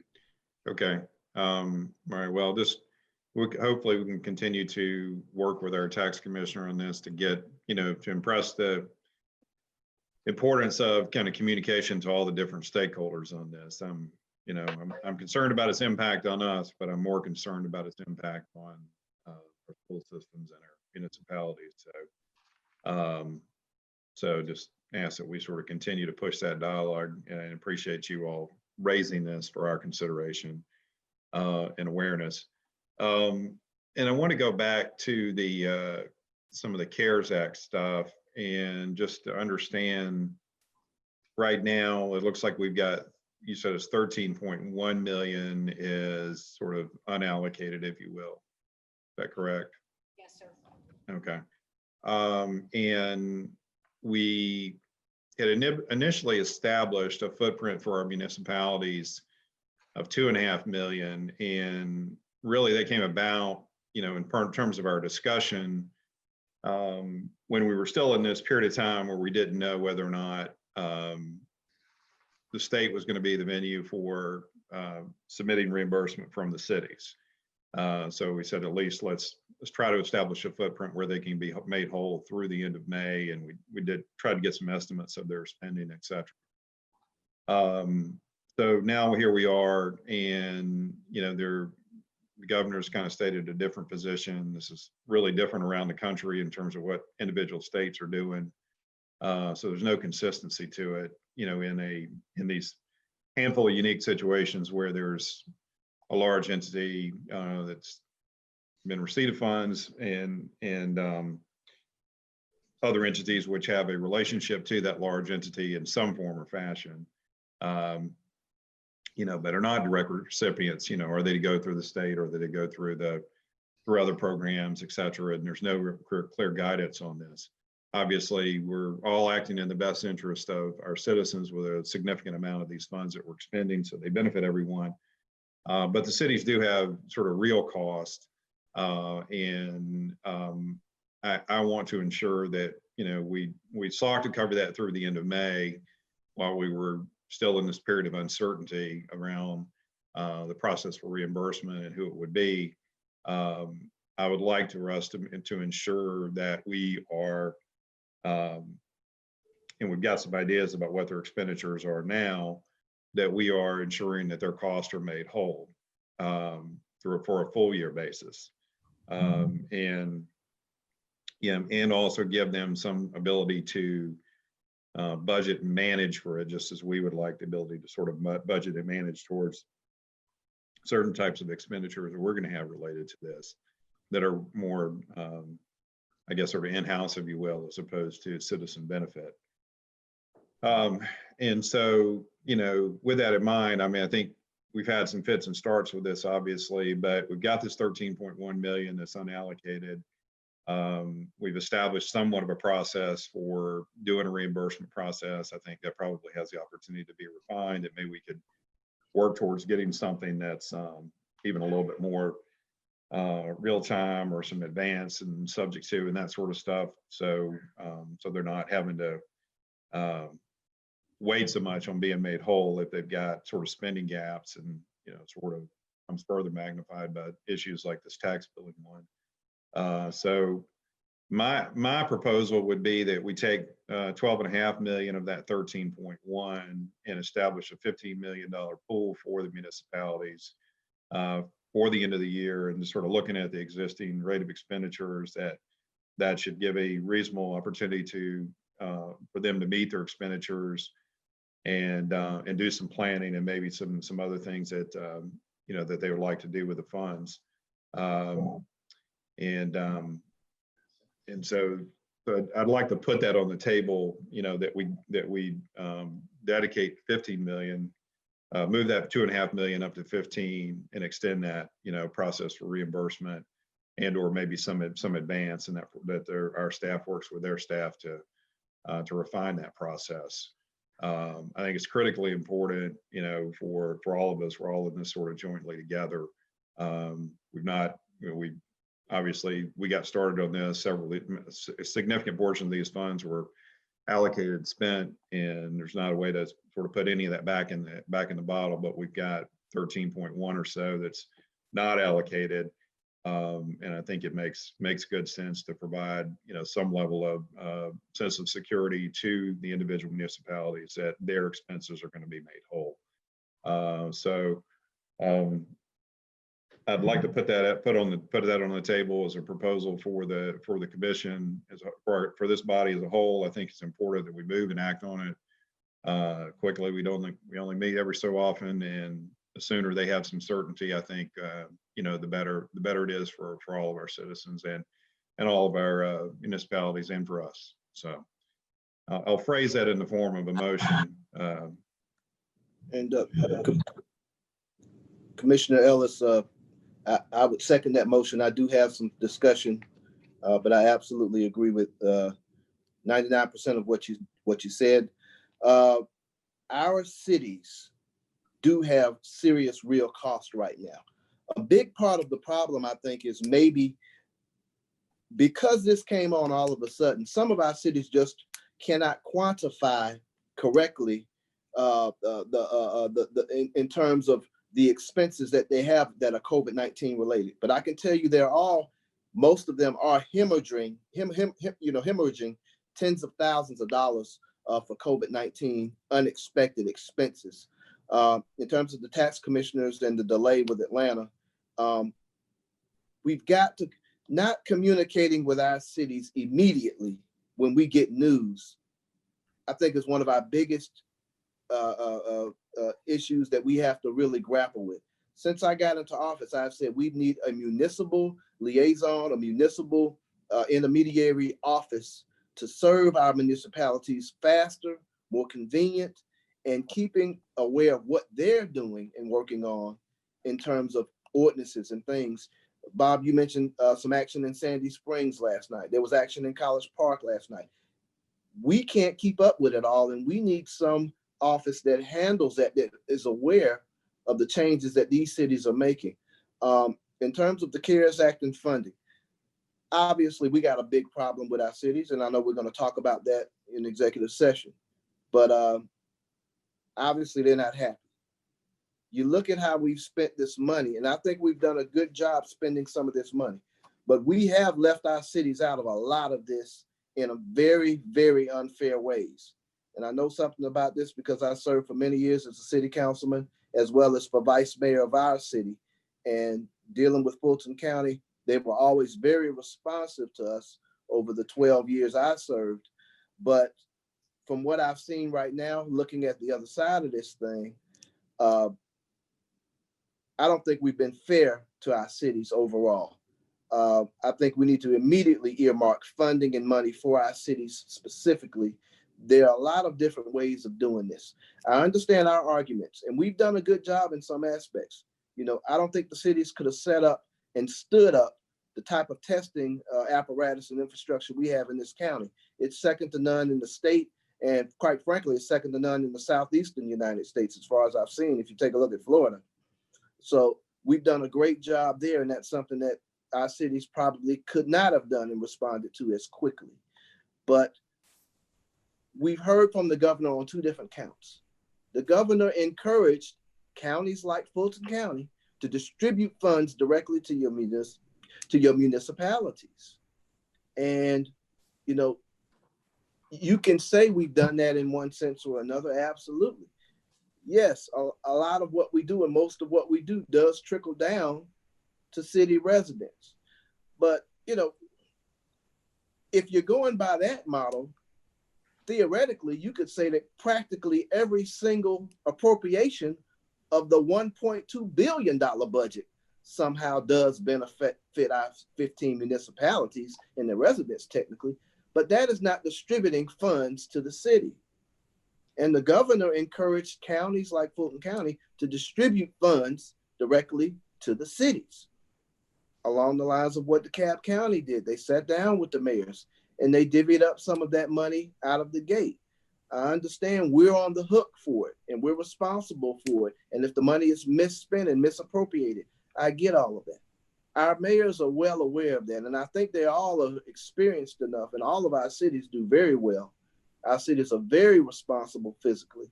Our cities are very responsible and understand intergovernmental covenants. And I think they would be very responsible with $15, $20 million, whatever it is that we give them in terms of using that money. And even if they don't use that money, I think we put something in their hands substantially. And if they don't spend it by December 30th, they have to give it back to the government. That's a better look for us than us holding on to the money and running out the clock. And I say holding on to the money and running out the clock because that clock is ticking. And from what I looked at, looking at this sheet here and the placeholders, and Sharon, you've done a great job here. Dick, you've done a great job here. Right now, the ending and the score is, according to you guys, we got about $70 million left here, $72 million that we have to spend in 130 days or give it back to the government. I'm going to say that again. If my math is right, we're looking at about $72 million that we have to spend in 130 days, or we have to give it back to the government. That's over $500,000 a day that we've got to blow through and burn through. Now, whether we can do that or not, I dare not assume to have the objective wisdom to make that prediction or determination. But I think some of this money needs to be put in the hands of our cities immediately. The other thing that I think is missing from our placeholders, and this is just one commissioner talking here, November 3rd, our elections debacle, if you think June 9th was bad, we have to earmark some serious money for the November 3rd elections in Fulton County. Elections does not have the bandwidth or the capacity or the staffing to handle what is coming on November 3rd. And I said this in May in regards to June. We need to earmark some money from them. And I do believe Fulton County elections is going to be coming to us for some substantial increases of what they think they're going to need in terms of what's coming in November 3rd. You know, I think we're going to get numbers like we've never gotten before. If we thought the lines were long on June 9th, wait until November 3rd. I've never seen tailgating and festivals at election precincts. I saw it in Florida once. I've never seen it here, but I think we're going to see things that we haven't seen before. And I think it's going to be a little bit more overwhelming than June 9th. So in my opinion, I think we do need to earmark some funds for a contingency of an election that I think we've never seen before in a generation. So I do second your motion, Bob. I absolutely think that money needs to be earmarked for our cities. How we distribute it, I don't know, but I think the win needs to be now. I don't think we need to wait. The clock is ticking, and we need to put some money in the hands of our cities. And keep in mind that as I close, let's keep in mind, the only reason we were one of 5 entities that qualified for CARES Act funding is because of our cities' populations. We stand as the #1 county because of our 15 cities. We stand as the economic engine of this state because of our 15 cities. Fulton County didn't earn that money on their own. Fulton County earned that in a partnership with all of our mayors and all of our cities and all of our populations. You know, if it was based on us as an unincorporated county, that's a couple thousand people. So we would have got a few $100s. We got 104 million because of our partnerships with our cities. And I think they deserve a little more consideration than what we've given them. Not that we haven't given them any, and not that these things haven't trickled down to the cities and obviously benefited the residents and citizens of the cities. But I think we need to take another look at this thing and definitely earmark along the lines of what Commissioner Ellis is talking about. That's all I got. Mr. Chairman. Commissioner Arrington, followed by Commissioner Houseman. Thank you, Mr. Chair.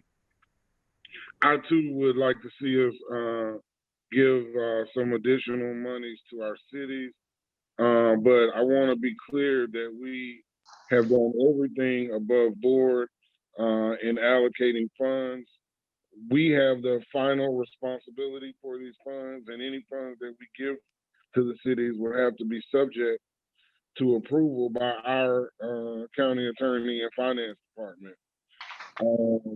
I don't know that, to the extent that we've got 13.9 left over, I don't know that I'm ready to allocate 15 million, but certainly if we did half of that, which would be another 7.5 million on top of the 2.5 million that's already allocated, that would be 10 million. I think it's very important that we need to recognize, of the 2.5 million, we didn't even get requests to satisfy the full 2.5 million from the cities by the date that it was due. And so, it's not just on us. We sent out saying, hey, we got 2.5 million available for the cities. And all of the responses that came back from the cities came back with low amounts of money, except for maybe one or two outliers that had expenses on there that could not be justified. So I don't want anyone to walk away from this meeting thinking that the county has done anything wrong. What happened is that the governor decided to allocate the money to all of the cities except for 59 cities that were in counties that had already received funds. He did that at a date after which we had already allocated $80 million. So we need to be real clear about what happened and what transpired. But I'm certainly interested in allocating additional monies for the city. Again, I think if we do 7.5 million, that would leave us about another 6 million in reserves, so that we wouldn't completely get rid of all of the funds and then have to be relying on other sources for this money. Additionally, we only have 15 cities. One of those cities, the city of Atlanta, already received its own money. So that would leave 14 cities, which would leave us, even if you did $1 million each, that would be 14 million. So I don't know that the 15 million would be justified. I also suspect that given the first round, when we told them that we had up to 2.5, and some people came back with no expenditures or anything at that time, I doubt that they'll even get to spending the full 10. So I'm hoping, Commissioner Ellis, you may take that as a friendly amendment. Mr. Chairman, may I get in the queue, please? Yes, Commissioner Houseman, followed by Commissioner Morris. Yeah, I want to address the city funding issue, but first I want to ask a couple questions about the situation with Atlanta. Is that the only city that is delaying on their millage rate, is the city of Atlanta? Has every other entity in Fulton County set their millage rate already?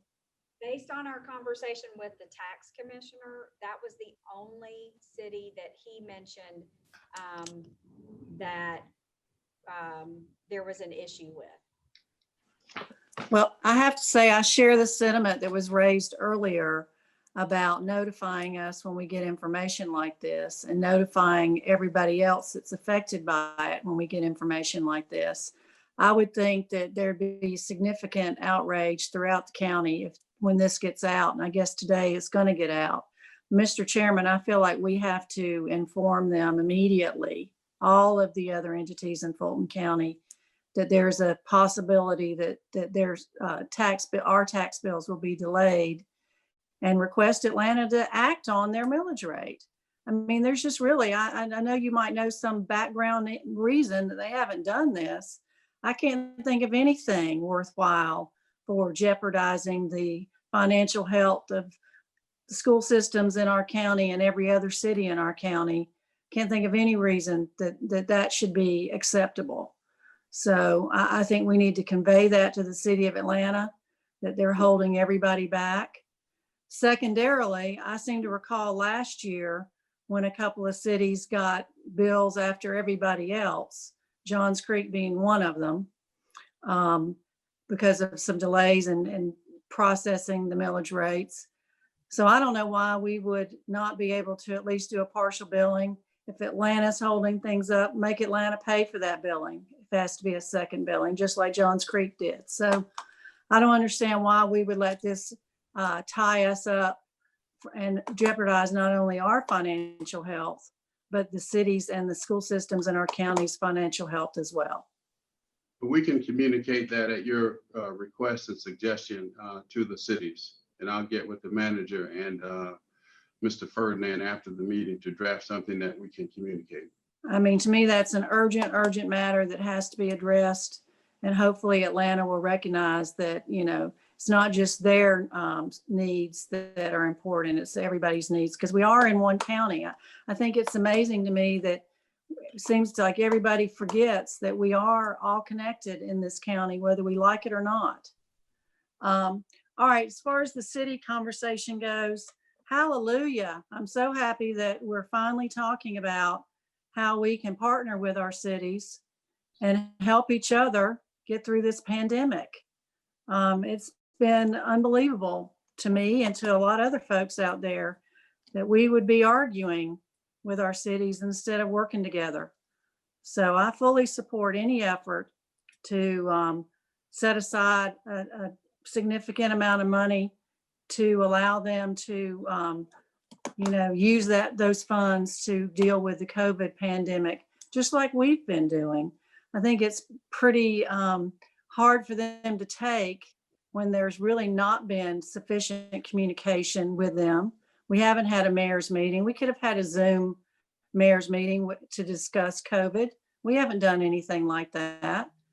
Every city I've spoken to in the last couple of weeks over this matter has just said, you know, we don't know anything. We can't go on a website and look and see where you've spent the money. There's not been any outreach to us to ask for input on what we see out there that might be a need. So I think we failed in that regard to communicate with our cities, and anything we can do to try and get that back on track is also another request I have, Mr. Chairman. I think it's high time that we do have a face-to-face, whether it's virtual or not, meeting with our mayors and get this matter resolved. The folks out there that we both serve, that we all serve, don't like this infighting. They just don't like it. And so I fully support reserving a pot of money. 15 million sounds like a great way to try and get this back on track. Thank you, Commissioner Ellis, for making that motion. Thank you, Commissioner Carn, for everything you said to support our cities.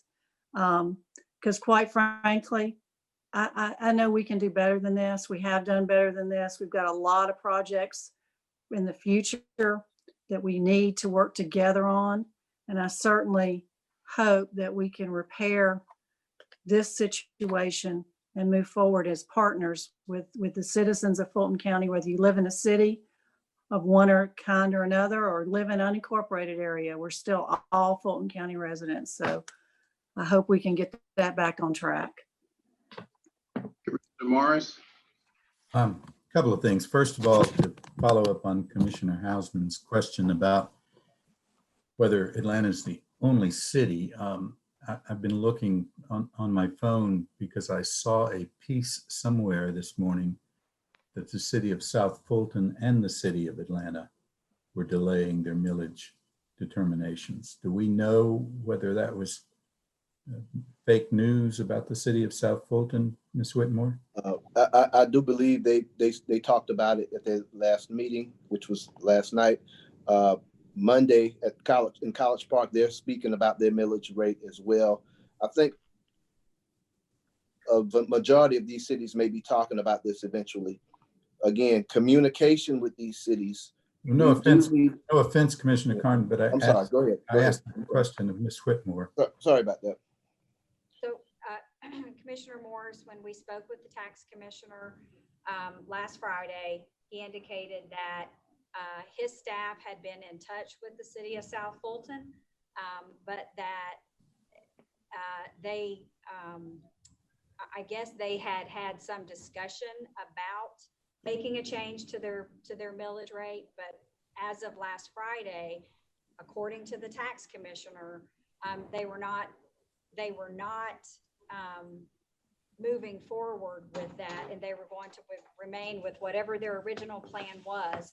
So based on what he relayed to us, that was not a concern, but the city of Atlanta had informed his staff that they were delaying the date that they were going to set their millage rate. Okay, so some cities other than Atlanta have not set their millage rates, but Atlanta is the one that has communicated that they're going to delay setting it. Is that what I'm understanding from you? Yes. Could you do us a great favor and let us know which cities and school systems have set their millage rates formally with the appropriate action on part of their councils and mayors or boards in the case of school systems? Yes, sir. Because saying, not adopting the millage rate, if that doesn't get adopted, that's the same as Atlanta intentionally delaying it. But so anyway, that would be helpful information. On the point of the city set aside, I guess I'm concerned about Commissioner Arrington's comments. I mean, we've set aside $2.5 million and they've come up with $1.8 million. And I understand that they've got to expend it. In effect, we've got to expend it by the end of this calendar year. Am I correct on that, Yes, Ms. sir. Ferrari? That's correct, by 12/31. Right. And of course, I, as you all know, I sit on the Invest Atlanta board as the county commissioner representative.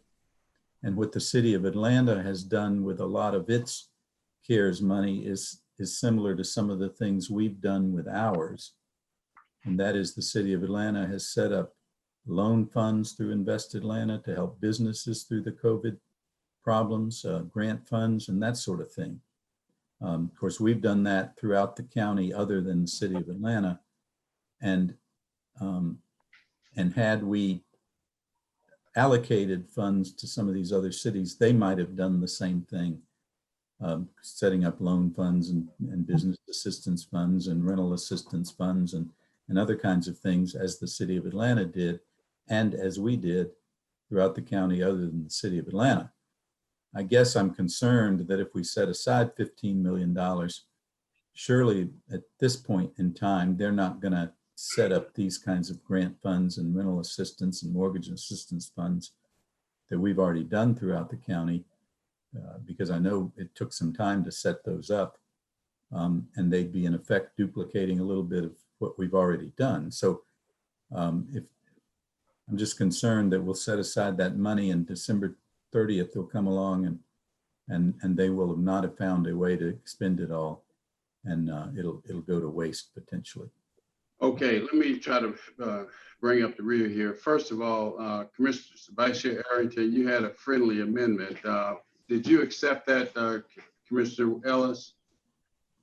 No, I wanted to continue to hear the discussion. Okay, so all right, so the friendly amendment was not accepted. Well, let me just add something here then. I've been listening and I heard that there might be some discussion here. The CARES Act, the law, and outside counsel has shared this opinion. Our inside counsel, county attorney, has shared this opinion, and my reading of it is in agreement with those two opinions. It simply states that we are not required to share any of this $104 million with the cities. That's crystal clear, but we're not prohibited from doing so. Now, I personally think that we have been very innovative. We've been obviously a leader in the metro area and the state of Georgia, and I think even nationally in how we have handled the use of the $104 million that we received. Everything that we have done has been to benefit the 1.2 million people that live in Fulton County, outside of the city of Atlanta. those may live in cities, 14 cities, but they are still residents of Fulton County. We have allocated $2.5 million on a reimbursement basis to the cities for actual real expenses that they can document. And I think Vice Chair Arrington's analysis of it was absolutely correct. We had 2.5 that we put in place. They sent back expenses that we're reviewing now that they believe that they can document, only total 1.8. I have all the respect in the world for Commissioner Ellis, but I just think that we're headed in the wrong direction.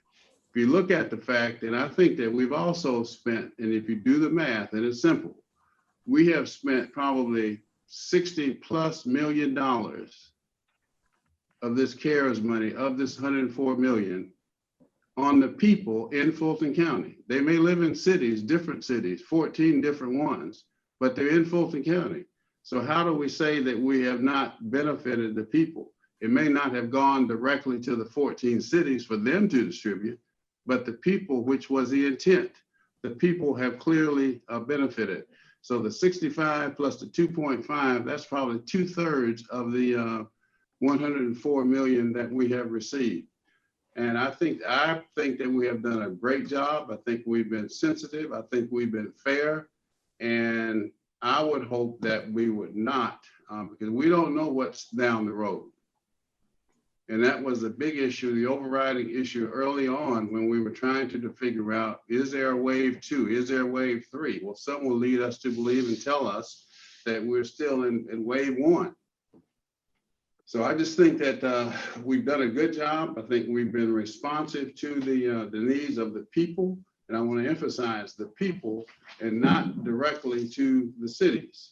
And there's a real distinction there. And I think in the actual legislation, it talks about benefiting the people and not the political jurisdictions. Can I have a follow-up, Mr. Chair? Yes, sir. Yeah, and I will agree with several of your comments. I do think, in terms of the work that we've done to benefit citizens, to be a fast mover on this, to get, kind of the work and the intent of this stuff, intent of a large portion of what CARES was about, to benefit our citizens. I think we've done a very good job of that in a lot of respects. And it served to benefit citizens in every city that is part of Fulton County. And so I think there's no dispute about that. I do think our testing piece has been second to none. I think what we've done in terms of emergency relief has been really second to none, and much stronger than what's gone on in several other metro counties, as well as several other counties around the country. So I think we've been a leader with that, and I don't apologize to that. I think we've done right by our citizens in that regard. I think there's some components of it in terms of how we funded it and all that sort of stuff that we could use some better communication on, which I think Commissioner Hausman spoke to. It's here, you can get a little bit clunky. We discuss it during our meetings, but it's maybe not as clear once you go to our sites and that sort of stuff. So I think we can do a better job of that. But, to the point of my discussion here is each city does have their own internal costs. Do I think it makes sense for cities to try to duplicate what we're doing in terms of citizen response, to the concern Commissioner Marsh had outlined? Generally speaking, no, I don't. I think it makes sense for us to be a conduit for centralized purchasing of PPE and distribution, doing the testing stuff and coordinating that and doing that sort of countywide. I think for us to be the entity for that, probably in terms of this emergency relief and that sort of stuff, it makes sense for us to be the body that does that. I mean, we've got primary responsibility for seniors, for safety net services, for public health, et cetera, right? So that does fit within our purview, but the municipalities do have expenditures. When we set aside this $2.5 million, it was to get them through their expenditures through May. There was no solution for the remainder of that period of time. There was the assumption that the state was going to be the access point for that. In several states that's occurred. That's not occurred in this state, based upon the choice of what the governor was. We've got some idea about what their spending is. It's hard to plan whether you're whatever type of organization you are. It's hard to plan with the uncertainty not knowing whether or not you're going to be reimbursed or not, and with the uncertainty of whether or not you're going to have the funds come in the door that will allow you to make those expenditures. My proposal here is, let's up this to 15 million. Take the cities on the basis of population, divvy up that 15 million, give them a budget to work up against so that they can plan. Some of them may not need it. They can communicate back to us if that's the case, and we can redistribute those funds either back into the cities as a pool or some other sort of mechanism. But they need to have the ability to plan for what their expenditures are.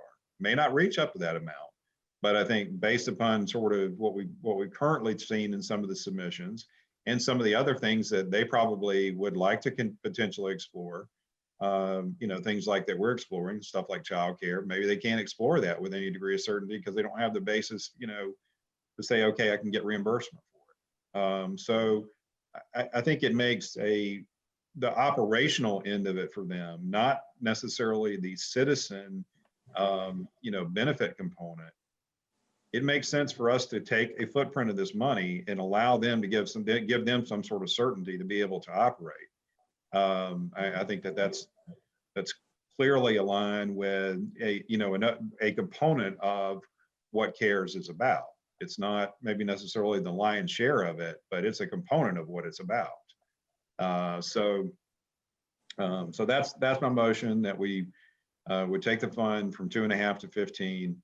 And create an allocation by city based on population, which they could budget against and seek reimbursement for. And then, kind of as time plays along, we can monitor that and revisit that, and redistribute funds if cities say they don't need it, and to ensure that, all the funds wind up getting spent. All right, let me try to. I have a follow-up, Mr. Chairman. Let me try to. I have a question too. Let me clarify his motion. Commissioner Ellis, are you saying of the 15, would that include the 2.5? Yes. Yes. So an additional 3, what is that? So add 12.5 million to make it 15. 12.5, an additional 12.5, 12.5. Okay. And then this would be for reimbursement. Did you say that? Yes, but they would know, each city would know based on their population. You divvy it up based on population. Here's a budget for each city, begin to plan against and to draw down against on a reimbursement basis. As I understand it, you got to do it on a reimbursement basis anyway. I understand. So yeah, would increase the allocation to cities by 12.5 million to take it up to 15 million. It would be on a reimbursement basis and would be distributed on the basis of population. Right. It would cap out, if XYZ cities, got whatever, population, and that's, whatever their total amount of that 15 works out into that on an allocation basis, which is the way the state's doing it anyway. Right. And then once they've spent that, then they've spent it. If they don't need it, then they communicate back to us, and we can do something, make a decision to do something different with the pool. Okay, I'm only trying to clarify. I don't agree with, but I'm trying to clarify. All right, Commissioner Houseman, I believe, wanted to be heard again. Yeah, I was just going to clarify that it was on a reimbursement basis, not a grant, because I didn't think that was allowable under the CARES Act. But I don't want to give the impression that I don't think that we've done a really thorough and good job with what we've done so far with addressing the pandemic with the CARES Fund. I would agree with everything Commissioner Ellis just said about our response, not only in testing and in healthcare and in public safety, but what we've done for agencies, safety net service organizations in our community to support those in needs. It's exactly what I think the money was intended for. And it is our purpose to do those types of things. The part that we have not done a good job on is the communication piece and the collaboration with our cities. There are things that they know about in their cities that need to be addressed that we don't know at our level. And those communications would have been very helpful to us as we determine what to do with our limited funds. So that's my only point. I do think we have done an exceptional job with what we have done with the money to date, but it is not right that our cities have been left in the cold without significant partnership from us, from a collaboration perspective and a financial perspective. Commissioner Hall? Yes, so I agree with everything that has been said thus far.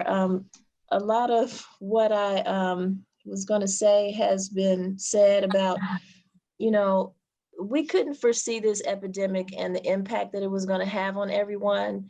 And, we did the best that we could do under the circumstances. And so I feel like Fulton County has done an outstanding job thus far, but there is room for improvement. And I think it was captured in everything that my colleagues have said, from Commissioner Carn to Commissioner Ellis and Commissioner Hausman. And I do want to just say, thankfully, Commissioner Hausman actually had the foresight to see all of this, because she did try to bring a resolution so many board meetings ago to address a lot of these things as it relates to the cities. And I think it is key that, the fact that Fulton County did utilize the population of these cities to meet the required population in order to receive the COVID-19 relief funding from the federal government. And so, it is our responsibility to try to assist them the best that we can, but we cannot continue to assume. We have to ask them where they need the help, and don't assume, and don't just ask one time. And communication does need to be worked on a little bit better between the cities. If this was all being done, they would not be trying to sue us to this day. We got to work together, and we do have to collaborate. So I'm hoping that we can move forward with enhanced funding that will help them. I was looking at the chart, and I see where some of the cities have actually gone over the amount, but there's still some that have not, that are really under the original estimated amount provided by Fulton County. So what I haven't heard is there a plan for addressing any of this? Can anyone speak to that?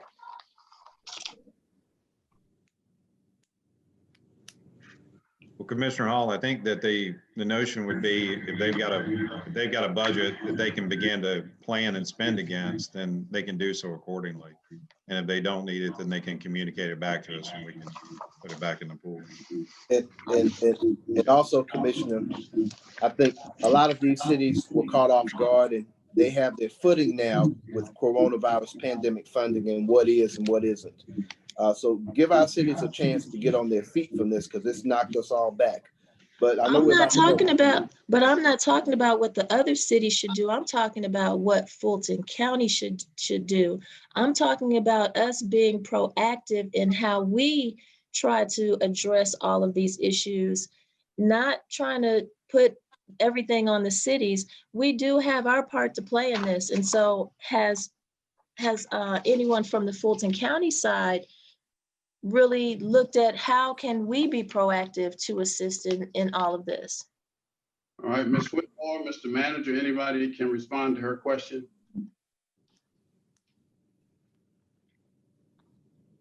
Commissioner Hall, I'm not sure that I understand it when you say be proactive. Are you saying, have we done anything to try to reach out to the cities to help them understand what they could be using the funds for? Is that the? Have there been any meetings that have happened other than the initial one that, well, I was told that there was an initial meeting with the cities. I'm not sure if it was with all of the cities or not. I don't know who all was in every single one of the first meetings, or how many were after the one I was told about. I know there were maybe some letters exchanged between cities and Fulton County, but that's all passed. The point is, we're being sued by the cities. And so what is Fulton County doing proactively to address that and to address what they're saying their needs are. And especially when I look at this chart that's on the screen right now on page 38, you see a lot of red where there's still a difference in that people have not used. And then you see some black where people have actually overspent.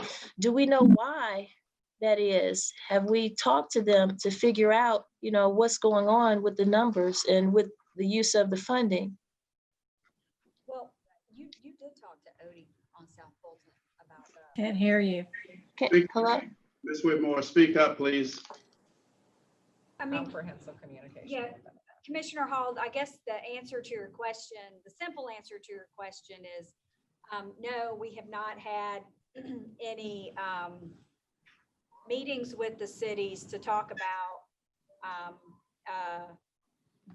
when they submitted their original requests, what those were based on.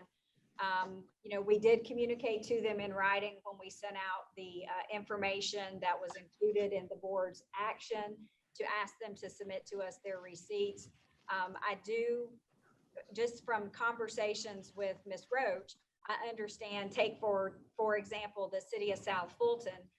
She, had a general conversation with their city manager and learned that one of the reasons why they did not submit as much as what they had originally submitted in their request is because they sought funds through other sources. They had applied for some grants and received some funds.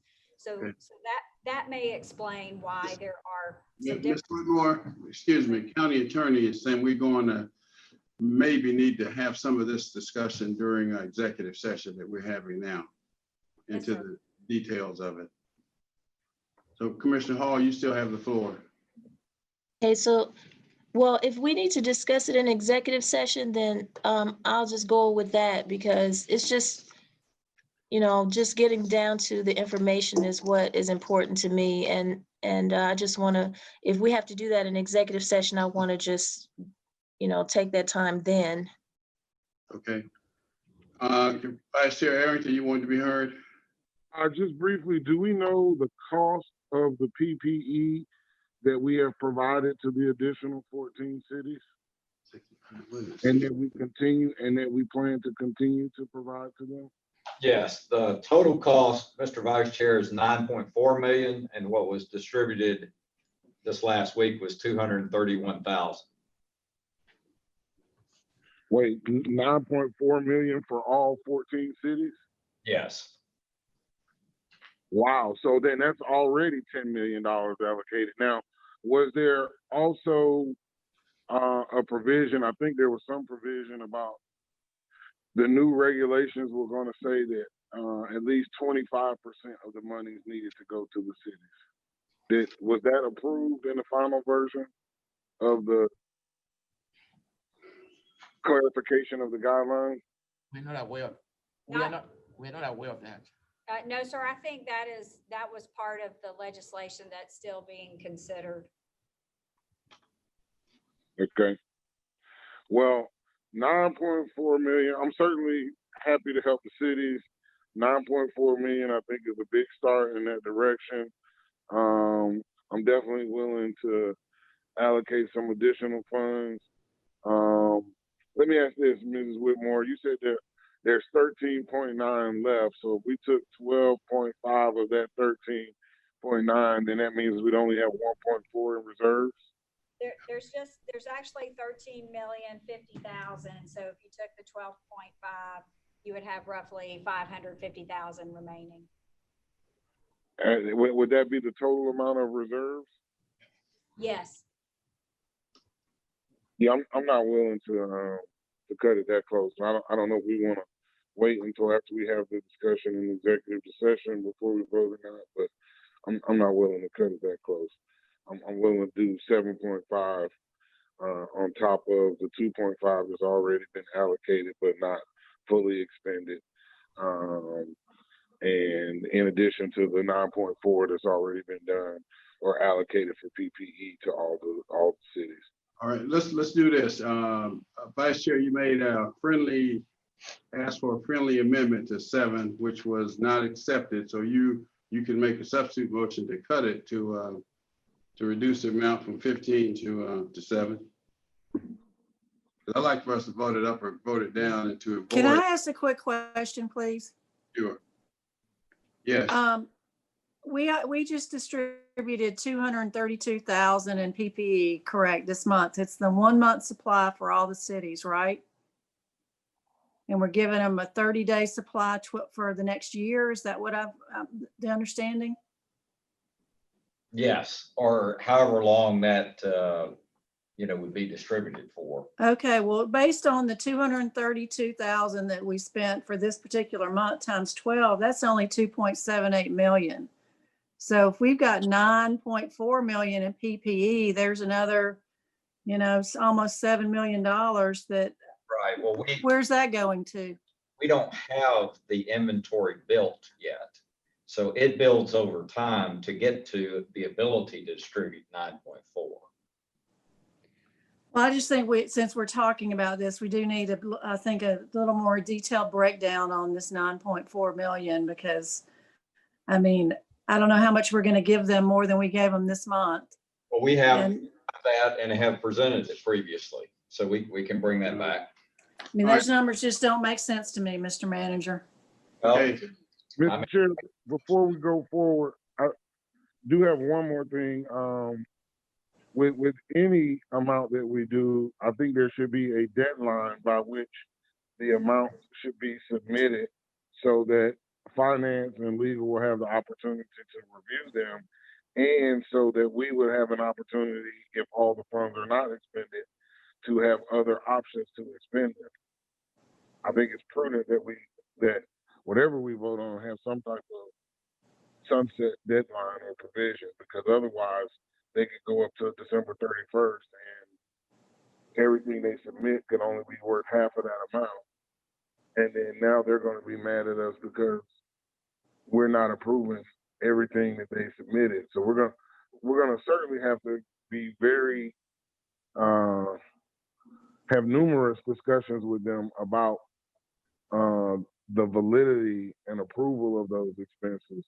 But we're also going to need some time at the end so that if the funds are not fully expended, that we can have an opportunity to expend them ourselves. Okay, now that's a good observation, but that's not a part of the motion, Vice Chair. So let's dispose of the motion. I mean, I believe if you want to have that as a friendly amendment with a sort of not a sunset provision, but a date certain of, let's say, November 30th, where then the totality of the funds that have been expended or sought reimbursements brought back to us for to ensure that we expend the full 15 that we had previously allocated. I'm fine with that. Bob, would you be fine with October 30th? I mean, November 30th. November. Between finance and legal having to review, and then us having to get together to try to find another way to expend it. I wonder if November 30th cuts it too close. I defer to our finance team about just give a date. I mean, I think this can be worked through. I mean, you didn't get into the sort of mechanics of it. It's awkward, obviously, us having to be a fiscal agent, but it is what it is. So what are you? Say November 15th, split it in the middle.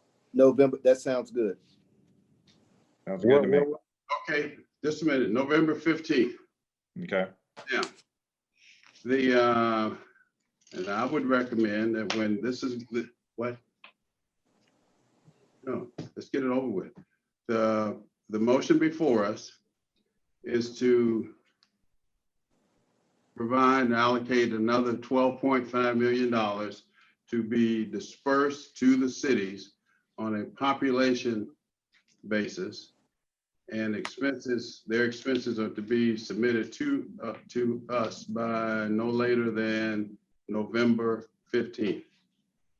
Mr. Chair, small clarification, not to be dispersed, available for reimbursement. I said it the way I did because I think if we're serious, just divide that 12.5 up by population and cut them a check. That's right. No, we can't do that. It's by reimbursement. Can't do that. Yeah. I said by reimbursement, not by cutting a check. So yeah, and that's making a substitute motion. That's not what Commissioner Ellis put forward. You ready to vote? Let's vote. Commissioner Houseman, Yes. Commissioner, where's my list? Commissioner Ellis, Yes. Commissioner Morris, Commissioner Hall, Yes. Vice Chair Arrington, No. Commissioner Carn, Yes. And the motion passes 4 yeas, 1 nay. and two no votes. Okay, next item. What's next? Are we done with, Is that the, where are we here now? are we done with COVID? Is that it for COVID? Yes. Anything else on COVID? No. What? No. Nothing on No, your sir. end. All right, let's bring up that one item before we break for executive session so that Dr. Paxton and her team can go back to work. Okay, on bottom of page 6, 20-0490, sponsored by Chairman Pitts, request approval of a resolution in support of the continuing transition of the Fulton County Board of Health to a fully self-sufficient state entity and for other purposes. All right, so this is this item deals with the continued transition of the Board of Health employees, but this one does not deal with employees. This deals only with the financial aspects of this matter. And that was what was discussed at the last meeting. There were 2 other items or areas included in the resolution that was before us at the last meeting, which included HR and IT. Those 2 were removed. So what's before us today, which you all have received a copy of, and I would hope that we can minimize any circumlocutions today. That's a word that I really like. And get right to it because it's pretty straightforward. Now, I was asked to rewrite it, redo it. We did that. This only deals with the financial operations of the Board of Health, and it has been reviewed. You should have received a package from my office that included 4 or 5 items. One being this new revised resolution, which limits the issue to finance. You should have received a copy of the original IGA. Number 2, number 3, a copy of House Bill 885, which set all of this in motion. You also should have received a resolution that would ask the state legislature to repeal House Bill 885, and also a resolution that would repeal the IGA that was approved by this board, so we could maintain the status quo. I just don't think this can go on forever and a day, and at some point we're going to have to make a decision. So I did what I was asked to do by limiting this to finance, and that's what's before us today. And Dr. Paxton, are you on the line? Are you with us? Did they leave? No, I'm on the line. I think very importantly, Chairman Harden is on the line. So, Chairman Harden, do you have any comments? The only thing before us now is the piece that deals with the financial operations. Yes, Mr. Chairman, and I appreciate the opportunity to speak and the opportunity I was given a couple of weeks ago. This is important to the Board of Health because we believe the Board of Health should be able to control its own budget.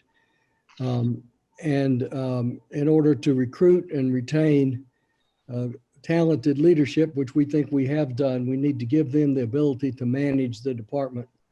And included, and most importantly, as a part of that, the ability to manage their own budget. So I would say to the Board of Commissioners that the Board of Health Board is unanimously requesting that this resolution be approved. All right, any questions for Mr. Harden or Dr. Paxton? Yes, Mr. Chair, I have my hand raised. Vice Chair? I don't know that I don't know that I have questions for them, but I do have questions are there any other state boards that we provide this type of funding to? Like, do we do this with the Board of Registration and Election? Madam CFO? We treat the Board of Registration and Elections like a department of county government in the context of their employees are employees of the county. They abide by the county's personnel regulations. We make all of their payments directly from the county's general fund. They don't act as a separate legal entity from a financial reporting construct. They're included in the county's financials and everything. So it is a different arrangement with the Board of Registration and Elections than with the Board of Health. Are there any other state agencies in which we do what we're proposing to do here? No. No, sir. Okay, the budget that is being transferred, does that include the budget for the employees? Yes. I'm sorry, can you repeat that? I didn't hear it. I'm sorry, because it's very low. Can you repeat that? The question that the vice chair asked was, is the budget that would be transferred to the Board of Health the budget that includes the employees? My answer would be no, because the employees are employees of the county, and we keep a separate fund in our financial system for those employees. The budget that we would be transferring for the Board of Health would include their operating budget, because they contract with the county for the services that our employees provide to the Board of Health. It's a little complicated the way that it's all set up and structured within the financial system, but this action would relieve the county of serving as their fiscal agent for everything related to what are the Board of Health's books and records. The fund where the employees actually sit is a county fund, and the county would continue to have control over that particular fund. Okay, now, how much do we give to the Board of Health on an annual basis? What's the annual allocation to the Board of Health? It's 10.4 million, I believe, Commissioner. Madam CFO, if we give them 10.4 million a year, how could they be self-sufficient? The Board of Health's budget is constructed from three primary sources. They receive funds from the county. They receive funds from the state through state grant and aid. And then they also generate revenue from the fees that they charge for the programs that they run. So the self-sufficiency would be afforded to them from those three resources combined together. I would submit to you and to everyone else on the board that if we're giving them $10.4 million a year, they are not self-sufficient. Anyone who receives that amount of money, or frankly any amount of money from someone else, is not self-sufficient. So if Mr. Chair, if you're willing to remove the self-sufficiency language from this, then I might be able to support it. But as long as there's language in there talking about them being self-sufficient, yet we have to provide $10.4 million or any amount of money per year, then they are not self-sufficient. And so as a result, I can't support language that would be conflicting in that regard.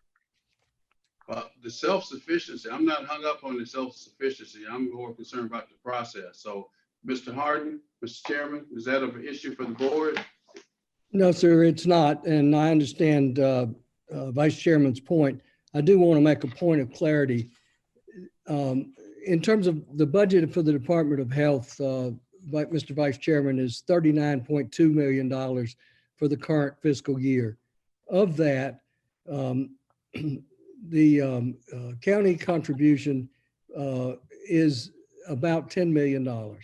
And the rest of our funds come from state funding, fees we generate, and from grants that we receive through the state or federal, and sometimes charitable contributions, which is consistent with what Ms. Whitmore said.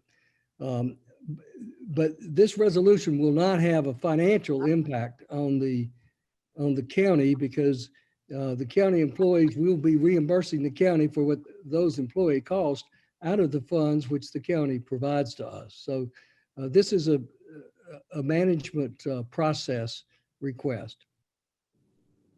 Mr. Chairman. Mr. Houseman? So with regard to the 10.4 million, none of that goes to pay for employees. That's all operational funds.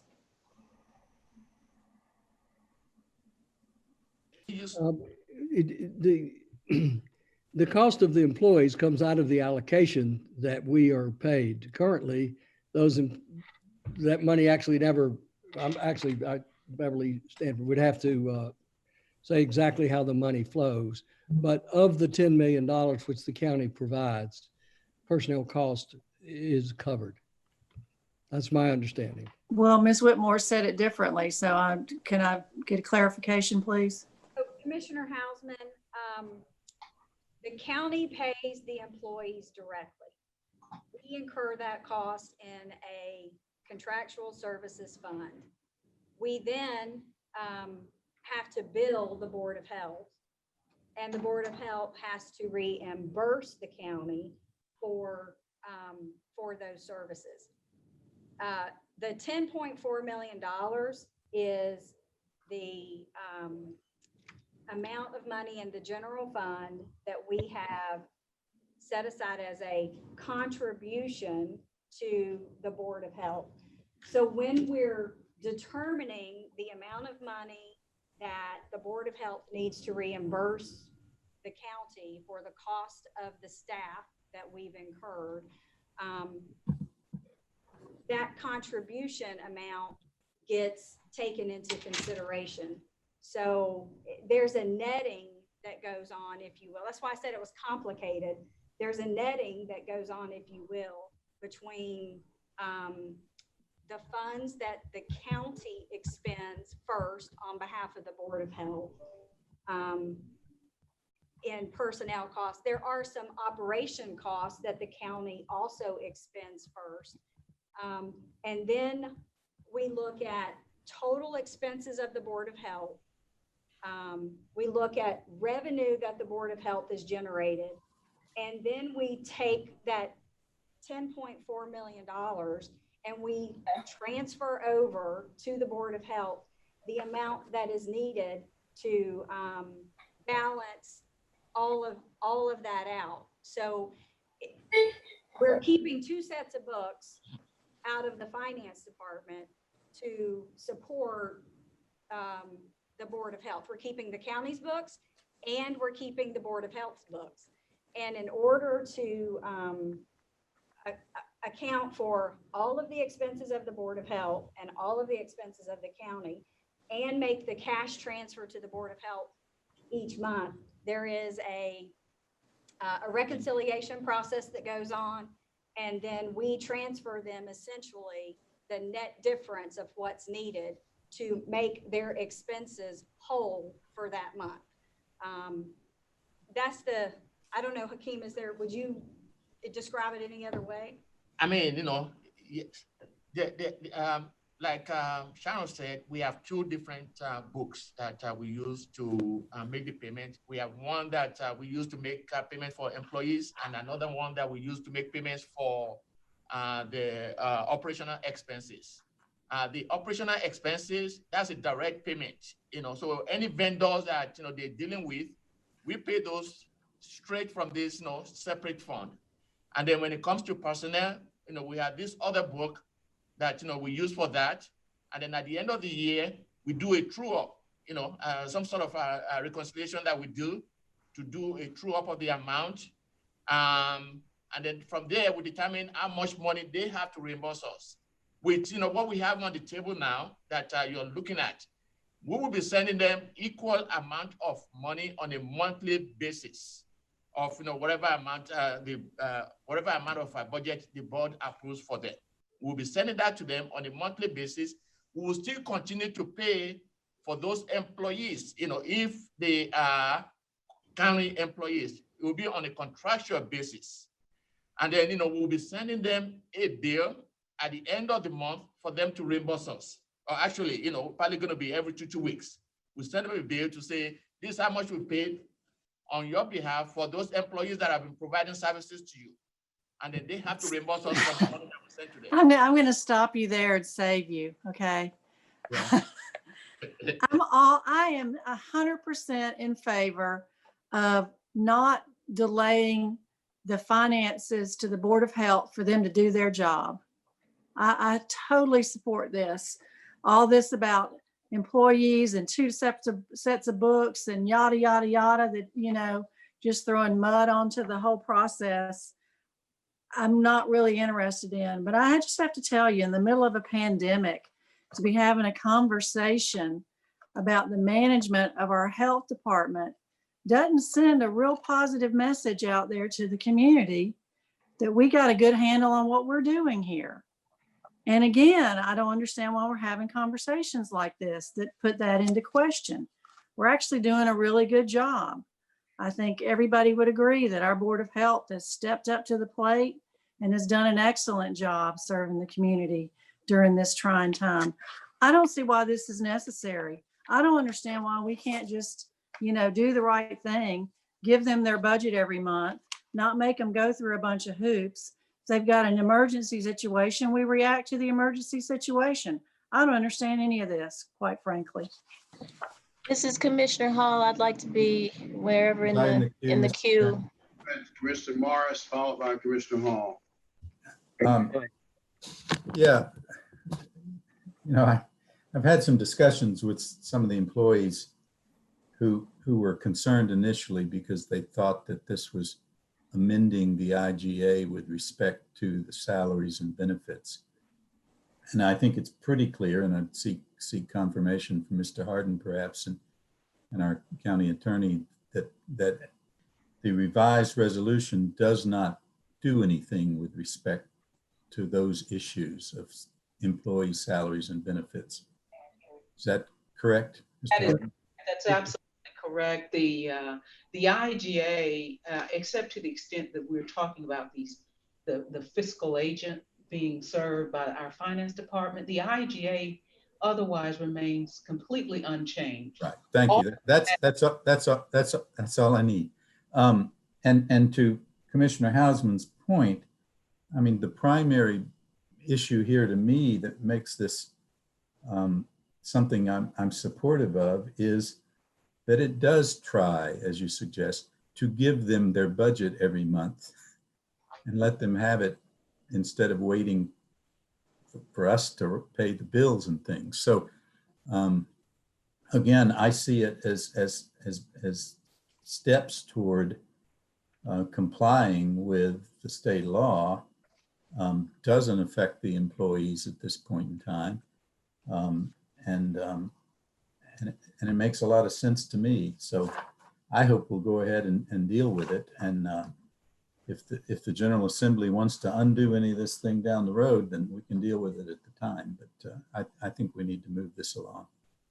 All right, Commissioner Hall, followed by Commissioner Arrington. Okay. All right, so I've heard a lot about what's operating budget and what's not, and does it cover employees? But it has gone back and forth so much until it's not clear. So let me make sure I understand this. $10.4 million is what Fulton County would be or is providing to the Board of Health. Is that correct, Sharon? Ms. Hello? Whitmore? Ms. Whitmore? Can you hear us? No, speak up. Yes, Commissioner Hall. Yes. Okay. And that $10.4 million has nothing in it that pays for employees at all? No salaries, no benefits, nothing like that? That 10.4 is used to help offset costs for the Board of Health, including salary and fringe benefit costs. So it does include salaries and benefits? Yes, ma'am. Okay, so that means that it includes employees then, if it's covering salaries and benefits. Is that correct? Because what else does salary and benefits cover but employees?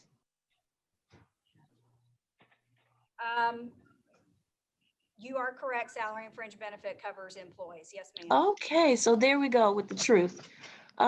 So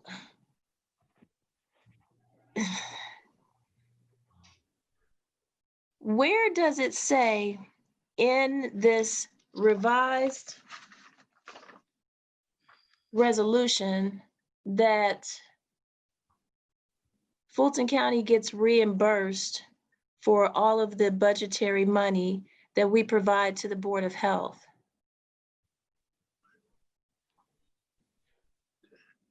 What line is that on?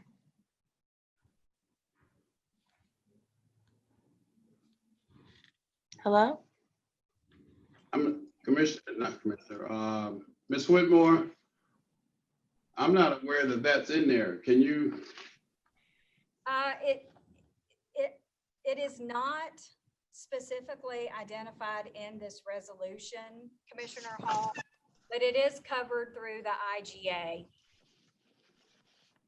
Where I have the IGA in front of me as well. So where does it say in the IGA that Fulton County gets reimbursed? Because now you're creating a conflict, because we're talking about getting rid of the IGA, which then would entail get rid of the process of being reimbursed, which you've just had at least a 20-minute discussion on the fact that when we give the funding, we get reimbursed. Commissioner Hall, section 6.5.4. 6.5? 5.4. 6.5.4. The county shall be reimbursed for all personnel costs incurred on behalf of the Board of Health. Reimbursement shall be made on a monthly basis. 6.5.5 says, in the event county funds are required to pay Board of Health contractors, and others, the Board of Health agrees to reimburse the county in a timely fashion. I think those are the two references in the IGA that refer to reimbursement. Okay, so if we're getting rid of the IGA, then we're getting rid of that as well. So I don't understand why we had a whole conversation about, well, if you still give us the $10.4 million, you're going to get reimbursed for it in anyway, because it's not going to hold up because we're getting rid of the IGA. So the other thing is, Commissioner Hall? Yes. County Attorney had her hand raised here. Oh, thank you. Thank you, Commissioner Hall. The IGA is not being terminated.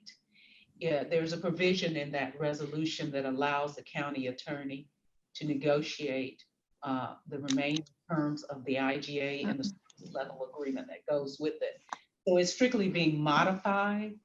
It's modified to change the fiscal agent language and to work out the remaining terms between the parties. In fact, it allows parties up to October 1 to get a new framework for an agreement together. And then obviously that will have to come back before this board. Okay, so can you point me to the language in that? Because I see that it says we're requesting approval of a resolution approving an intergovernmental agreement between Fulton County government and the Board of Health for the county to provide various services for this independent entity. However,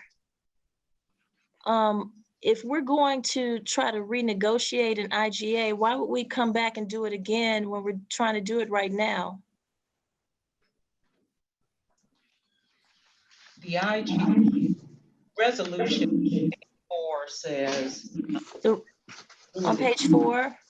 Page 4 of the revised resolution that was at the bottom where it says, be it further resolved, on or before October 1, 2020, Fulton County and the Board of Health shall negotiate a new formula for the Board of Health's reimbursement to Fulton County for the revised services under the service level agreement.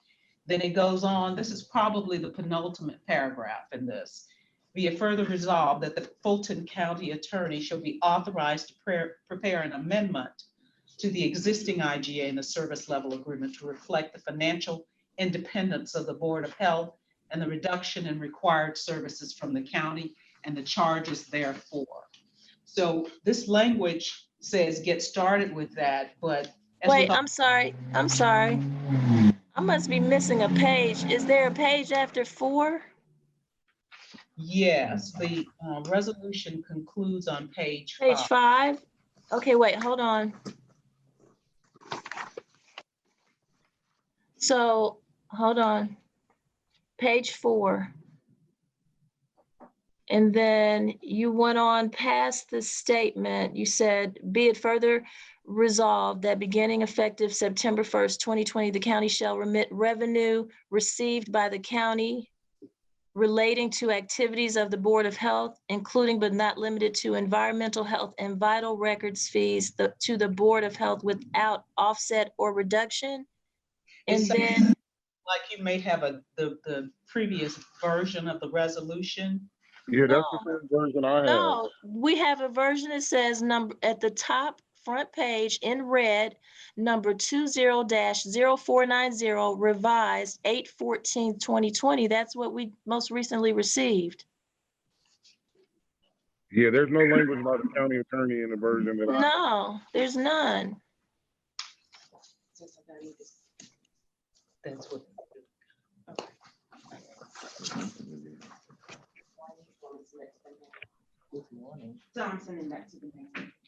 Does anybody else on my colleagues, does anyone else have another version? Because I don't have it, and I've combed through my entire emails and everything. Who else would have sent it?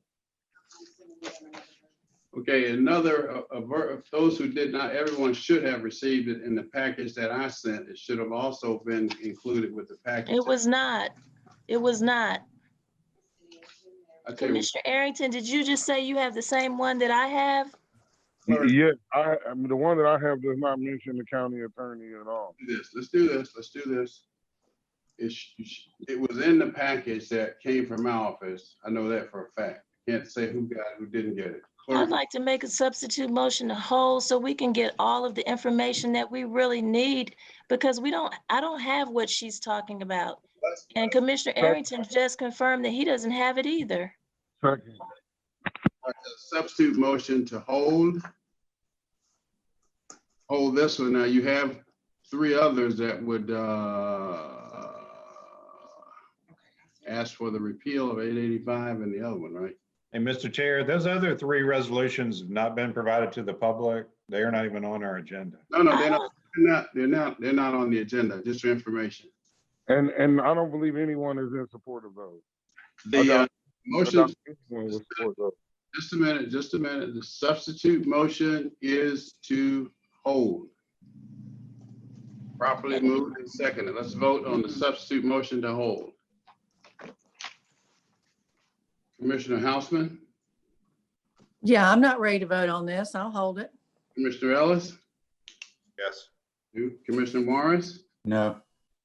Commissioner Hall? Yes. Vice Chair Arrington, Yes. Mr. Carn, Yes. and I vote no. And the motion to hold passes 5 yeas, 2 nays. All right, I entertain a motion to recess for executive session and lunch, where we'll be discussing items dealing with real estate, litigation, and personnel. Yeah. So moved. Yeah, the next time, let's send these, what do you call it when you, no. Let's vote on the executive session. Thank All you. right, Commissioner Hausman, Yes. Commissioner Ellis, Commissioner Morris, Yes. Commissioner Hall, Yes. Vice Chair Arrington, Yes.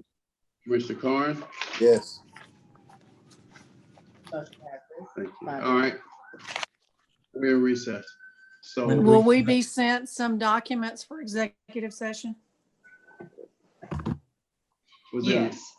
You will. The answer is yes. Now, aren't there Yes. separate numbers now for executive session? Yes. And what time will we start executive session? Give me the time, because I screwed it up at the last meeting, so y'all let me know. It's about 2:20 now. 2:30? What? Start at 2:30? Start executive session at 2:30?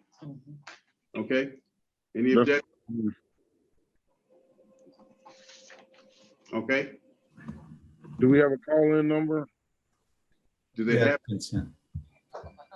It should have been sent by the clerk. Clerk, let's do this in the Yes, future. if it's in- All right, what do you call it when you have to get a return receipt? Because at every meeting, some get the package that are sent and some don't.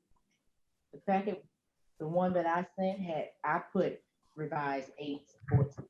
No, I'm not dealing with that specific one, but in general, it seems like sometimes some commissioners get the packages and other times they do not. So, That one went out with the agenda, so. Well, but for the executive session, it'd be helpful for it to be sent to us right when we're going into executive session. That would be helpful. Adam County Attorney. Okay. Okay, thank you, Commissioner Hausman. So what are you asking? I just want some way to make sure, to guarantee that commissioners receive the agendas and all attachments thereto on that. When do they go out? On Friday? Go Okay. out on Friday. Everything we have. But Wait a minute. We don't get everything on Friday. Don't do that. sometimes some get them and sometimes they do not. We'll talk about that, come up with a way to make sure. Right, whatever's submitted to the clerk's office by the agenda going out on Okay, Friday. we'll it talk goes about out. that. We'll work out something. All right, we are in recess now for lunch and executive session. Did you? To resume the regular order of business and without objection, so moved and ordered. Madam County Attorney from executive session. Yes, Mr. Chairman, we need a motion to approve items and actions authorized in number 1 on the executive session agenda. So moved. Second. Any questions or comments? All right, Madam Clerk. And the vote is open. The vote. You gonna call the vote? Commissioner Hausman, Yes. Commissioner Ellis, Yes. Commissioner Morris, Yes. Commissioner Hall, Yes. Vice Chair Arrington, Commissioner Carn. I vote yes. And motion passes 5 yeas, 0 nays. Any, Mine was a yes as well. I was on mute. I apologize. 6 Record- with Commissioner Arrington. Okay, anything else from That's executive all. session? Thank you, Okay, Mr. Thank you. Chairman. All right, Madam Clerk. Okay, on page 5 of the recess meeting agenda, 20-0572, County Manager requests ratification of countywide COVID-19 emergency procurement. Is there a motion? Move approval, Mr. Chairman. Second, any questions? I have a comment. Commissioner Hausman. Yeah, it was mentioned earlier in one of our discussions about the need for funding for registrations. I just want to make sure everyone notices that there's quite a bit of things on here for elections and registrations. So looks like we are continuing our history of investing heavily in our elections process. Okay. Anything else? All right, let's vote. Commissioner Houseman, Yes. Commissioner Ellis, Yes. Mr. Morris, Yes. Commissioner Hall, Vice Chair Arrington, Commissioner Carn. I vote yes. And motion passes. Next item. 20-0573, Board of Registration election, request approval of a statewide contract for temporary staffing services. Question, Mr. Chairman. All right, Commissioner Morris. I assume this is for the November election and is not retroactive, not something we were picking up from August. I'm sure that's right, but the question was asked of me. That was my question. Who can answer that question? Ms. Whitmore, are you there? Felicia's can answer. Okay, what's the answer? The answer is yes. Can you speak up? Can you speak up, please? Commissioner Morris is correct. It is for the November elections. It's for 60 election technicians. What? Technicians, huh? Election technicians. Okay. Can I ask a question, please? Yes, You're please. done? So this is for technicians, not poll workers?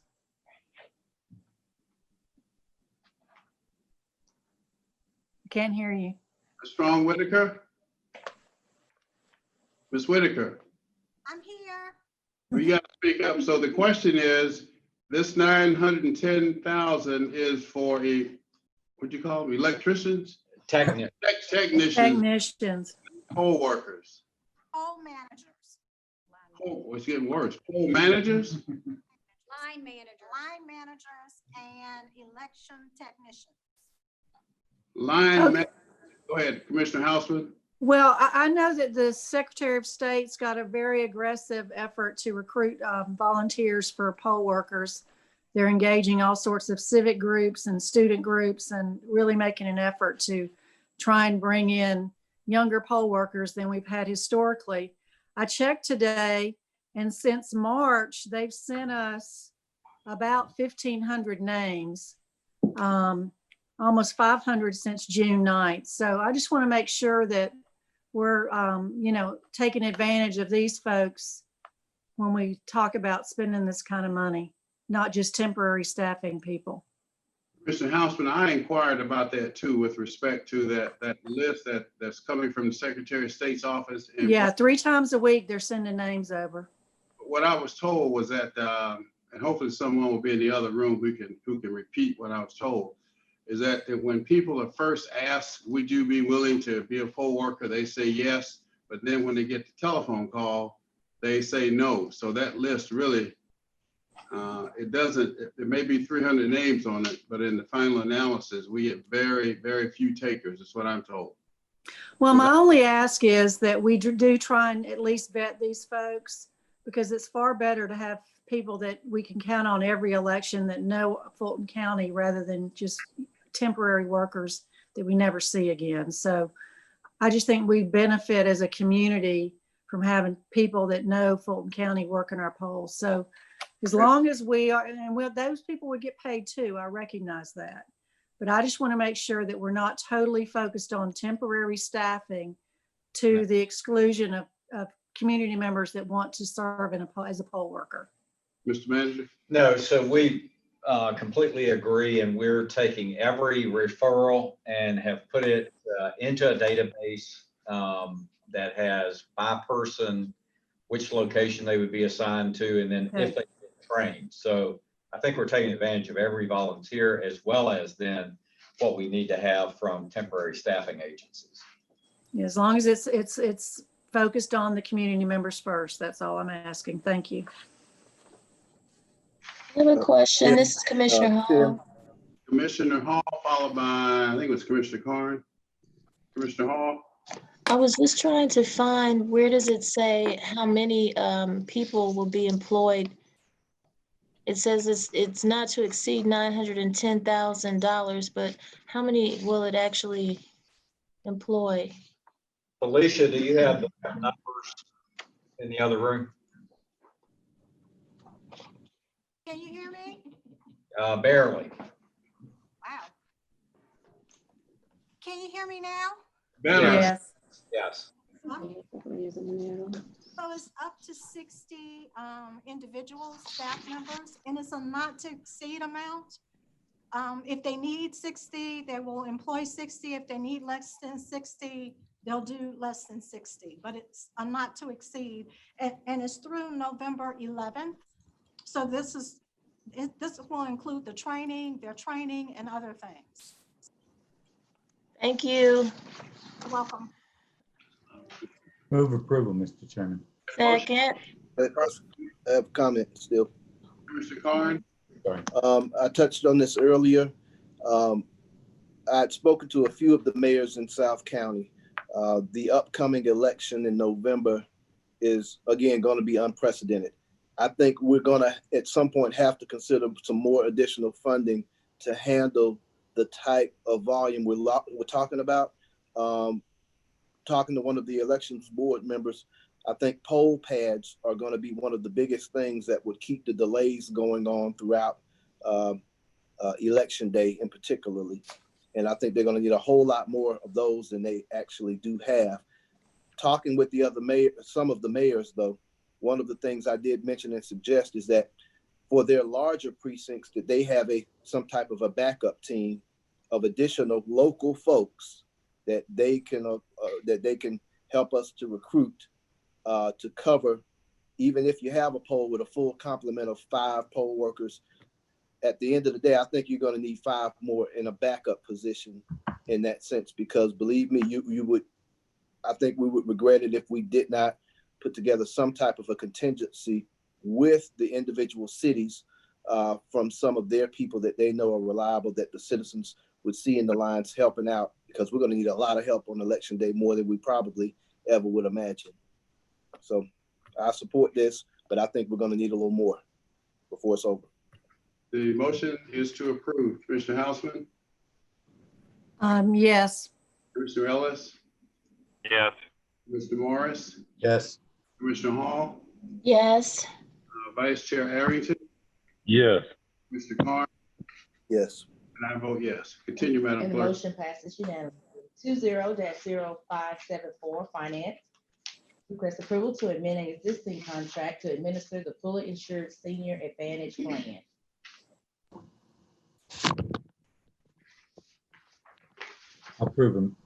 Move approval, Mr. Chairman. There's a second. Second. All right, let's vote. This is the $106 million item. I have a question. Okay, Commissioner Hall? Commissioner Hall? Yes, I'm sorry. My mute is going crazy. So this item 575, is Hakeem there? Hakeem, can you just let us know about the rate increase that employees will have to pay out of pocket? Commissioner, you said 575. You mean 574? Oh, gosh. I read the wrong thing. 574, that's about the health benefits though, right? Correct.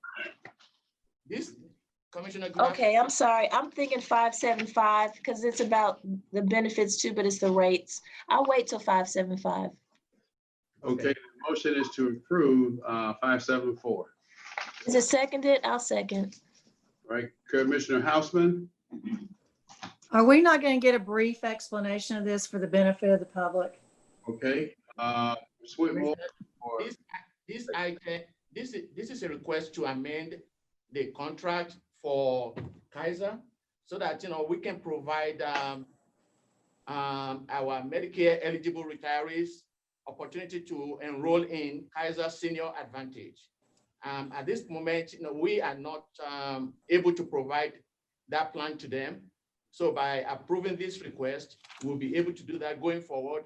And now all our 3 different groups, the active employees, the non-Medicare eligible retirees, and the Medicare eligible retirees will have the opportunity to enroll in Kaiser health insurance plan. And at lower rates than the other options. Yes. Thank you. Okay, Commissioner Houseman, Yes. Mr. Ellis, Yes. Mr. Morris, Yes. Mr. Hall, Yes. Vice Chair Arrington, Commissioner Carn. Yes. Okay. Then I will always abstain on because I'm a broker with, everybody knows that. Okay, and the motion passes 5 yeas, 0 nays. 20-0575, finance, request approval of the 2021 premium rates for medical and pharmacy and vision plan. I have a question. That's where I have a question. Commissioner Hall, you have the floor. So, Hakeem, can you provide to us the rate increase that will be paid out of pocket by employees? Yes.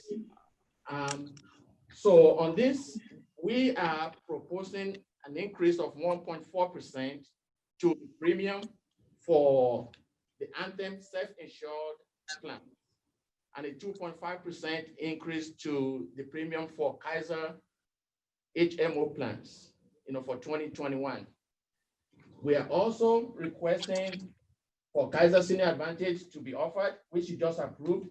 And then another thing that we're requesting for is the $240 wellness credit to be awarded to all county employees because of the fact that we're not able to do the biometric screening, which is a prerequisite, before we can offer the wellness credit. Then the other thing that we are requesting for you to consider is a realignment of the split family under 65 dependents to the appropriate under 65 plan offerings. So the total cost for the plan will be $106.1 million in 2021. The county share of the cost is $84.9 million. And then the active employees and retirees will be responsible for $21.2 million of the cost.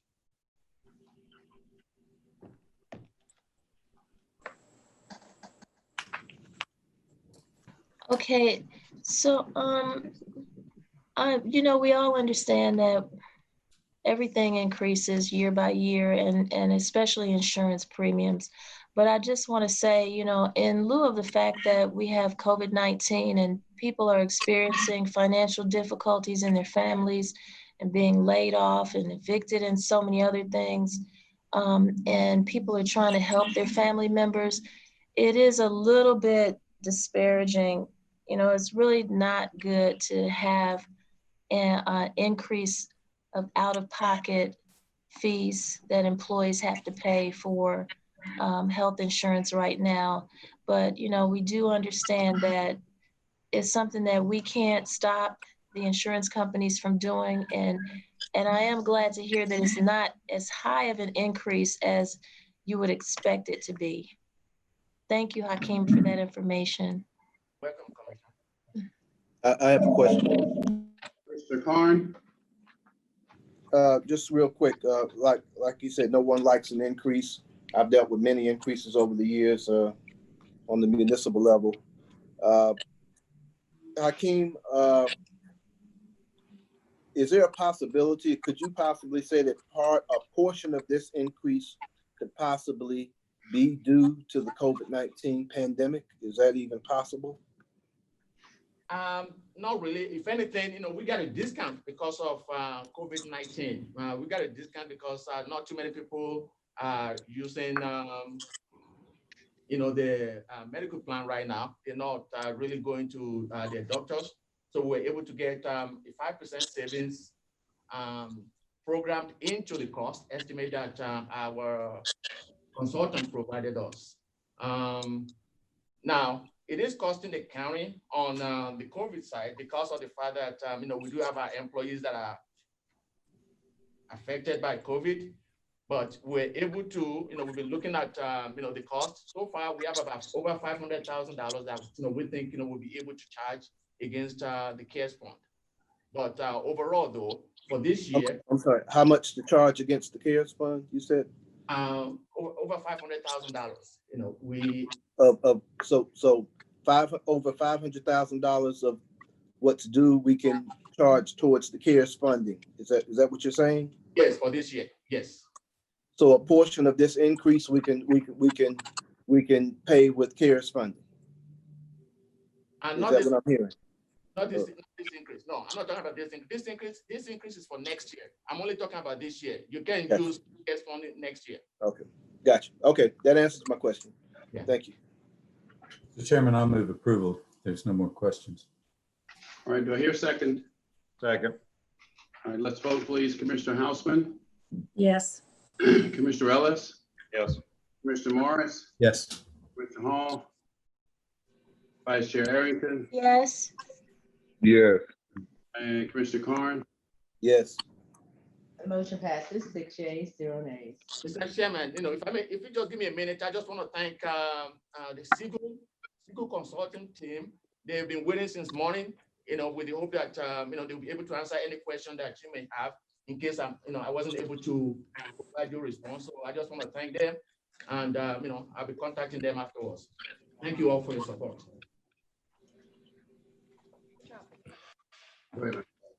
Thank you, Hakeem. Bottom of page 520-0576, stated as request approval to renew an existing contract for machine services. Is there a motion? I move approval, Mr. Second. All right, properly moved and seconded. Let's vote, please.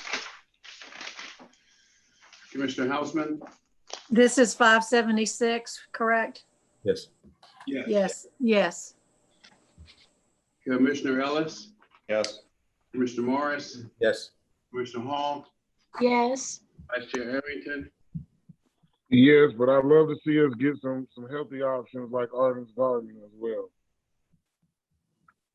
All right. I agree with that. Commissioner Carn. Yes, I agree with Vice Chair as well. And the motion passes 6 yeas, 0 nays. Page 620-0577, Community Development. Request approval of a resolution authorizing the adoption of a substantial amendment to the 2019 Annual Action Plan and the 2015 through 2019 Consolidated Plan. Is there a motion? I have a question. Okay, is there a motion? Second, but I have questions. All right, properly moved and seconded. Commissioner Hall. Okay, is this for Dr. Rochelle maybe? Probably. Yes. Dr. Rochelle? Okay. Are these CDBG and ESG COVID funds reimbursable grants? Are they reimbursable grants? Yes. Yes, ma'am. Okay, and what is the turnaround time to process and approve invoices for the reimbursements? Commissioner, these grants have a several-year life cycle, so it's not immediate. Oh, so it can go for just several years? Approximately 4. Okay, that's good. Are we expecting additional CDBG and ESG funding from HUD? Yes, ma'am. This is supplemental funding, so it's funding that we weren't anticipating. It was provided by the CARES Act to grantees, so it's supplemental funding. And we've already received notice of our 2020 allocation. So we will also receive our 2020 allocation as well. All right, great. And so what's the greatest COVID-19 need for low-income citizens that you've identified out there in the community?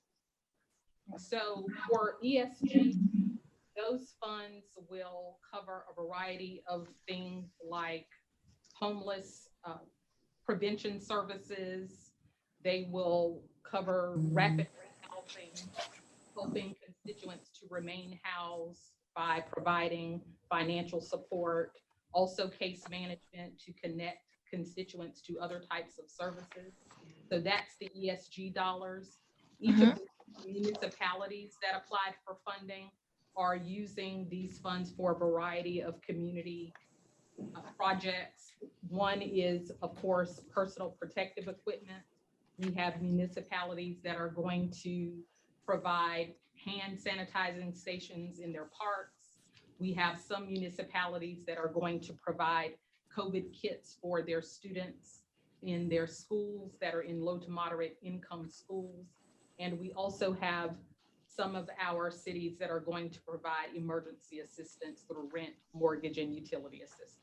Oh, that is good, good, good. So what's the community strategy for the second ESG COVID allocation? I didn't see anything about that.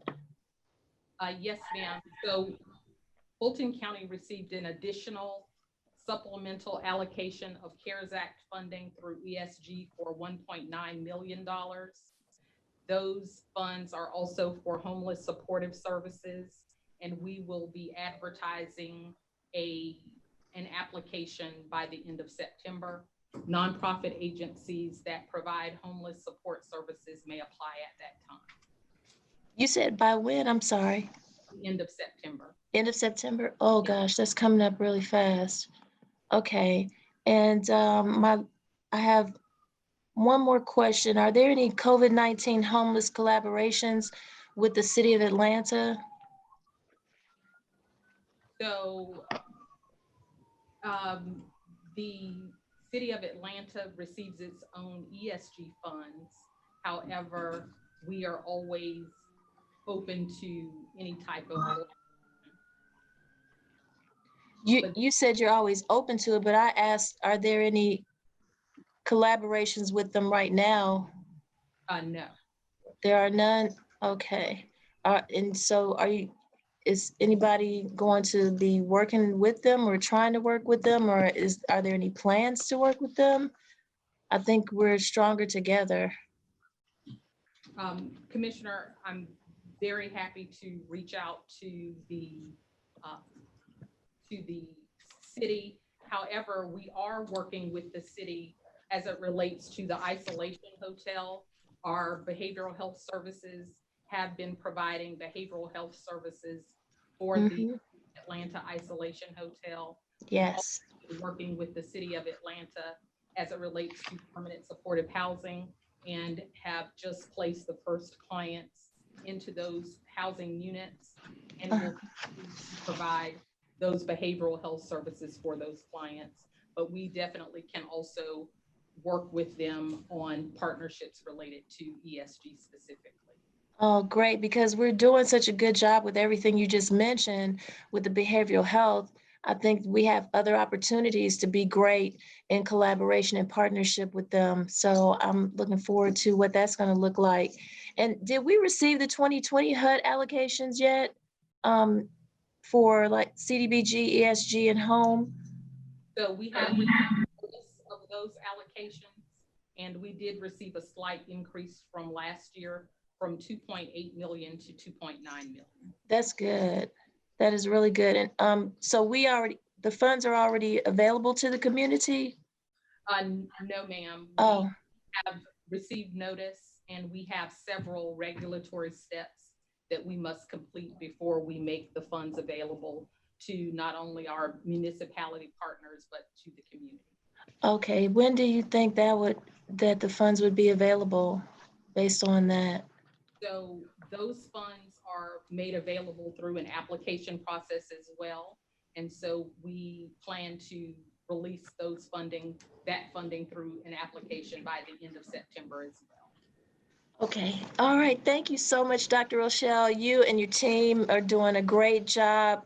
Dawn, and you guys are really doing a great job. And with the homelessness situation getting worse, due to COVID-19, they really need Fulton County. And so I just want to thank you and your team for your hard work. And Latrina, let me not forget Latrina with behavioral health. We need that.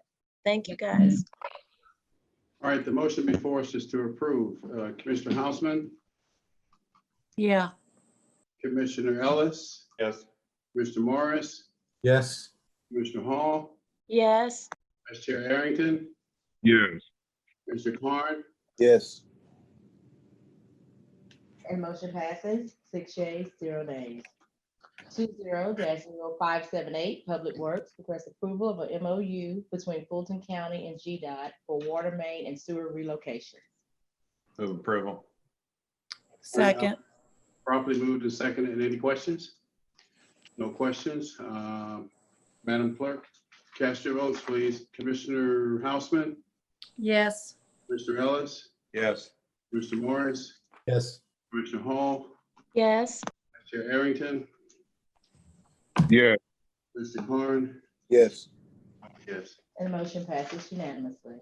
On page 7, 20-0579, discussion, invest Atlanta Board of Directors, July 16th, 2020, meeting summary, sponsored by Commissioner Morris. As usual, we put in the minutes, summary minutes from the last Invest Atlanta board meeting with the actions that were taken. If anyone reviews that, has any questions about any of those actions, I'm happy to get more information. Any questions for Commissioner Morris? All right, thank you, sir. Next item. 20-0580, discussion, Atlanta Beltline, August 12th, 2020, CEO report, sponsored by Commissioner Morris. Yeah, at our last Beltline board meeting, very little action taken, but as usual, I can attach the CEO's report that he does in page format. And again, with any questions, I'm happy to get more information for you. Okay, thank you. Continue, Madam Clerk, with Okay. a couple of items from the consent agenda. On page 3 of the consent agenda, the arts and libraries requested to be removed for separate consideration by Vice Chairman Arrington. 20-0564, Arts and Culture requests approval of resolution establishing the Fulton County Poet Laureate and naming the inaugural Fulton County Poet Laureate, Dr. Karen J. Head. Laureate. Is what? Laureate? Yes. Laureate. Vice I Chair? have some questions. Yes. Commissioner Hall? Oh, I'm sorry. I thought Vice Chair was before me. I'm sorry. Okay, well, I have a few questions about this because I was trying to figure out how do we have a resolution before us that's asking us to create a process for this award, but at the same time, they've already had people go through a process for the award and have selected somebody to give the award to. And I'm trying to figure out how were the people even notified that there was such an award process and what the criteria was and everything, because I have constituents who are in the arts community, and the question is, how were people notified? Valid. Anyone here? Ask. Madam COO?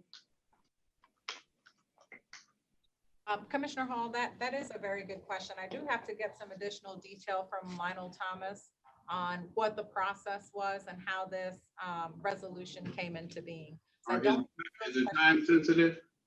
It is not. I think not then. Commissioner Hall, you want to hold it? Yes, because I just want to make sure that we're being fair about this process, and it kind of seems like we put the cart before the horse. So yes, motion to hold. I seconded it for that same reason. And I hadn't heard anything about this. I don't know if it went to the Arts Council. I certainly didn't get an opportunity to advertise it to any of my constituents in District 5. And Commissioner Hall is right. I mean, we're establishing something and then appointing someone who was appointed or selected last year that lives in Germany. I don't understand. To me, the Fulton County Poet Laureate would live in Fulton County. All right, the motion is to hold. Commissioner Houseman? Commissioner Ellis? Yes. Commissioner Ellis? Commissioner Morris? Yes. Commissioner Hall? Yes. Mr. Arrington, Yes. Mr. Carn. Yes. Oh, yes. Tell. And the motion passes to hold. The next item is the add-on item on the add-on memo. Bottom 20-0582 personnel. Request approval of a resolution authorizing the provision of child care for employees during the coronavirus public health emergency. Motion. Second. All right, properly moved and second. Any questions or comments? Yeah, the amount was what, 175,000, It was 125. What is it? now? 125? I thought I read.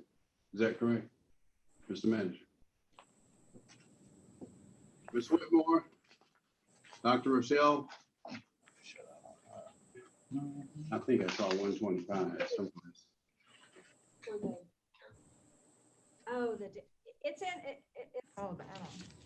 This is not difficult, guys. What is it? All right. It's 125,000. Thank you. Okay. Thank you. Motion is to approve. Any other questions or comments? Or not, let's vote. Ms. Houseman, Yes. Mr. Ellis, Yes. Morris, Yes. Ms. Hall, Yes. Harrington, Yes. Carn, Yes. and I vote yes. And the motion passes unanimously. One more. That I have no further. All right, no further items to come before us today. I'll entertain a motion to adjourn. So moved. Without objection, we are adjourned. Thank you very much.